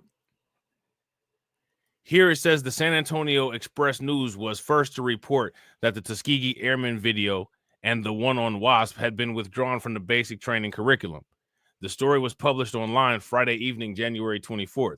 It sparked heated criticism of the Air Force, including some from elected officials and prominent veterans. So again, I got to ask you guys this question. Why did they remove this story?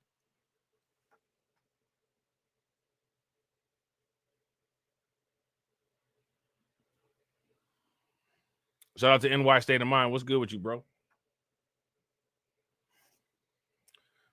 Shout out to Ty Richardson. Ty says, always goes the same when speaking to my older generation about the past. The older generation they're so lost in the sauce, bro. They're so lost in this. They don't believe in compute. Like it's they still go to church. Like it's just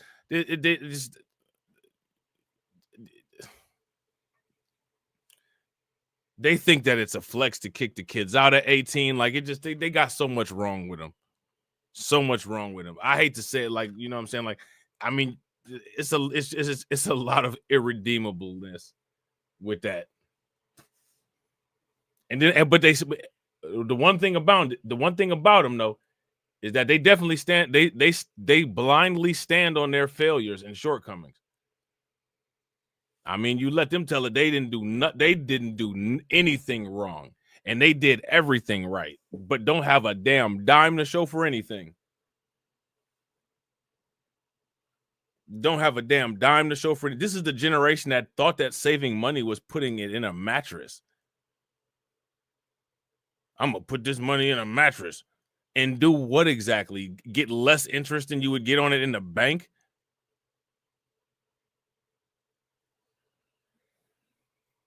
I'm gonna put this money in a jar and store it in the wall. Why? So it can literally sit there and not earn any interest?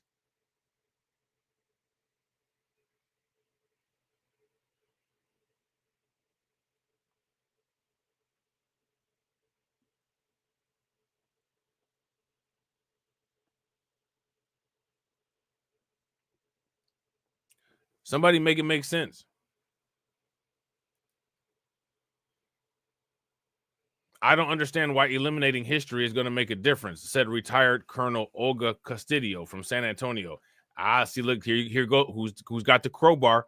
The first Hispanic female pilot in the Air Force. So now we got the intersectionality going. Now she wants to make sure that this Tuskegee Air Force video is there and available so that people like her can get an opportunity, right? But here goes the question, though. Does she support reparations? Probably not, no. Because no one supports reparations.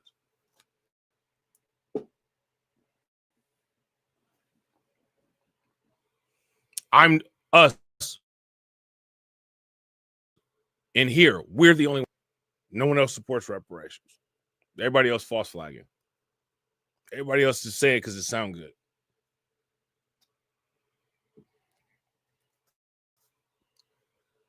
You know what I'm saying?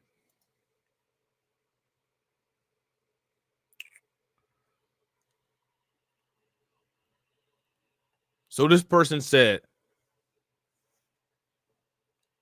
without the benefit of knowing the rationale or specifics behind this decision, as a retired airman, former Red Trail commander in Balad, Iraq, and loyal supporter of our U.S. Air Force, I'm saddened by the news.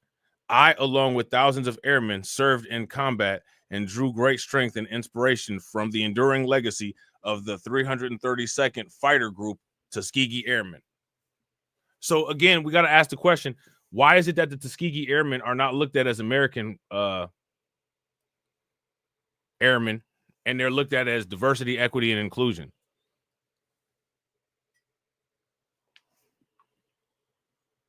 You're not an elder. Elders earn that title.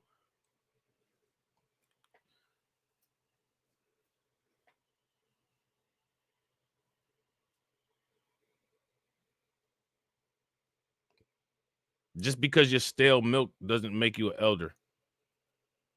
That just makes you stale milk.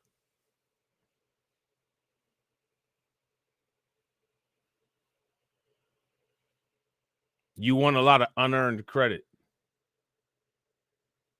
This is one of the reasons that old people have an issue with Bitcoin, because Bitcoin makes you require proof of work.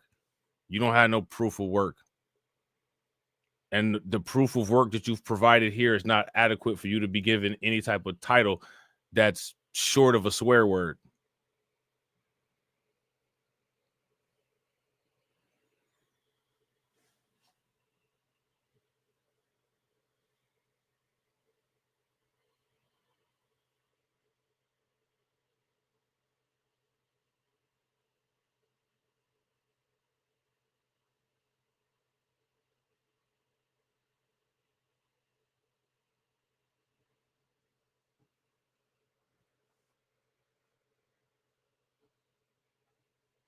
Okay.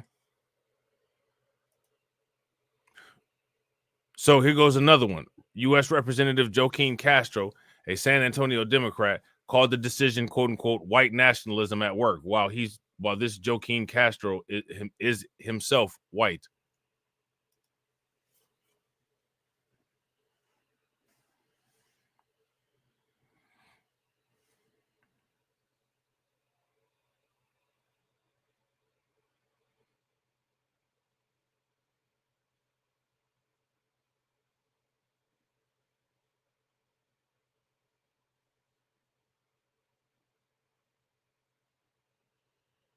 Somebody make it make sense. Among those objecting the withdrawal of the videos is U.S. Senator Katie Boyd Britt, a Republican from Alabama, home of the Tuskegee Flyers. There is no greater historical example of a highly skilled, valiant fighting force than the Tuskegee Airmen. Now, let me ask you guys this question. Where's all the black Democrats at about this? Them Democrats that was built upon by that old generation. The legacy Democrats. Where's the Hakeem Jeffries and all that?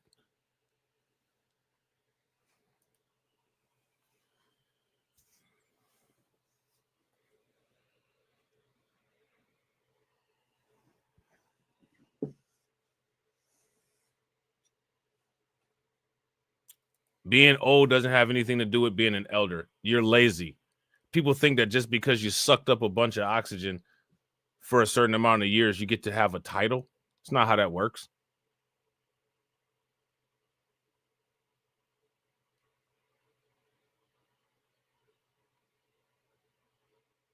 Why do people want you want stolen valor?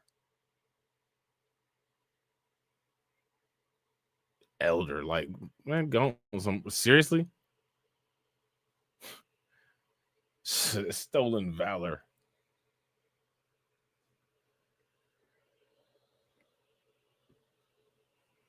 We'll call you stolen valor. This ain't one of them places where you just get a title because you want a title. Call me an elder because I'm old as hell, man. Nobody care about how old you are.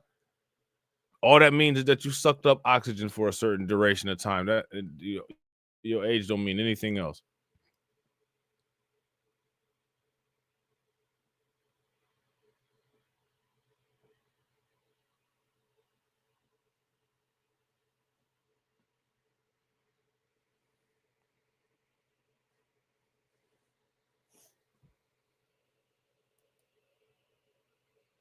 Everybody be wanting these false titles, man. Call me an elder. Call me this. Call me that. Didn't earn it. That's what they say DEI stands for. Didn't earn it. I'm definitely not gonna be a part of reinforcing that. Just titling people up. You know what I'm saying? Nah. So now here it says there's no greater example of a highly skilled, valiant fighting force than a Tuskegee Airmen, she wrote on X. She suggested the suspension of the lesson block and the videos was an act of malicious compliance with Trump's executive orders intended to make the president look bad. And again, so here comes the conservative victimhood, right? Because it's always a victim situation with the conservatives, or it's always somebody did something to them. Or they were attacked somehow. It's just, you know what I'm saying? Like, nobody's really thinking about you all like that. I mean, you can get shown what it's like if you really want to be subject to that type of thing every day. It could happen, right? But that's not what's happening. You're just being lazy.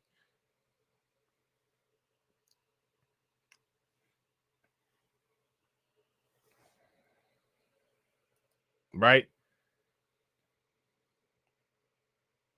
Britt said she had no doubt Secretary Hegseth will correct and get to the bottom of what happened. It was in response to Britt's post that Hegseth wrote on X on Sunday, "This will not stand," and later this has been immediately reversed. So I guess they fixed it. Which, if you ask me, I mean, you know,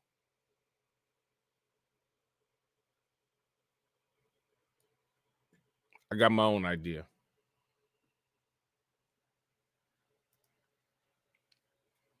Right? I got my own idea. Now, that lasted a little bit longer than I thought it would.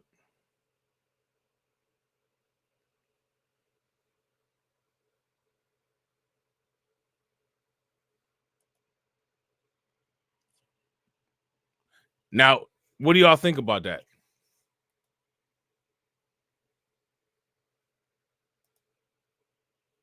Some of your generation is very disrespectful to the one that carry. You didn't carry it. You don't even carry yourself. You didn't carry us anywhere. What are you talking about? This is ridiculous, man. I swear the stolen valor is ridiculous.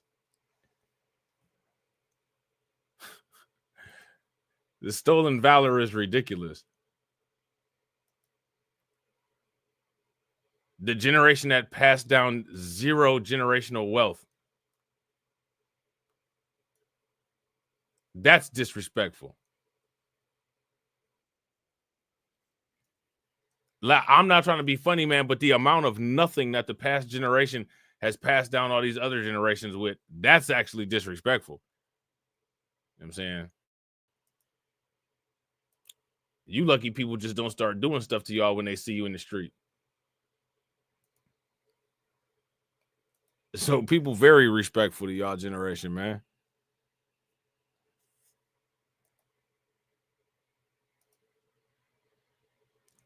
How many, like, let me ask y'all this.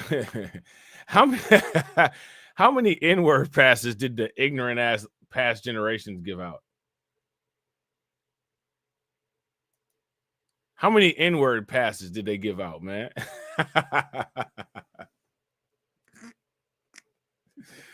doing stupid shit like that. You know what I'm saying?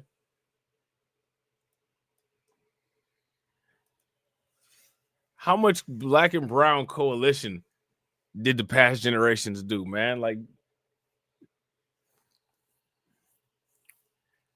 how much did y'all do? Shout out to everybody watching. I appreciate y'all. If y'all haven't smashed the like button, please do me a favor. Take a moment, smash that like button.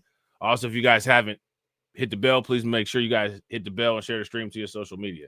Shout out to Ty. Ty said, here we go with the disrespectful narrative right before he curses you out and leaves. Listen, I'm gonna be 100% honest. I'm so disrespectful, just like 50 Cent. Why do they deserve respect? If you ask me, they disrespected us. Telling somebody about themselves is disrespect? I don't think so. But this is the soft batch cookie nature of that past generation. That generation of people couldn't teach people how to stand upright. Look at how soft they are. They buckle with everybody below. We carried y'all this far. No, how do you carry somebody far when you tell them to get out of the house at age 18? You carry somebody where? You know what I'm saying? Your generation is the generation that advocated for people not to even carry babies. Got everybody doing the abortion thing. You don't carry anything. You don't even believe in carrying kids. What are you talking about?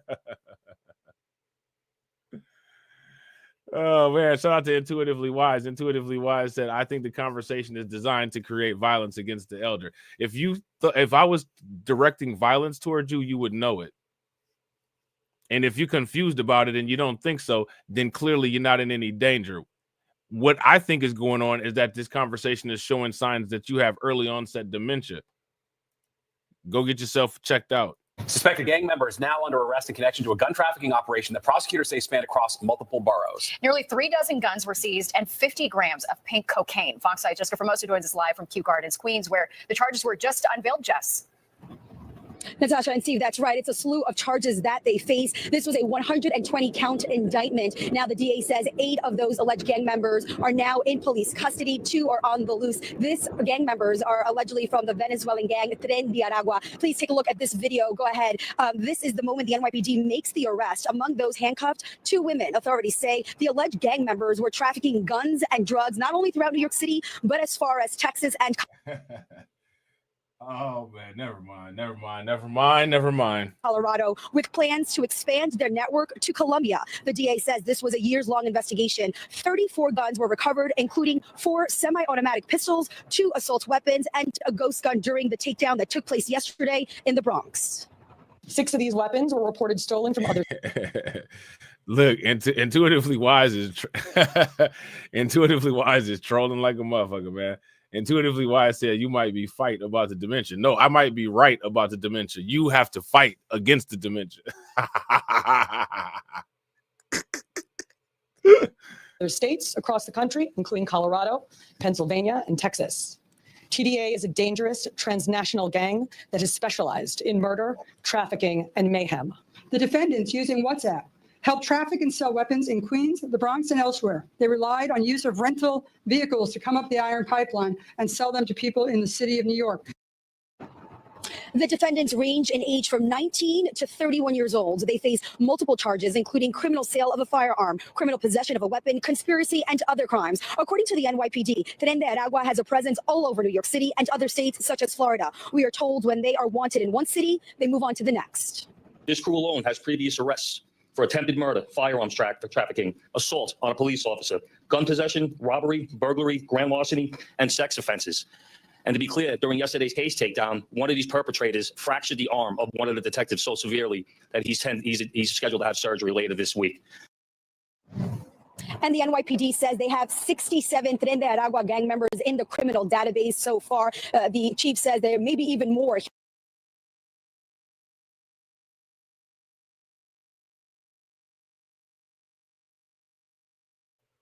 Who voted for these politicians, ladies and gentlemen, that had these neighborhoods infested with Tren De Argua members?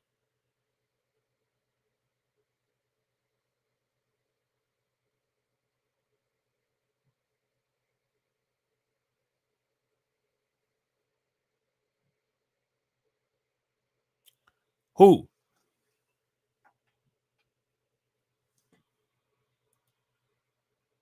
here in New York City that said 5 of the suspects could face up to 25 years behind bars. Now, we want to be clear. Authorities telling us that this takedown has nothing to do with the ICE raids that we saw yesterday take place across New York City. This was the DA working along with the NYPD to get guns off our streets. That's the latest I have from Kew Gardens. I'm Jessica Formoso, Fox 5 News. Natasha, Steve. All right, thanks, Jess. All right, so there's that. All right, let me see. What is this? Let's look at this real quick.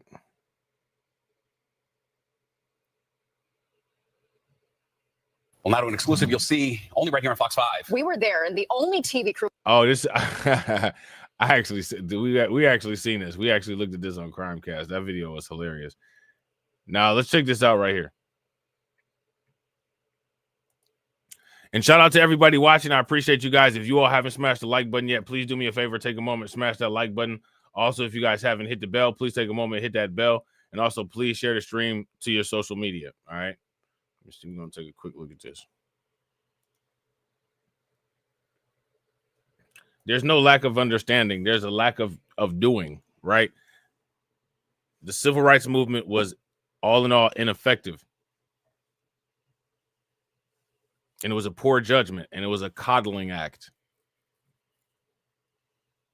And in addition to all of that, it wasn't protected and secured. The civil rights movement that you all advocated for is the current fuel for the migrant crisis.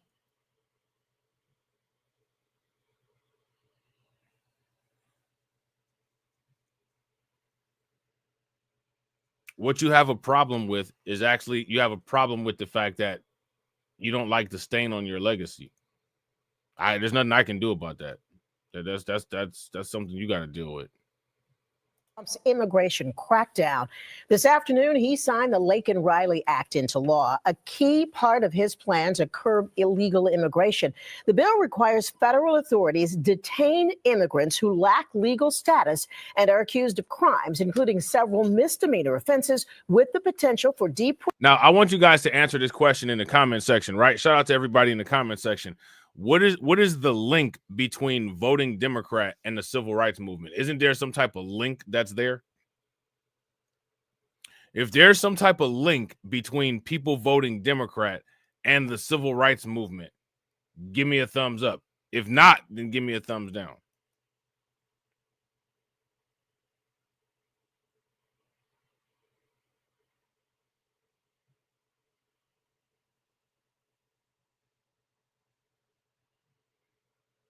That should be pretty easy to answer, right? Deportation even before they're convicted. President Trump also announced that he wants to send undocumented immigrants to the infamous Guantanamo Bay prison. Meanwhile, a reputed Venezuelan gang member busted during yesterday's immigration raids in the Bronx went before a federal judge. Eyewitness News reporter Joe Torres live in Inwood. Joe? We'll get to that in a second, but here in Inwood, we are outside the Northern Manhattan Coalition for Immigrant Rights, one of 60 organizations across the 5 boroughs of New York City that will benefit from $2 million in emergency funding allocated by the New York City Council. And in light of the federal immigration crackdown, those organizations told us today that is money they desperately need. When our communities are under attack, what do we do? Stand up, fight back! But fighting back can be costly. So today, when the city council speaker announced $2 million in funding for dozens of immigrant advocacy groups across the city, it was welcome news. Yesenia Mata is the executive director of La Colmena, a nonprofit community-based organization on Staten Island. Through this funding, what we're able to do is provide services to the community on site, to have attorneys on site, to have interpretation on site. The announcement and the money follow the immigration crackdown and executive actions ordered by President Trump. On Tuesday, the new Secretary of Homeland Security joined federal agents and the NYPD as authorities arrested 20 people wanted on criminal charges. The enforcement actions happened in Washington Heights, Queens, and the Bronx, and that's where authorities took into custody Anderson Zambrano Pacheco. Now, again, here goes the question, right? If you ask me, like, this is the biggest question. You know what I'm saying? This is the biggest question. Shout out to the Crew Reality. What's good with it, bro? How did all of these people get there? How did this happen? That's the question. Let me know what y'all think. Today, the reputed Venezuelan gang member appeared in federal court on a charge of possession of a firearm while a fugitive from justice. Investigators released a photo of the loaded 9mm handgun they found in a dresser drawer inside the 25-year-old's apartment. The prospect of more operations focused not just on violent criminals, but on the undocumented, has New York's immigrant population living in fear. Listen to what Alicia Portada told us this afternoon. She is the deputy director of Mixteca, an organization that assists the growing Mexican and Latin American community in Sunset Park, Brooklyn. Definitely the fear is real. We have experienced in our offices as well a drop of visits that we usually get. If you're a migrant in New York City, you can go about your life, no problem. But the minute you break the law, you become a criminal. Then you become our problem.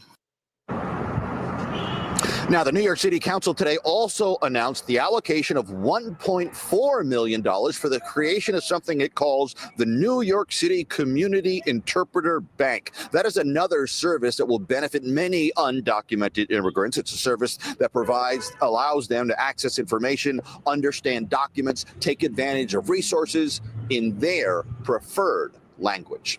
Live in Inwood tonight, I'm Joe Torres, Channel 7 Eyewitness News. All right, so there's that. All right.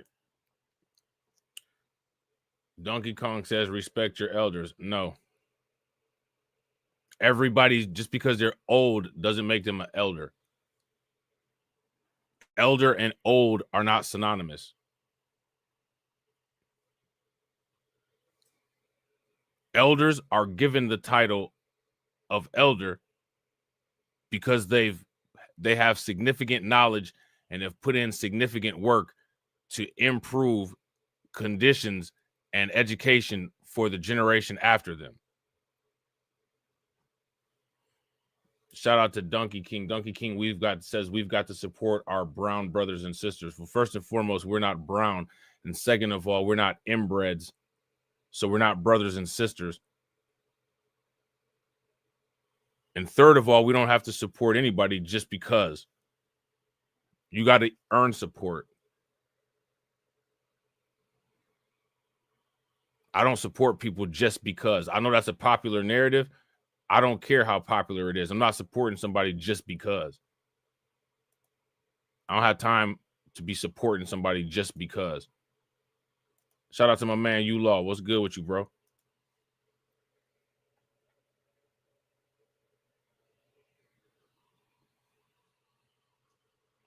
People don't, Donkey Kong, people don't want what they need.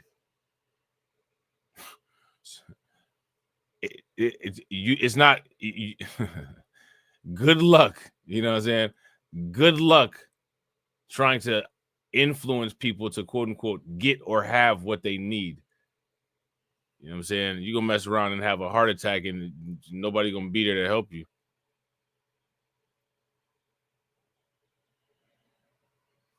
You know what I'm saying? Shout out to everybody watching, man. I appreciate you guys. If you all have not smashed the like button yet, please do me a favor. Take a moment, smash that like button. Also, if you guys haven't hit the bell, please take a moment, hit that bell. And also, please share the stream to your social media. How many people have heard about the tariffs? Trump already put some tariffs on China, Mexico, right? And where's the other place? Canada, China, Mexico, and Canada. And then I guess China, Mexico and Canada have responded with retaliations. Here first with more is Trump Water Czar Tom Homan.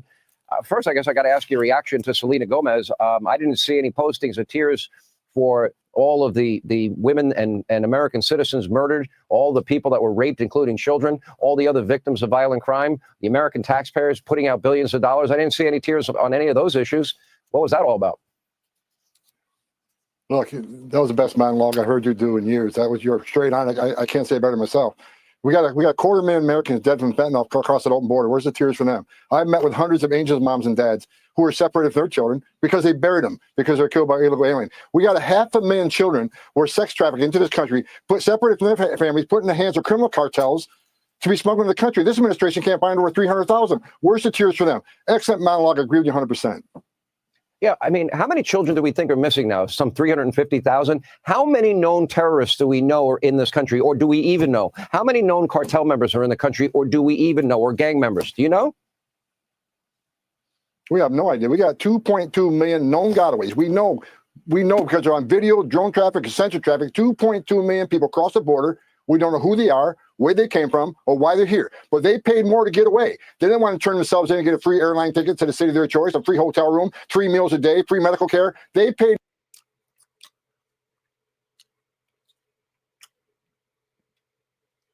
Man,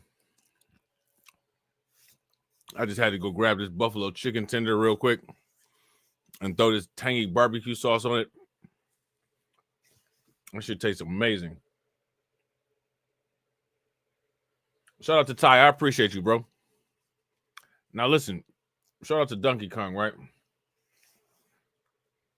Donkey Kong says we need to march in every city where they are doing deportation raids. You made me take a break from my damn chicken tender that I was enjoying to read this. We need to march in every city. Listen, we never need to march ever again for any reason. Right? Let alone march for some damn deportation raids. What the hell would we march for about a deportation raid for? Shout out to Lois Got Eye. Lois Got Eye said, I was clowning out that chicken tender. Listen, bro, that bad boy was good too.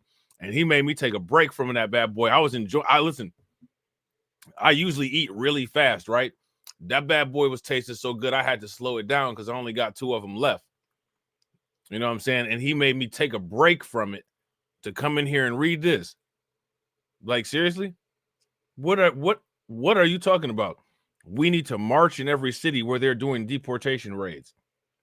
Why do anybody need to do that? This is what I'm saying. Like, man, sometimes people it's always the people that come in and address everybody as just, like, they just address everybody as the monolith.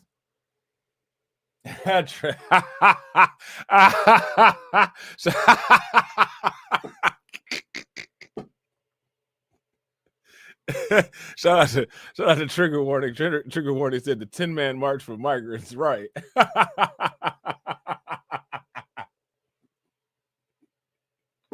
Right. You know what I'm saying? A 10-man march. Like, come on, man. More, not to be fingerprinted, not to be vetted. That just scared the hell out of everybody. It scares the hell out of me. Yeah, by the way, we're looking at Joint Base Andrews, Donald Trump departing on air. Man, Donkey Kong, shout out to AW1. All right, bro, get you some sleep.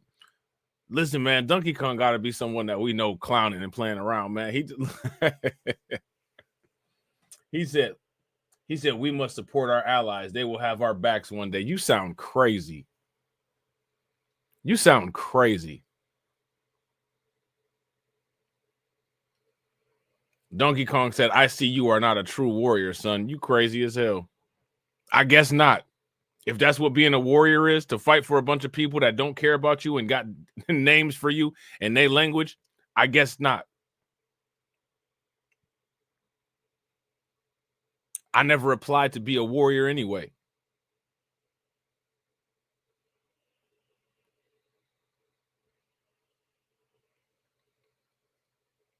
You're not a true warrior. Nigga, I'm not no samurai. I'm not no shogun.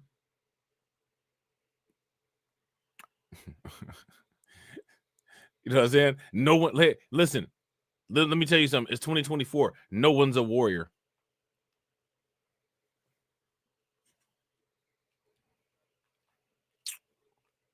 No one's a warrior.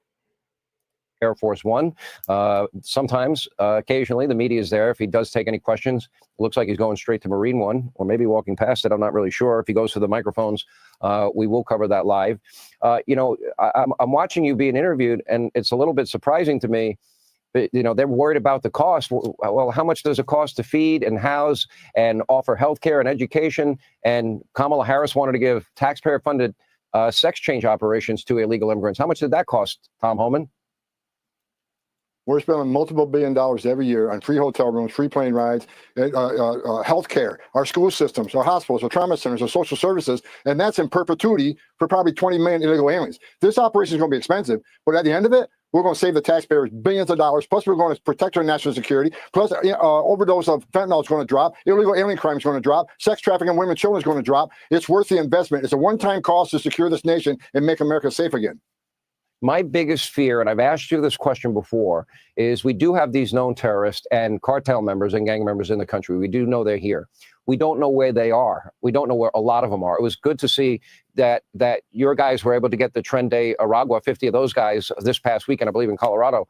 However, I've got to imagine with people from over 200 countries, those known terrorists, is it safe to assume they're planning and scheming an attack on our homeland?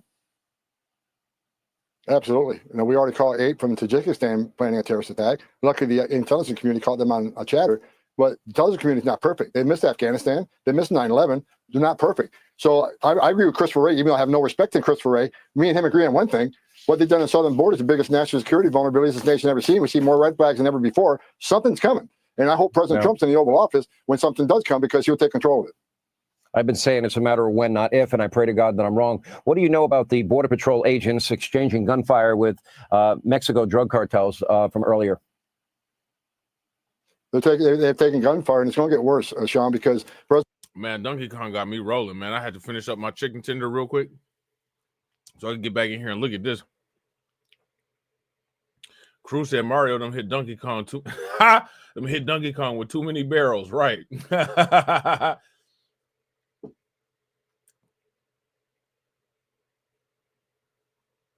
Donkey Kong said, "We need the migrants support to stand with white supremacists." Lord have what? Why? You know what? Listen, man. Look, Donkey Kong is clearly trolling, right? But Donkey Kong is using an anti-black talking point that black people are too weak to fight their own battles. You know what I'm saying?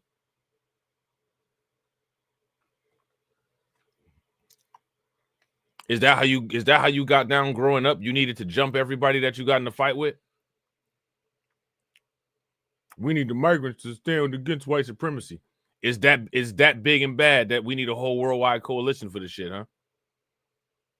I was born in 1965. We can tell.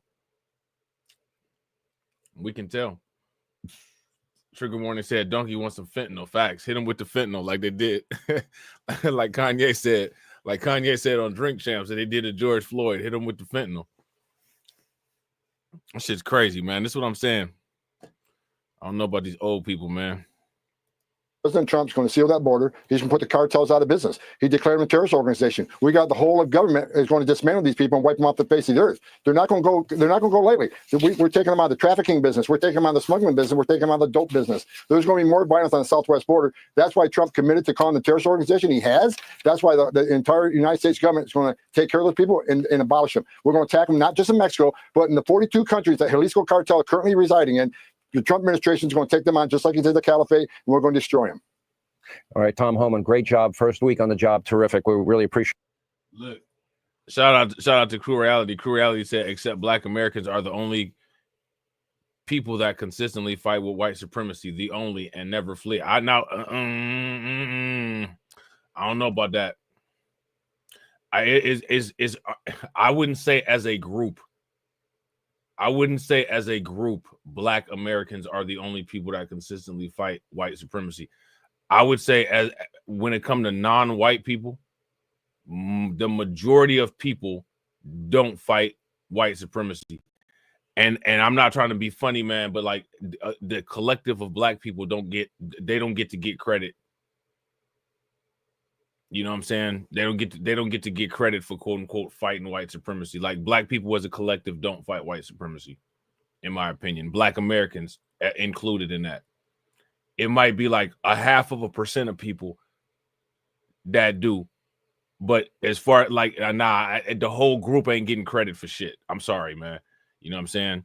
When I am somebody that doesn't code switch and the pro-blackest of the pro-black literally joke around and talk about how they code switch, and I'm sorry, man, I ain't giving everybody credit. I ain't giving everybody credit, man. You know what I'm saying? And this is why I say, like, man, we got to stop with that we shit, in my opinion. You know what I'm saying? Like, people like Clarence Thomas, you know what I'm saying? Like, nah, bruh. You know what I'm saying? Like, he's a Black American. You know what I'm saying? Like, people like Clarence, not like Clarence Thomas, but Larry Elder, he's a Black American. You know what I'm saying? No. You know what I'm saying? I ain't, like I said, you know what I'm saying? Now, like I said, I would name individuals, but I would name individuals, but I can't jump out the window and say quote unquote Black Americans as a whole. It's not enough. Yeah, Donkey trolling like a motherfucker. Shout out to Trigger Warning. Facts. Donkey Kong Lightweight got me laughing though. Yeah, he said, "Let me guess, y'all didn't." But wouldn't she be half sister? Wouldn't she be a half sister, Donkey Kong? She wouldn't be a whole sister. She'll be a half sister at the very least, right? Shout out to Black Free Thinker. Y'all, I appreciate it, bro. Make sure y'all smash the like button, hit the bell. I'm saying smash the like button, hit the bell. Drop some cats and dogs and ducks and flames in the chat for Black Free Thinker, for funding the organization and for standing on business. Appreciate it, bro. I'm standing on business. I'm standing on business. I'm standing on business. And this is the reason why I say that, crew. When everybody gets credit for the stuff that a little bit of people is doing, it reinforces bullshit. It reinforces a bunch of motherfuckers sitting on the sidelines not doing shit because they get to get grouped in with the people that's actually doing shit, or the people that's false prophets. You know what I'm saying? The false prophets get to get grouped in like, yeah, we all out here fighting. Like, nah, we not all out here fighting. We not all out here fighting. It's a bunch of punk ass niggas sitting down on a bench taking credit for the shit that motherfuckers is doing, and actual people out here, you know what I'm saying, sweating and putting in work. You know what I'm saying? So me personally, like I said, like as far as it goes with me, all of that we shit, that we shit is dead. I don't do that we shit no more. Now, you know, as far as it goes, the people that do what they do, oh yeah, you absolutely get credit. Absolutely get credit. But as a collective, as a group, nah, nope.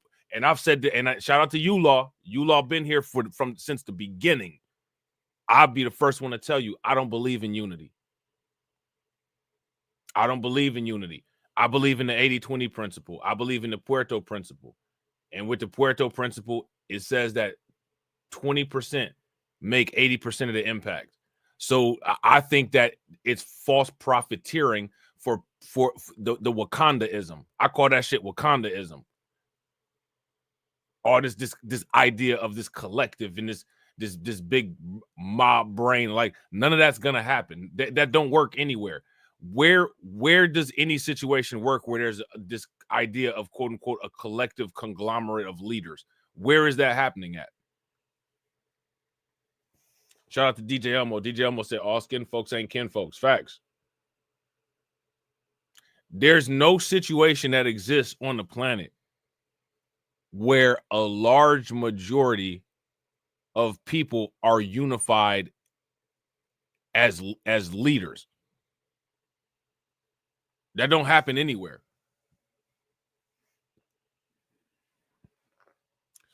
Yet you got people that keep telling you, you know, ain't nothing gonna happen unless we all join together. Like, no one's ever gonna join together. And so what ends up happening is you literally have people waiting for this idea of Wakandaism that's never gonna, that's for most part is mathematically impossible. For two, it's not efficient, and for three, it's never gonna happen. What's gotta happen is there's gotta be a small majority of like-minded people that get behind the wheel and do what's necessary to get some shit done. The majority of people aren't capable of it. They can't do it. They're not built for it. They can't do it. They can't do it. And the thing is that's not something that's specific to us. That's specific to everybody. Again, like, people are very naive.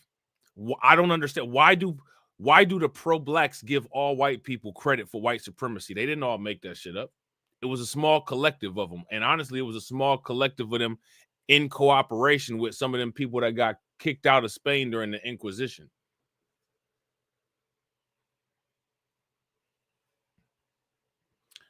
Shout out to Donkey Kong. Donkey Kong said, "You're thinking like a white man." What, in English? In English? And here go the thing, right? Who cares? I don't care. You better thank me for thinking like a white man. Because, you know, one thing that I find fascinating is a lot of people can't stop talking about how, you know what I'm saying, like, white people got you know what I'm saying, a control over a lot of things. So you better thank me that I'm not thinking like a bitch, that I actually want some control over some shit. I don't understand this. I don't understand, like, a lot of these mentalities and shit. You know what I'm saying? Donkey Kong said, "We must undo the colonizations of our mind as a people." Listen, go work on that then. You know what I'm saying? Shout out to Trigger Warning. Trigger Warning said he wants you thinking in Spanish like a real migrant. Right. He want me thinking in Espanol. Explain this colonization of your mind. Explain it. How's it work? Let me ask y'all this question. How many of you all get tired of hearing other black people say that your mind is colonized? Motherfucker, how do you know? If these motherfuckers colonized all of our minds, don't you think your simple-minded ass is colonized too? So how the fuck can you detect if somebody else is colonized? Like, y'all so goddamn dumb. Jesus, man. Y'all looking at the evidence of why shit ain't going anywhere right here in the chat. Just illogical dumb shit. You got cats like Umar Johnson. I got to fix the colonized mind. So how did you fix your colonized mind? Or let me guess, somehow you was immune to the colonization. You working within the chart with it. There you go, right there. We're done. I'm working with the church. Okay. Good luck with that. Good luck. Appreciate your time and putting up with the crazy media. And if you want to get your message out to the American people directly, it's clear they support the president's policies. Thank you. Hey, Sean Hannity here. Hey, click here to subscribe to Fox News YouTube page. Man, it's crazy. Listen, I'm not even gonna lie, man. I'm so tired of hearing black people say that other black people are colonized and all this shit. Like man, what's up with that?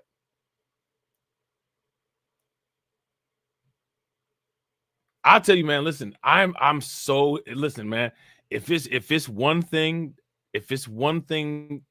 that these people will do is they will run somewhere, and man, everything that they think is wrong with black people, man, they will run and they will snitch and they will run that down the line. Like, what's wrong with these people, man? For real, somebody help me out. What's wrong with them? Shout out to Jay. Welcome back. You know we do it. We do it in blocks, and then we take a break for a minute.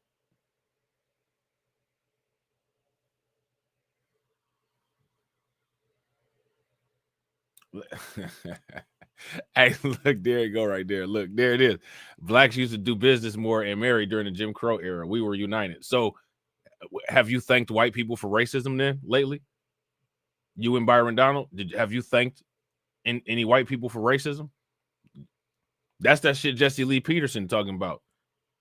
So I mean, if you agree with that, you know what I'm saying? You in the wrong chat. You need to go tell somebody thank you. That's them talking points right there. We was doing better under Jim. We was doing better under Jim Crow. So that means that white people had the formula for black success. The formula for black success is white racism and white supremacy. What's your problem with white supremacy then? It had you acting right. You know what I'm saying? Like, do y'all hear how dumb y'all be sounding? Why would anybody listen to you?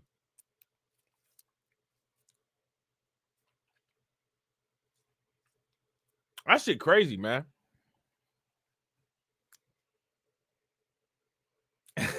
Trigger warning said, oof. Ain't that, bro, the talking points be so crazy. They be so crazy. I mean, to me, it sounds like they had, you remember that commercial with the Coca-Cola with Ray Charles? You got the right one, baby. It sounds like they had the right one, baby. Uh-huh.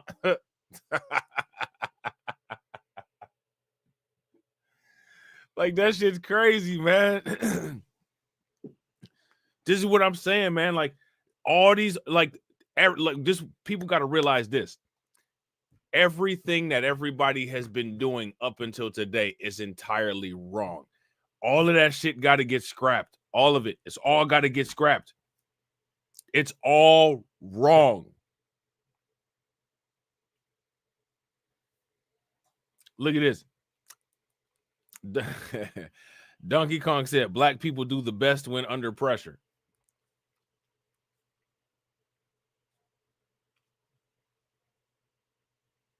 So what's your problem with the status quo then? If black people do the best under pressure, then we should then by your words, not mine, by your words, right? What people need to be doing. Wait a minute, hold on real quick. Actually, I just thought about this. So if black people do the best under pressure, then that would make sense why the couch conservatives undercover advocate for Trump support while calling him a white supremacist at the same time, because those very people prefer their racism in their face and believe it pushes them to their highest potential because it pushes pressure under them. Got it. Yeah, you see why I can't fuck with these niggas? You see why I can't fuck with them? Now motherfuckers will be outraged and shit like that, but I didn't this. This ain't nothing. None of this. I've never said no shit like this.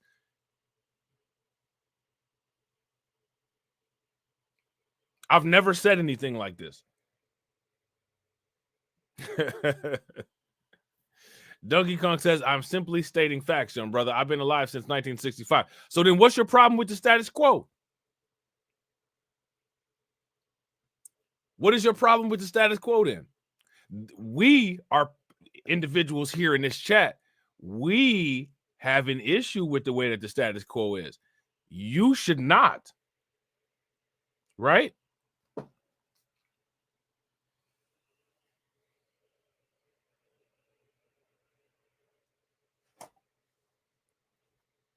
The youngers didn't follow the elder, but they went their own way. The youngers shouldn't follow the elders. The elders didn't go nowhere. When you see somebody not going anywhere, you're not supposed to follow them. That's something that as an elder, you're supposed to tell younger people. But instead, what y'all said was get out of the house. You know what I'm saying? I didn't have no generational wealth. Y'all ain't going to start out with none either. You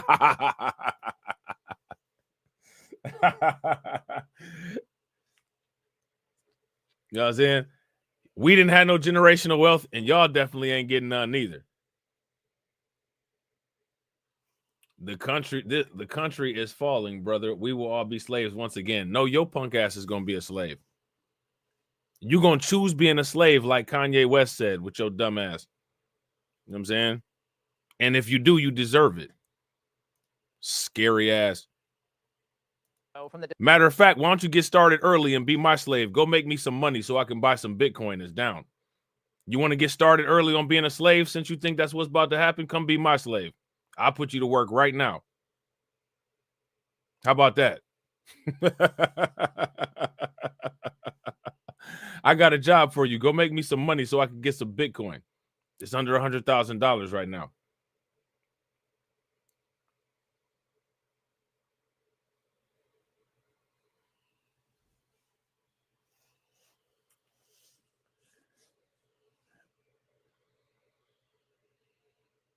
Man, the white supremacist boogeyman got a lot of people shook.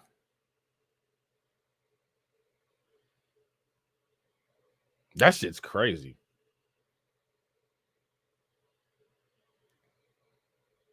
You know what's crazy though? Trigger warning.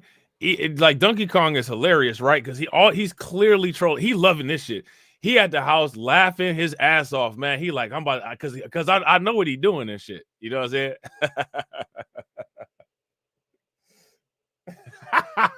Look, hey, look, Donkey.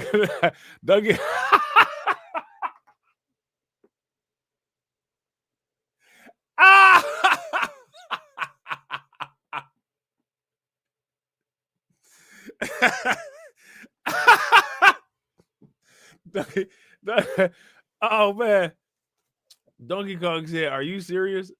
How dare you insult me? I have shoes older than you, but why? Why? And you know they smell."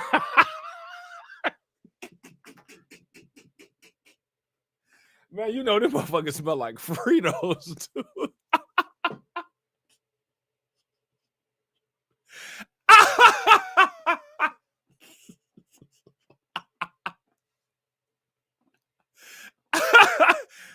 Oh man, Donkey Kong got me dying laughing.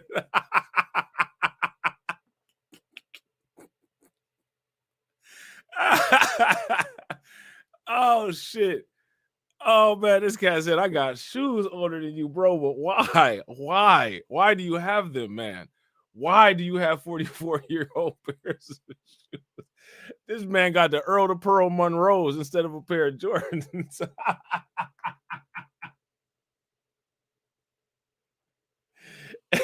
He got the Air Earl to Pearl Monroes. Like, that's crazy.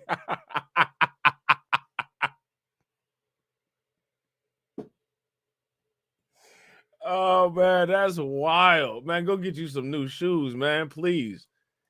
Go get you some new shoes, bro. Shout out to James. What's good with it, bro? Go get you some new shoes, man. Please go get you some new shoes. God damn. This nigga said, how dare you insult me, motherfucker? I got shoes older than you. Like, damn, bro. That was a confession. Like, wait a minute. Hold on. Stop the stream. Like, go get you some shoes, man. Dominican Republic was just picked up by ICE after getting paroled in Massachusetts. He was serving a life sentence for killing his pregnant girlfriend. Then there's Edgar de la Cruz Manzo, a Mexican national and convicted child rapist. He was arrested in Seattle. And then there's Yared Garamu McConan. Look, Donkey Kong got me dying laughing, man. I know what Donkey Kong doing, and I'm playing right along with the shit. I know exactly what Donkey Kong doing. I'm playing right along with the shit.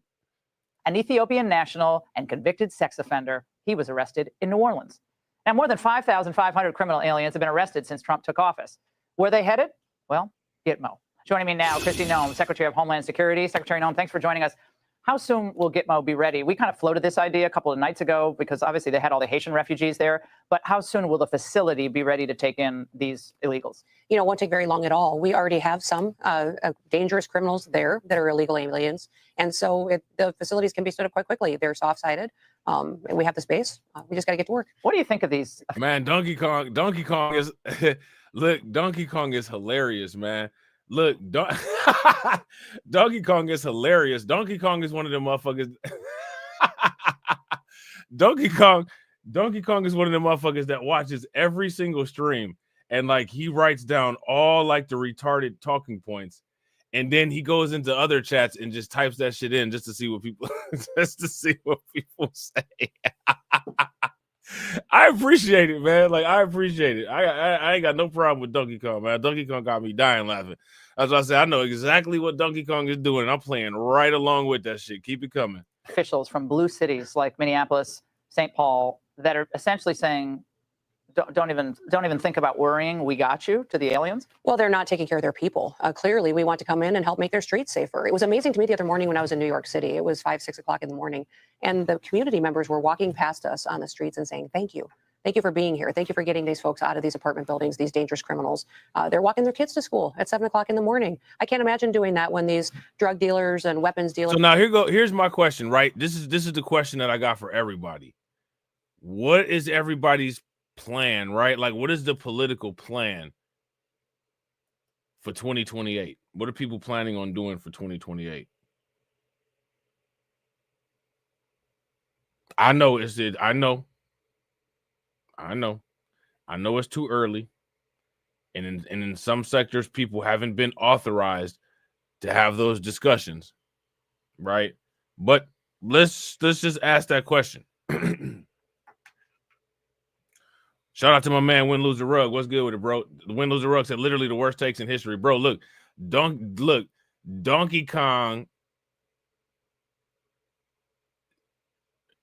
Shout out to Win Lose the Rug. Win Lose the Rug said, saw this chick recently. How is she not DEI? Never. I'm not even. All I'm gonna say is facts. How is she not DEI? You know what I'm saying. Shout out to Crew. Crew said, my plan is to go back to last Tuesday and buy some more crypto. Bro, today might actually be a better day than last Tuesday to buy crypto. Everything is significantly down.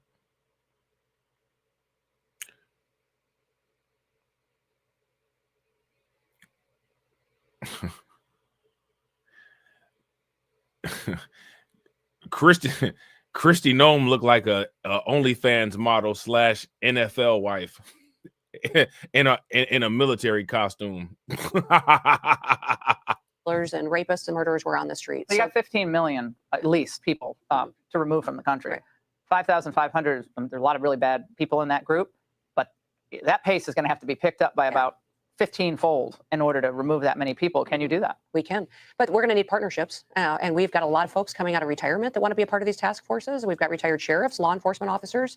We've got a lot of folks that are coming back because of what President Trump has done to inspire them to be a part of keeping America safe. But to that point, Madam Secretary, we have these blue city mayors. I want you to hear from Brandon Johnson. Look, man, shout out to Intuitively Wise. Intuitively Wise says, I hope I still be around. Let me see. Still be around for what?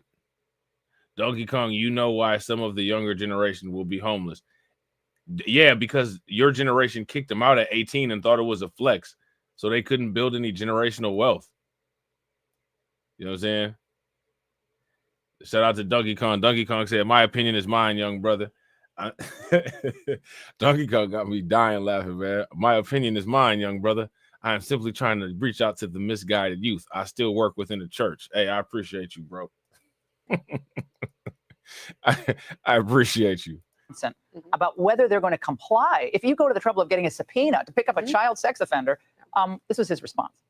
This oversight committee, of all the things that they want to have psyched over, they should. Now, look, look, we know, look, hey, Donkey Kong, we already know Donkey Kong rock with Brandon Johnson. Brandon Johnson is Donkey Kong's main man. You know what I'm saying? We already know. Brandon Johnson on the scene. Donkey Kong like, man, y'all better shut up and listen to him. This was his response. This oversight committee, of all the things that they want to have psyched over, they should look at the White House right now. That White House is being ran in one of the most raggedy forms of government that I've ever seen. It's being ran by, okay. Well, it looks like some of these mayors aren't going to comply with any subpoenas. And President Trump, I believe you said there'll be repercussions. Are you all going to follow through? And what are those repercussions going to be? Yeah, we're still going into their communities. But how about with the officials that interfere with federal law enforcement? You know, they will, but the federal government has the authority to go in and to make their community safer, especially these that are perpetuating dangerous. Well, what about these officials who get in your way? Will there be repercussions for them personally? You know, the reality is these sanctuary cities, their laws have caused us problems. I mean, they are limiting some of our tools that we want in our toolbox, but we're going to continue to go in and use our operations and then show in other cities how it's working and tell our story to the American people. The people in their community need to hear how their mayors, their elected officials are protecting the criminals. But will you go after them personally? I'm going to ask for the third time. Will you go after? I mean, I'm asking a question because I expect an answer. Man, Laura Ingraham is an asshole, man. You know what I'm saying? Laura Ingraham is a bitch.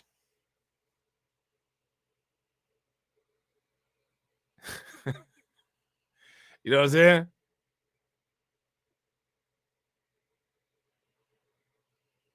You know what I'm saying? Hey, but you know what though? Look, this is how they be. Now, Christy Nome will go right back on there. I don't care. I don't care if I'm part of your political party or not.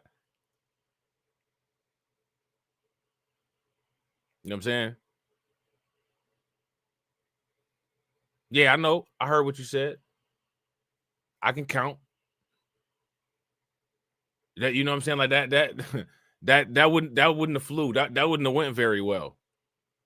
But you know what I'm saying? Like, you know, she just sat there, and then she's gonna just sit there.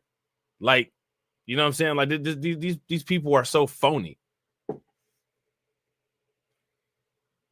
Shout out to Win Lose a Rug. Win Lose a Rug said, I hate when they wear the hat like they're really getting in the mud. She looked like she dressed up for a Halloween party, bro. You know what I'm saying? Like, we about to hit the Halloween party. Intuitively Wise says, to help my family, which is my children, make it through the collapse of America. I just, you know what I'm saying? Like, that the biblical shit really got people's minds fried. Your mind is fried, intuitively wise. Your brain is gone.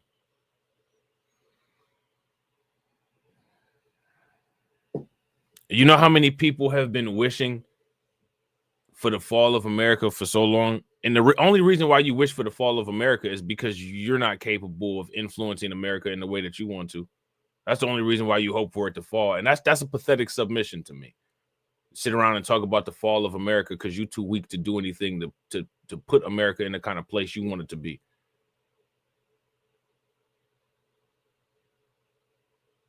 Just a floating victim of circumstance, I guess. Make it through the collapse of America. What that look like? What the collapse of America look like?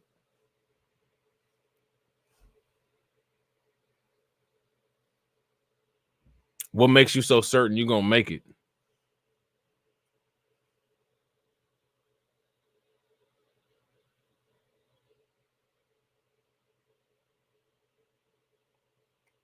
You 75 years old. What kind of collapse you about to make it through? You might mess around and collapse when you get up from watching this stream as old as you are. You think you're going to make it through the collapse of America? Seriously? Let's keep it real.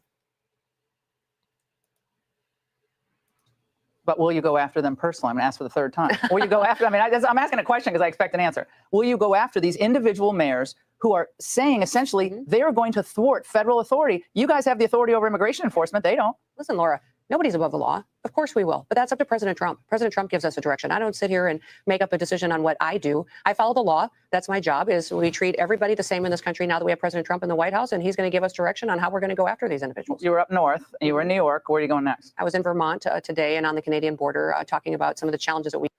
Why do people shout out? Is Carlson probably fell asleep? Why do y'all say this like it's a flex? Us from the old school remember how to do things before technology. So what? You don't know how to use technology.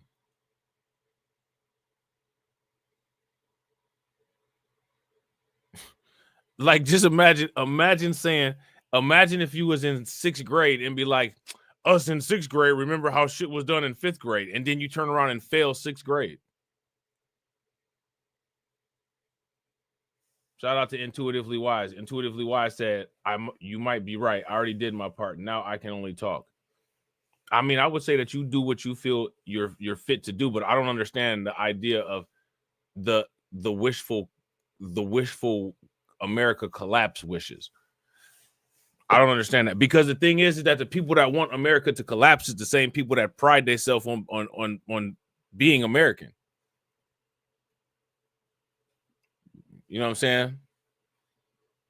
So you want America to fall, but at the same time, you pride yourself on being American.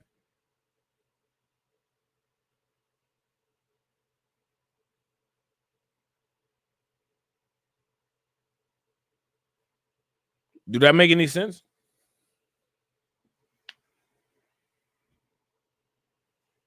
To me, it don't make any sense. Kind of weird. Shout out to Trigger Warning. Trigger Warning said BlackRock can't farm without migrants. Yeah, and again, that's one of the reasons why I always ask the question. They know that a lot of these companies are illegally hiring migrants And that's one of the things that incentivizes the migrants to come here. Yet and still, they've made no effort. They've made no effort to punish any of these businesses that's illegally hiring these migrants. Like, it don't make no sense. Make it make sense. You know what I'm saying?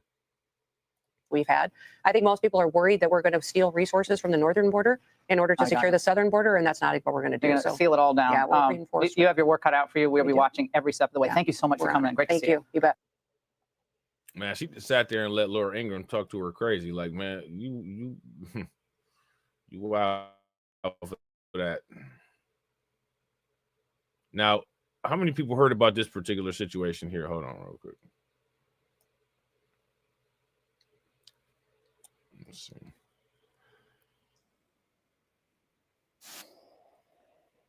Hold on real quick. Hold on. All right, hold on real quick. Real quick, shout out to everybody watching. I appreciate you guys. If you all have not smashed that like button, please do me a favor. Take a moment, smash that like button. Also, if you guys have not hit the bell, please take a moment, hit that bell. And also, please share the stream to your social media. All right. Which airstrikes? Win, lose, or rug? Because believe it or not, them airstrikes, the Somalia thing been going on. That's been going on for a long time. United States got this military set up over there, and they fighting against this group called, quote unquote, Al-Shabaab. I actually did a video about it, but I didn't know. I thought, because it's been going on off and on for a minute, I didn't know it had started back up though. We might have to update the archive. Oh, Trump ordered it yesterday? I bet you that's what it was. I bet it must be some stuff going on over there with Al-Shabaab. Two dangerous suspects, an accused rapist and an accused killer, are on the run tonight, each wanted on felony arrest warrants after failing to show up in court. One King County judge, Johanna Bender, is responsible for setting them free. Now, in a Fox 13 News Spotlight exclusive, the family of one of the victims and the Renton police chief are demanding answers. Dashcam video from September 7th at about 10:03 p.m. shows the seconds leading up to the hit-and-run homicide of 60-year-old Tim Gerchmez. 19-year-old Urias Morales Perez was on the way home from a birthday party in his 2002 Honda Civic. He stopped at the intersection of Airport Way and Rainier Avenue South, waiting for the red light to turn. Tim starts walking through the crosswalk. The light changes, but Morales Perez waits several seconds before he suddenly accelerates, making a left turn, hitting Tim, knocking him up onto the windshield, smashing it. He was hit 2 days before his mom was scheduled to visit. Damn. Ooh. Hey, let me ask y'all this question, man. Like, when you see a lot of these videos where a lot of these, individuals be hitting people, quote unquote, we're just gonna leave it like that, right? YouTube manual reviewer. Don't it look like, that wasn't an accident? You know what I'm saying? Like, he tried to do that on purpose. Like, he tried to harm that dude. Appreciate you, crew. Would you guys, if you guys would agree, give me a thumbs up. If y'all would disagree, give me a thumbs down. Like, that wasn't an accident. Changes, but Morales Perez waits several seconds before he suddenly accelerates, making a left turn, hitting Tim, knocking him up onto the windshield, smashing it. He was hit 2 days before his mom was scheduled to visit. He didn't even tap on his brake after he hit my son with his car. That's wild. Shout out to Win, Lose, or Rug. Win, Lose, or Rug said, yeah, they showed some footage of the airstrike and said it was against ISIS, an attack planner, and some others. Yeah. I think Al-Shabaab is associated with ISIS. I think they like an ISIS subgroup or something like that. He just kept going and went home. He was located a short time later by our officers, obviously intoxicated. Renton Fire tried to save Tim's life, but he died at Harborview Medical Center. Prosecutors charged Morales Perez with vehicular homicide and hit-and-run felony. It was his second hit-and-run.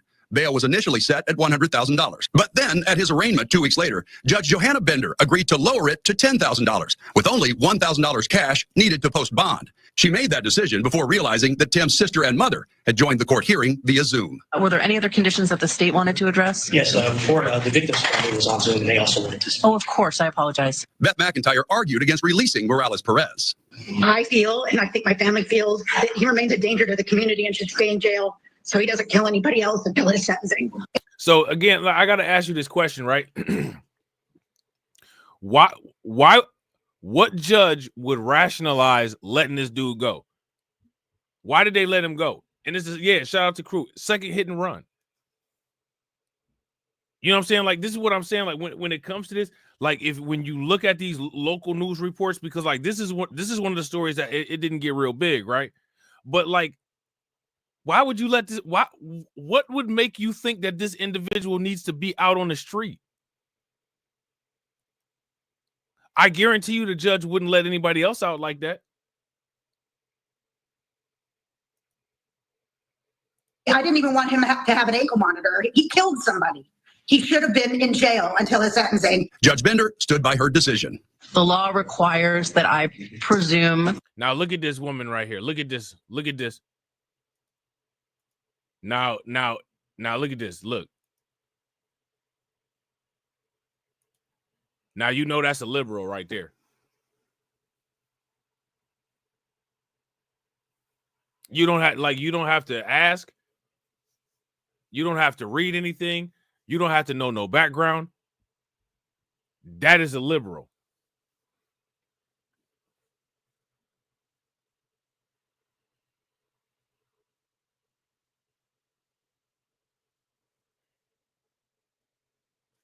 Shout out to Carla. What's good with it, Carla?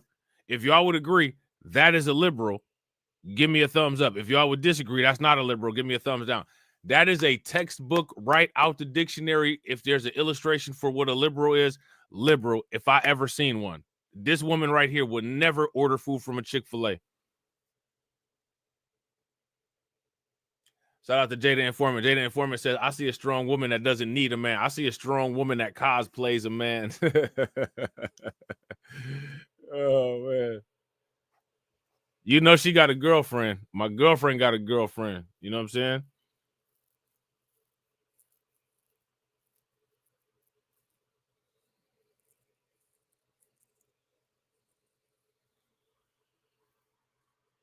She's one of them women that look like she's just having Mortal Kombat with gravity. Shout out to Crew. Crew says she's a vegan and plays softball. Not the good. Some women look really nice with their softball stuff on. Not that type though. You know what I'm saying? Not that one there.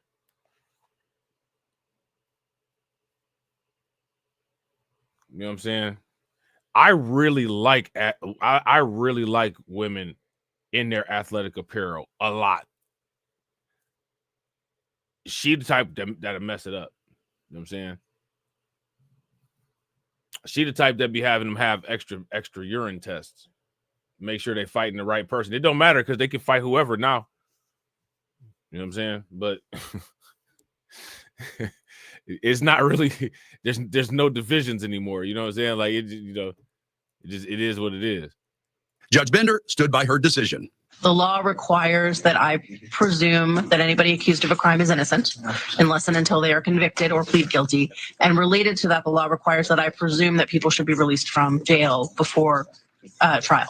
So I don't think it mattered what we said or if we were even on the call. Phyllis and Beth say releasing a homicide suspect on low bail sends a message that human life doesn't matter. This is craziness. Yeah, and is your fear not only that you don't have any sense of even some closure, but also that he might hurt other people?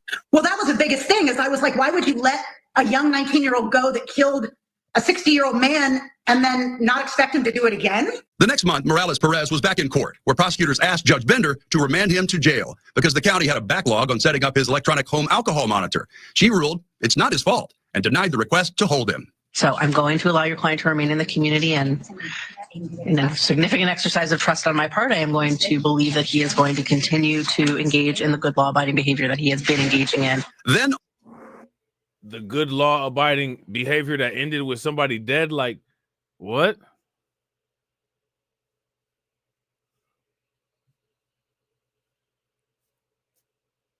Right. Look, shout out to trigger warning, right? What good law-abiding behavior? 2 DUIs and somebody is dead.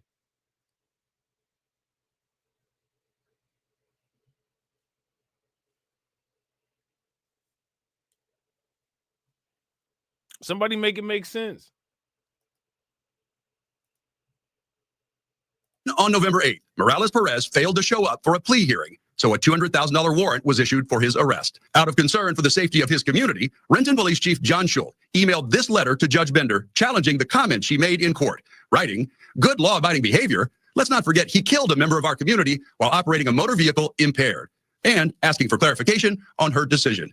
"So I can explain to my community, can you please help me understand the logic of allowing Mr. Perez to be free pending trial? I feel as though his behavior has been minimized at the expense of public safety."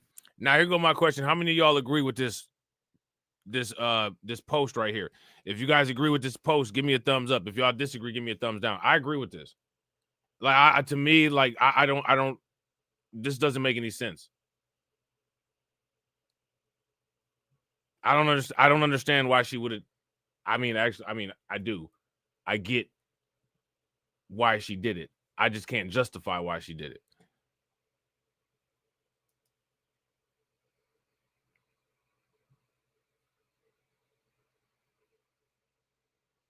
Does it make any sense? Was there something on our end that she was looking at that maybe held a problem for him being held in custody? And what response did you get? I got no response back. This wasn't the first time Renton police have arrested a dangerous suspect, only to see Judge Bender set them free. Oh, hell no. Oh, my God, bro. You got blind. Jamari Wilson was finally caught by the Violent Crime Unit after a year on the run. He got off his GPS tracker after Judge Bender released him from jail on electronic home monitoring. He's back in jail now on $350,000 bail, charged with new gun crimes. And then there's Jose Lopez. Renton police arrested him for rape second degree. Judge Bender gave him electronic home monitoring. He disabled it and hasn't been seen since. Yeah, I think it really thwarts the trust in the justice system when our community sees it's almost like a revolving door of we're arresting these violent criminals and then they're allowed and released back out on the street. While judicial rules prohibit judges from doing interviews about their decisions, Judge Bender did address criticism she's received. Her comments came at a hearing last October to increase Keshawn Jimerson's bail. He's accused of killing a handyman. Judge Bender told the suspect's mother she empathized with her. This hearing isn't about me, but I will share with you that I often get death threats based on the decisions that I make, which is equally frustrating to me because I'm trying to do my job, and it should not be the responsibility of any member of the public to threaten my life because I am trying to uphold the law. So I am very empathetic to the situation that the family finds themselves in. Why is she on the suspect's side rather than the victim?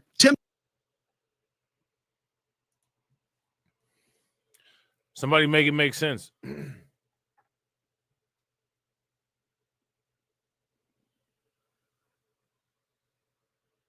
Somebody please make it make sense. Make it make sense. This is ridiculous. It makes absolutely no sense. Tim's family doubts they'll ever get justice for his hit-and-run death. Renton police say they believe Morales Perez has fled to Mexico. Phyllis says when Judge Bender released him for 10 days with no ankle. Now, he fled to Mexico. Now, let me ask you guys, that brings up a whole lot of questions, right? Why did this individual, quote unquote, flee to Mexico? Let's start there. Why did that happen? How did that happen? What's the dynamics there? Run death. Renton police say they believe Morales Perez has fled to Mexico. Phyllis says when Judge Bender released him for 10 days with no ankle bracelet, it gave him time to plan his escape. I think he should be removed from the bench. I'm sure she's done a lot more harm than good. That's a challenge in Washington state. Judge Bender was appointed by Governor Inslee in 2015 and later elected to the bench. Superior Court judges are not subject to voter recall like other elected officials. Families like Tim's can file a complaint with the Judicial Conduct Commission. They can recommend that a judge be suspended, but the state Supreme Court makes the final ruling. In his letter to Judge Bender, Chief Schultz writes, "I understand that it's your discretion to set bail for those suspects that are seen in your court. I also know that several considerations..." Real quick, shout out to everybody watching. I appreciate you guys. If you all haven't smashed the like button yet, please do me a favor. Take a moment, smash that like button. Also, if you guys have not hit the bell, please take a moment, hit the bell, and also please share the stream to your social media. Like this, these stories get more and more ridiculous. Should be made in that determination, such as severity of the charges, risk to the public, and prior criminal history. They should look at the safety to the community when making these decisions. I think what we're seeing is a lot of empathy shown towards the suspects, and without that same lens looking at how it affects either the victims of the crime, the families of the victims, or the community at large. All right, so there's that, right? So now, again, How many people remember the videos about the quote unquote Chinese migrants that I've done? You guys remember those videos? If you guys remember those videos, give me a thumbs up. If you don't remember those videos, then give me a thumbs down.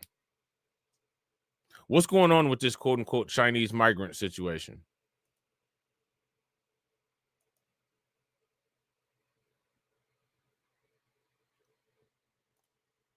What's going on with it, y'all?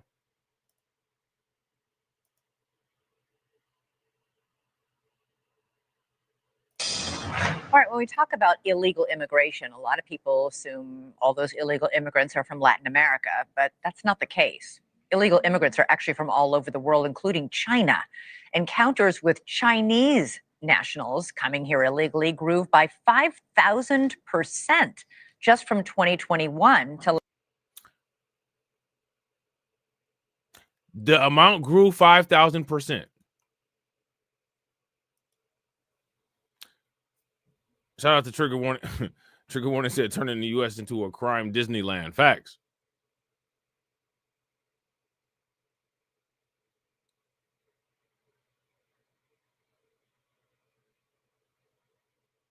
Somebody make it again. Like you can't make sense of this stuff, man. All right, when we talk about illegal immigration, a lot of people assume all those illegal immigrants are from Latin America, but that's not the case. Illegal immigrants are actually from all over the world, including China. Encounters with Chinese nationals coming here illegally grew by 5,000. She said, "Hey, she said it like I want to be ninja."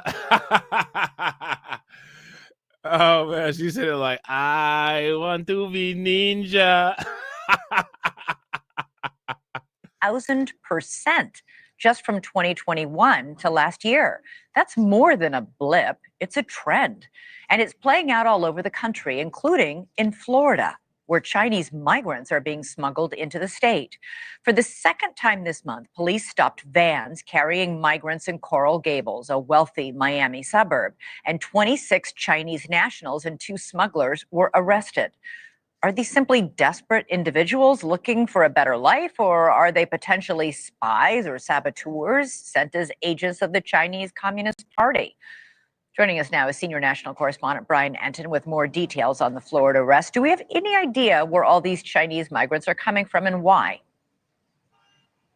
Yeah, we're trying to figure out, Elizabeth, and ISIS too, where they're coming from and where they're going. It's very interesting what's been happening here in Coral Gables, though, because as you mentioned, this is a very fancy, wealthy part of Miami. You've got the Biltmore Hotel, the Vizcaya Estate isn't far from here. These houses behind me are tens of millions of dollars.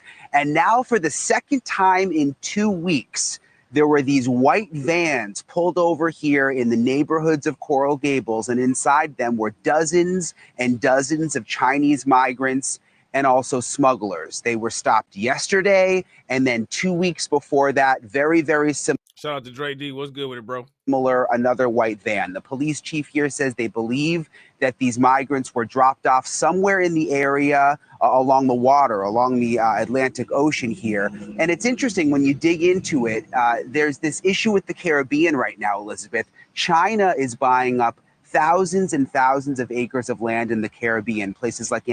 Now, let me ask you guys this question. How many of you all have heard about, quote unquote, China buying up all this land in the Caribbean, right? It's interesting. China buying up all this land in the Caribbean. We hear about China buying up all this land in Africa, or I don't know if they're buying up all the land. I don't know how they do it. They might just be sticking their flag there and taking it, right? But they buying up a lot of land in the Caribbean. Now, let me ask you guys this question. Why would China buy all the land up in the Caribbean?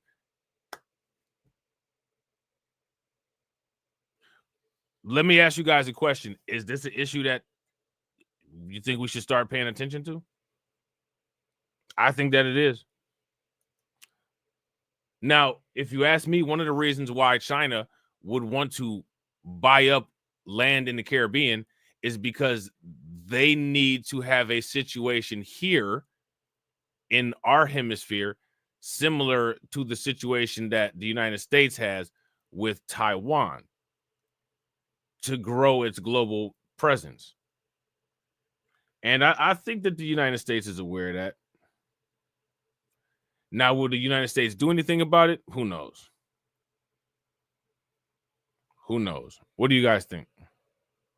Antigua, the Bahamas. It's being called America's third border. And we're told that's a place where these Chinese migrants stop on their way to Florida. We spoke with Congressman John Molinar. He is the chairman of the select committee of the CCP. He is aware of this. Listen to what he told us, Elizabeth. In the case of the Chinese, you don't know the affiliation with the Chinese Communist Party. And that's the concern, because the Chinese Communist Party will leverage Chinese nationals to do things that are nefarious and against the interests of the United States.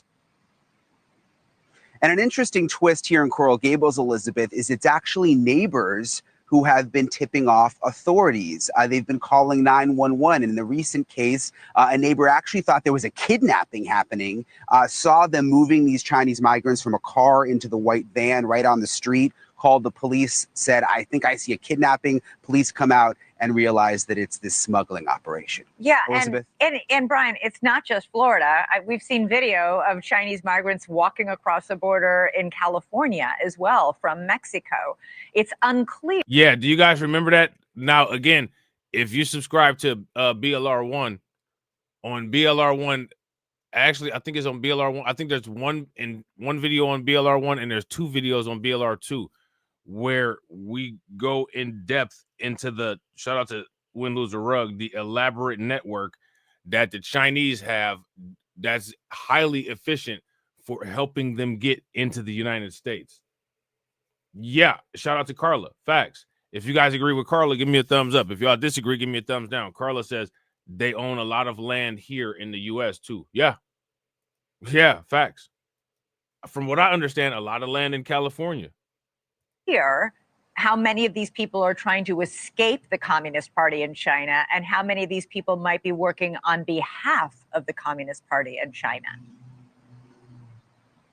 Yeah, exactly. And we don't know the answer. You heard the congressman there say the concern is if some of them are working on behalf of the CCP, and then where are they going in the country? Remember, we did the story in Oklahoma. You've got the illegal Chinese pot grow houses there. I mean, there's all sorts of little issues happening all over the country where these people are funneled out to. In terms of this Florida group, where they were going, all that's under investigation. All right, so we've now traced them from farms in remote and rural Oklahoma to fancy schmancy neighborhoods in Coral Gables, Florida. Brian Enton, who knows where they'll turn up next. Thank you. So yeah, I mean, it's just nonstop with this stuff. And again, what's interesting about it, what's interesting about this situation is that, you know, even though all of these quote unquote mass deportation operations are occurring, it doesn't seem like things are stopping as far as like people trying to come into the United States. It doesn't seem like it's stopping anytime soon. You know what I'm saying? Even with all of this, you know what I'm saying, operation, whatever it is that Trump is doing with the mass deportations, right? So now we're about to talk about them tariffs, and you guys know we'll touch the tariffs probably as we talk about other things, right? On the other channels, you know, when we talk about the markets, we're going to talk about the tariffs in relation to the market. You know what I'm saying? Here, we're going to talk about the tariffs in relation to how they, you know, are intertwined with this issue of undocumented, right? And then, you know, when we talk about the Magatron channel, we're going to talk about them in terms of, you know, some of the stuff that Trump is doing specifically, right? Now, we talked about the markets being down today, right? I don't know if they're still down or not. They probably are. But my question for you all is, do you all think that the markets are down in relation to the announcement of the tariffs?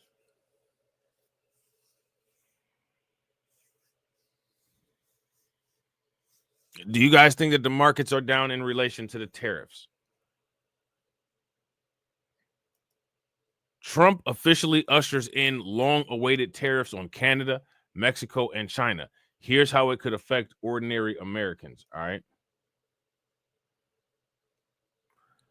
President Trump on Saturday formally enacted sweeping tariffs on Canada, Mexico, and China, fulfilling a long-promised threat to force America's closest trading partners to pony up. Canada and Mexico will be hit with a 25% tariff on all imports, while Chinese products will receive a more modest 10% tariff. Now, let me ask you guys this. Why do you all think that China got a lower tariff than Mexico and Canada? Yeah, shout out to Dre. Dre said yes, and in part DeepSeek. Windows and Rugg said I don't think so.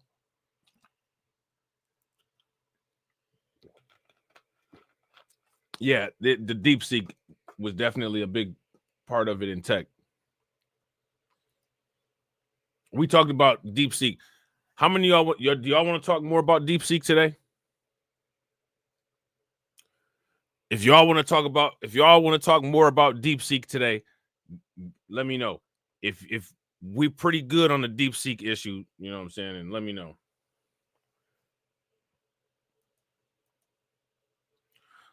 So the U.S. will also impose 10% tariffs on energy products from Canada, including natural gas, oil, and electricity. The 3 executive orders have a retaliation clause that will boost the tariff should the 3 countries respond. Now, from what I understand,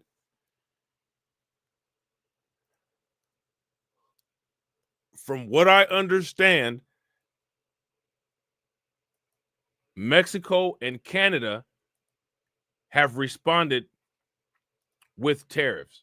They've responded with some retaliation.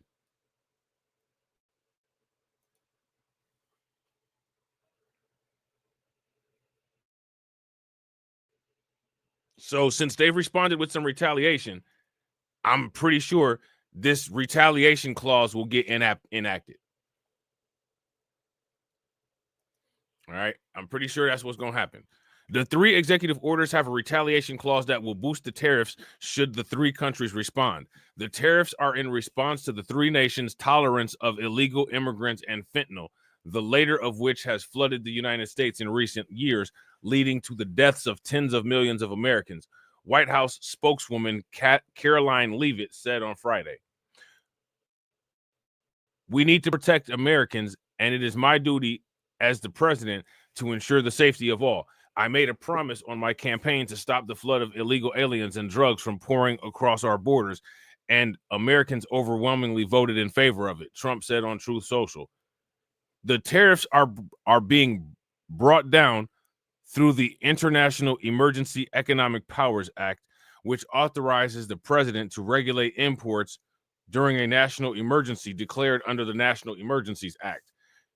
Look at this. Trump invoked the National Emergency Act last month, citing a national crisis at the southern border.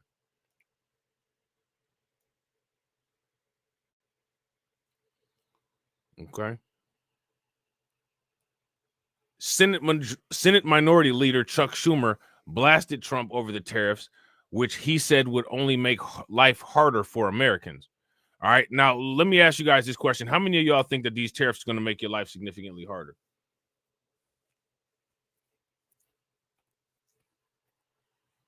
Tariffs going to make your lives harder?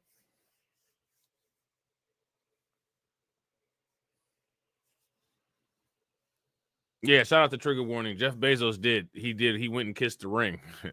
A lot of people went and kissed the ring. A lot of people went and kissed the ring. They were smooching all on the ring. You know what I'm saying?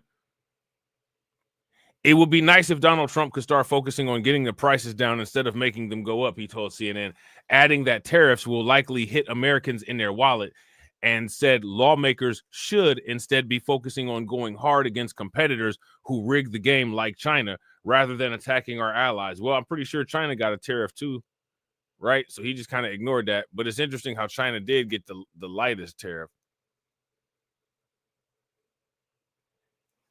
The Democrat then went on an X tirade, warning Americans in a series of posts that the new tariffs will raise already high prices, ranging from gas to pizza.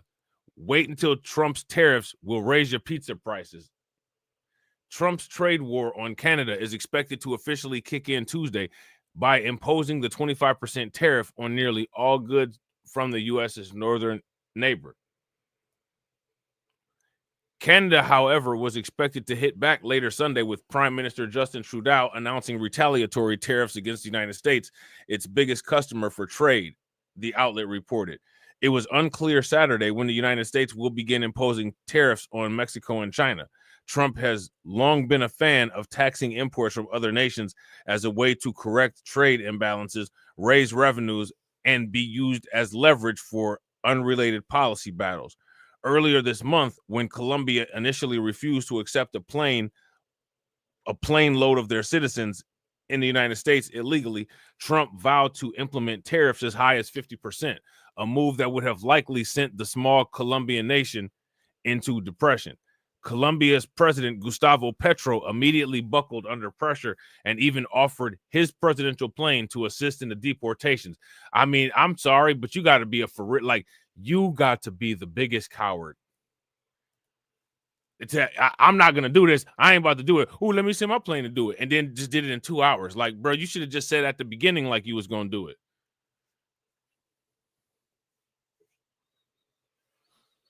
He should have just said at the beginning he was going to do it. He tried to sit up there and act like he was. It was like Juvenile. You think you're not going to take these? You think you're not going to take that plane, huh?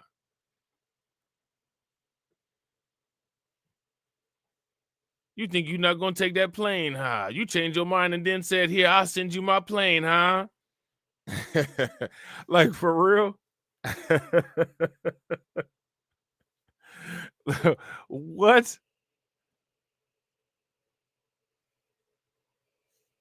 And he did, and then he did it in public. I'm not gonna take these migrants, huh? I'm not gonna take that plane, huh? I changed my mind, man. I'm about to take this plane, huh? Like, for real? In 2 hours. Man, you a sucker, man. You should have just said off the rip you was gonna take the plane.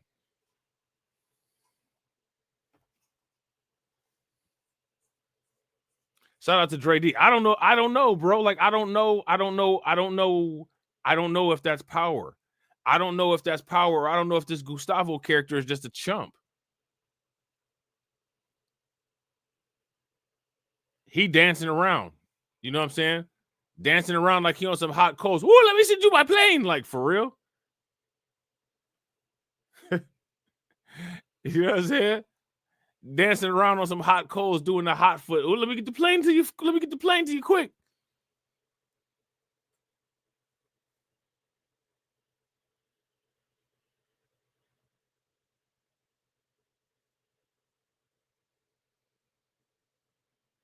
Like, come on, man.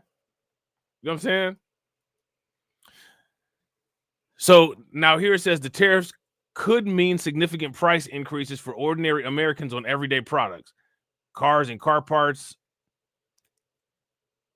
In 2024, the United States imported more than $100 billion worth of cars and vehicle parts from Mexico, with another $34 billion coming from Canada. Trump's tariffs will likely lead to more expensive cars, at least in the short term, before American suppliers can ramp up the shortfall. Your margaritas and sipping tequila will also take a nasty bump. In 2024, the United States imported $46 billion of agricultural products from Mexico, according to the U.S. Department of Agriculture. Of that figure, fresh fruits totaled $9 billion, and costs for fruit will likely become more expensive at grocery stores across the country when the tariffs kick in. All right. So look, man, we about to be dealing with a little bit more expensive stuff on top of inflation.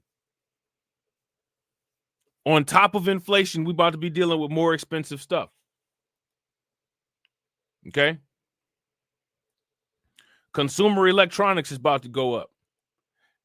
The tariffs could also reduce consumer spending power by $90 billion on smartphones, TVs, laptops, and tablets, video game consoles, headphones, and other popular electronics, according to the Consumer Technology Association. Laptops and tablets could see 45% price increases, while similar double-digit increases for smartphones and video games could also be on the offing. I don't know what on the offing is. The likelihood of retailers or any importer absorbing the tariff cost is very low, so the pass-through to the customers will be quick, said Ed Bzirta, vice president of international trade at CTA, told CBS News.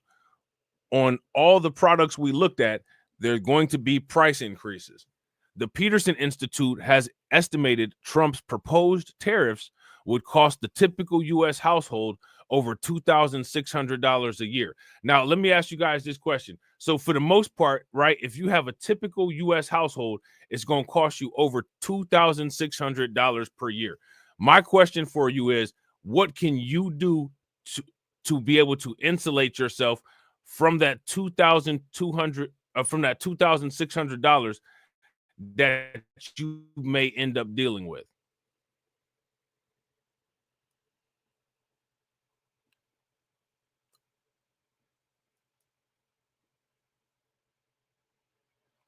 How will you be able to insulate yourself from that?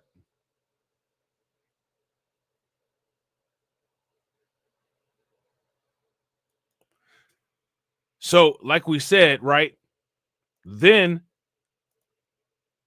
Canada and Mexico have struck back with retaliatory tariffs. All right, with retaliatory tariffs. Shout out to Greets. What's good with it, bro? Canada, Mexico strike back with retaliatory tariffs on American goods hours after Trump's executive action. I'm not really sure how much the United States uses as far as products from Canada. I'm not familiar with very many. Actually, I'm not familiar with a lot at all.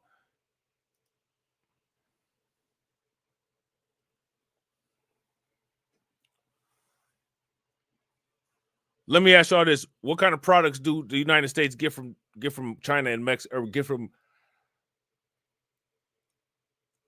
What kind of products did the United States get from Mexico and Canada? They were sitting up there talking about tequila. They said that Canada has a lot of energy products, right? Canada and Mexico's top leaders blasted President Trump Saturday, hours after he imposed a 25% tariff on the neighboring countries and announced that they would retaliate by enforcing their own on the U.S. So, you know, it's about to be a little price war, trade war type thing. Canadian Prime Minister Justin Trudeau revealed that he and Mexico's President Claudia Sheinbaum Pardo, which is an interesting last name, agreed to work together to push back against Trump's long-awaited taxing program, which he claimed was aimed at halting the influx of drugs into the U.S. Trump put a 25% tariff on Canadian and Mexican imports, while Chinese products will receive a more modest 10%. All right, so we talked about that. All right, and I think they might have. Yeah, I think a lot of this, for the most part, is the same as the article that we read before. It's just kind of they changed around the order of the paragraphs.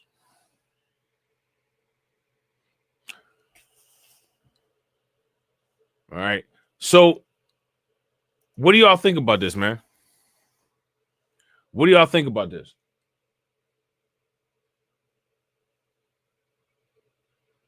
I think this is very interesting.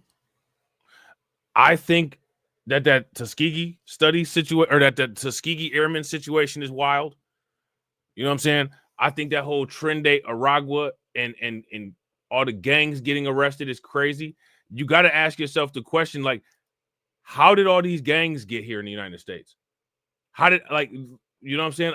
Again, and we've been talking about this for a long time.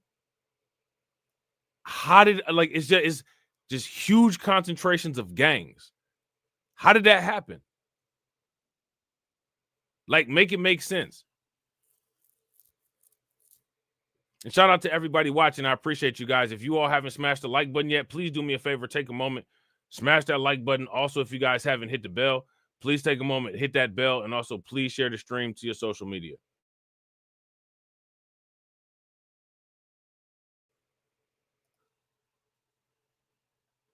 How did all the gangs get here? Somebody make it make sense.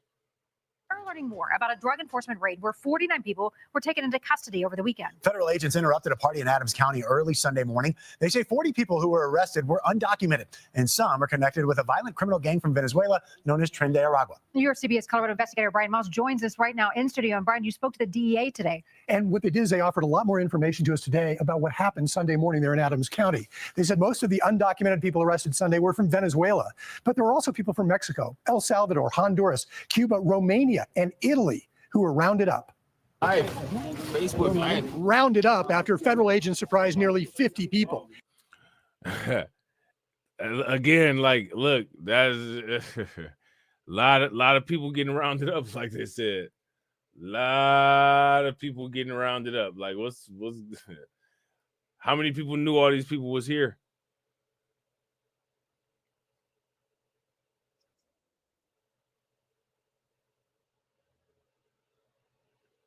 How did they know? How did all these people get here? Somebody make it make sense. Gathered at a pop-up nightclub on North Federal Boulevard. The feds say the party was organized by the violent Venezuelan TDA gang. Listen, a lot of those people had criminal records in the U.S., and I'm certain that some folks probably had criminal records in their home countries as well. The DEA's special agent in charge in Colorado says his agency had been tracking the Tren De Argua gang since last summer. If you're asking me if I think we got them all, no. I think there's still more folks associated with TDA here, but I think that they know we're coming. The TDA gang issue emerged last year after this video went viral of 6 armed men at an Aurora apartment building. Some politicians and media reports claimed these were TDA gang members, but Aurora police later said they could not link the men to the gang. It's not always easy to identify, and guess what? These guys don't admit that they're TDA. So we're still working through the intelligence on that. Interviews are still being done today. Pullen said he's sure some of the men detained in this nightclub bust are TDA, judging from tattoos and clothing. He said 4 pistols, along with drugs, were also confiscated here on Sunday. And I think by taking 40 people off the street who were associated with a violent gang like TDA, makes people in Denver wake up to a safer city. Pullen did not release the names of those picked up, but said they were now in federal custody. Additionally, he said the DEA arrested 2 more undocumented people this morning in Denver in an unrelated case. He said those 2 were in possession of 130,000 fentanyl pills, along with heroin, cocaine, and methamphetamine. So again, right, like this is a local news outlet right here. This is not CNN. This is not NBC.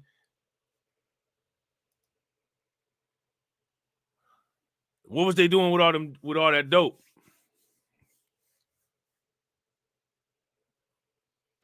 What was they doing with all that dope, y'all?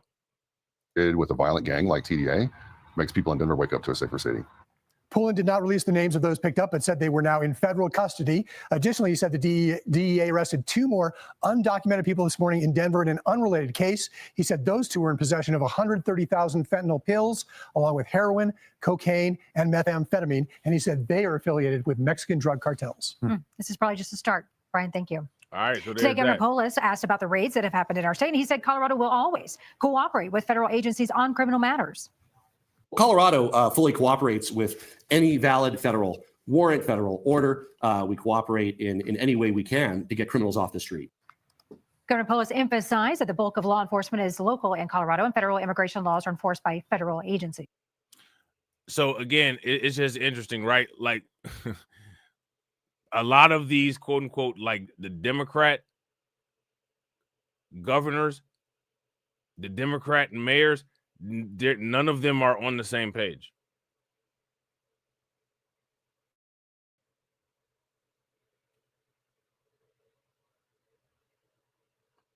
Would you guys agree? If you guys would agree, give me a thumbs up. If y'all would disagree, give me a thumbs down. None of them are on the same page. For the most part, it's just like everybody's doing what they want to do. Hold on. My bad. My bad. There we go. So New York City ICE raids have taken dozens of illegal migrants into custody, including suspected gang members and accused killers. Yet a massive migrant shelter that would house 2,000 men is still slated to open in NYC. Look at how big that place looks, like a prison. Big giant. That's a big super migrant center. So in New York City, ICE raids have taken dozens of illegal migrants into custody, including suspected gang members and accused killers. Yet a massive migrant shelter that would house 2,000 men is still slated to open in NYC next month. Angry residents, they're speaking out. I have never been afraid in South Bronx. I am now terrified. I'm terrified for me, for my students. I will have to move. As literally someone that has lived this experience personally, you should be ashamed. It is not okay for you to take our tax money. Ken Janello is the ICE acting deputy director, and he joins us now. Ken, thanks so much for joining the program. I know you don't know much about the shelter, but I do know that there's a lot of criminal aliens in New York City. How is this going to make it difficult with New York being a sanctuary city for your job? Well, obviously, I've been speaking about sanctuary city policies for a long time now. And you see all the great work that the men and women of ICE have been doing in this administration. The problem is the sanctuary policies, basically, there's no cooperation with local law enforcement. So NYPD, unfortunately, can't cooperate with us on our administrative immigration cases. So when we had a unit that was based out of Rikers Island during the former Mayor de Blasio time, when they strengthened the sanctuary policies, they kicked the unit out of Rikers Island, which basically meant that those people that we would vet that were foreign-born aliens at the time, that we determined to be amenable to removal proceedings, we would take into custody. And you know, on an average at that time, over 10 years ago, we were taking, you know, about 100 a month. So if you do the math, that's 100 a month. You're talking about 1,000 to 1,200 individuals that are now being released right back into the community. So just correct, so the audience understands. So when there's a detainer put on a person, typically. So again, you got to ask this question, right? You got to ask this question. Whose idea is it? How is it logical? And how is it safe to just let these people who are accused of committing violent crimes back into the community? And again, you know, we could take it there, right? You could ask this question about these migrants, the undocumented migrants, and you could ask these questions about the American citizens that they do this with, because they let American criminals do this exact same thing. And then in a lot of cases, when they do it, regardless of who it is, whether it's a immigrant criminal or regardless of if it's an American criminal, while they're out on these low-cost bonds that they end up being out on, they end up either committing another crime or they jump bail and don't go to court. If you guys would agree, give me a thumbs up. If y'all would disagree, give me a thumbs down. If it's not a sanctuary city, you got a criminal alien that's in the jail. You just want to come and pick them up. As a result of the sanctuary city, you can't do that. So these people are back out in the public, and now you got to send a task force to go after these people. 100%. So basically, someone gets arrested, charged with a crime. They go remanded to custody of Rikers, and then we lodge an immigration detainer, which is also accompanied by an immigration warrant. And due to the sanctuary policies, they will not accept the immigration detainer nor the administrative warrant. So they just release the criminals right back into the community to reoffend. And there's a lot of recidivism with these individuals. So let's just talk about New York City so the audience can see a picture. We're talking about, I think the last number I heard, around 60,000 criminal migrants in the city. That does not include the gotaways. And we're not just talking about 60,000 people that are illegally in the country, but they have committed a crime, right? That's correct. I remember quoting some numbers a couple of months ago that it was around that. Unfortunately, it does not include the gotaways. That's right. So like you said, when they release these individuals back into the community, as you've seen over the past week, the amount of force that's needed to go out and arrest them, because obviously a lot of these people are bad actors. They're violent felons. And they have the upper hand in their apartments or residences. So when you're going in, you need to ensure you have safety and a show of force. And sanctuary policies also drain taxpayers' money because now we have to send all these resources out to try and arrest these individuals that we could have just taken in the confines and the security of a facility or a jail. I mean, it doesn't make any sense. Real quickly, I only got about 15 seconds, but there's rumors going out there that ICE is arresting American citizens, right? Can you just dispel that? There's a difference from an American. Hey, listen, shout out to y'all, man. How many people have heard these quote unquote rumors that ICE is quote unquote arresting American citizens? And who are the American citizens that are allegedly getting arrested?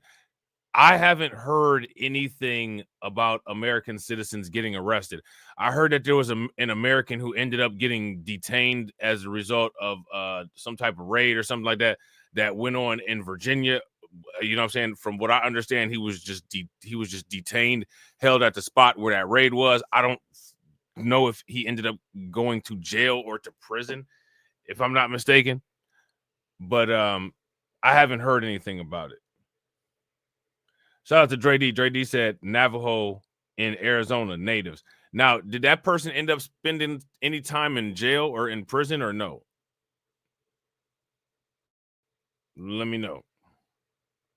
Citizen that is detained when they're around another criminal migrant, but they're not deporting or arresting American citizens, right? That's correct. Obviously, there's some misinformation and false narratives that are getting played in the media, which unfortunately always seems to accompany our agency.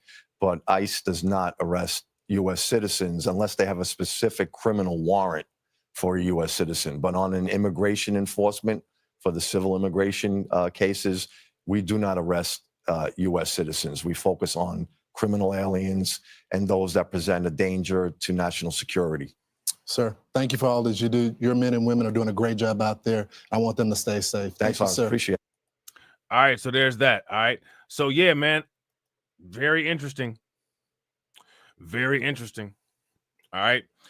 Shout out to y'all, man. I appreciate you guys. You know what I'm saying? We're going to be getting back on this a little bit later, and we got some other stuff that we're going to talk about later on and throughout the day too.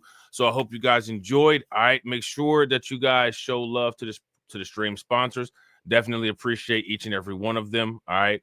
Shout out to Brooklyn Queen. Make sure y'all show Brooklyn Queen some love. All right. Shout out to Brooklyn Queen again. We got to hit her with the again. Definitely appreciate you, Brooklyn Queen. Again! Shout out to my man, Lloyd Sky 9. I appreciate you, bro. Make sure y'all show Lloyd Sky 9 some love. Shout out to my man, Black Free Thinker, for holding it down for 4 months. Definitely appreciate it. And shout out to my man, Crew Reality, for holding it down for a month. Definitely appreciate it. Do not move a muscle. All right. Let the stream take you to where it take you. Make sure you hit the like over there. Make sure you hit the bell over there. Make sure you hit the bell and share. And shout out to my man, John Guillory. I appreciate you, bro. Make sure you guys show John Guillory some love. Throw some flames, some radiation emojis, some ducks in the chat for John Guillory for funding the organization and for growing the organization. Definitely appreciate you. I'm standing on business. I'm standing on business. I'm standing on business. And as always, ladies and gentlemen,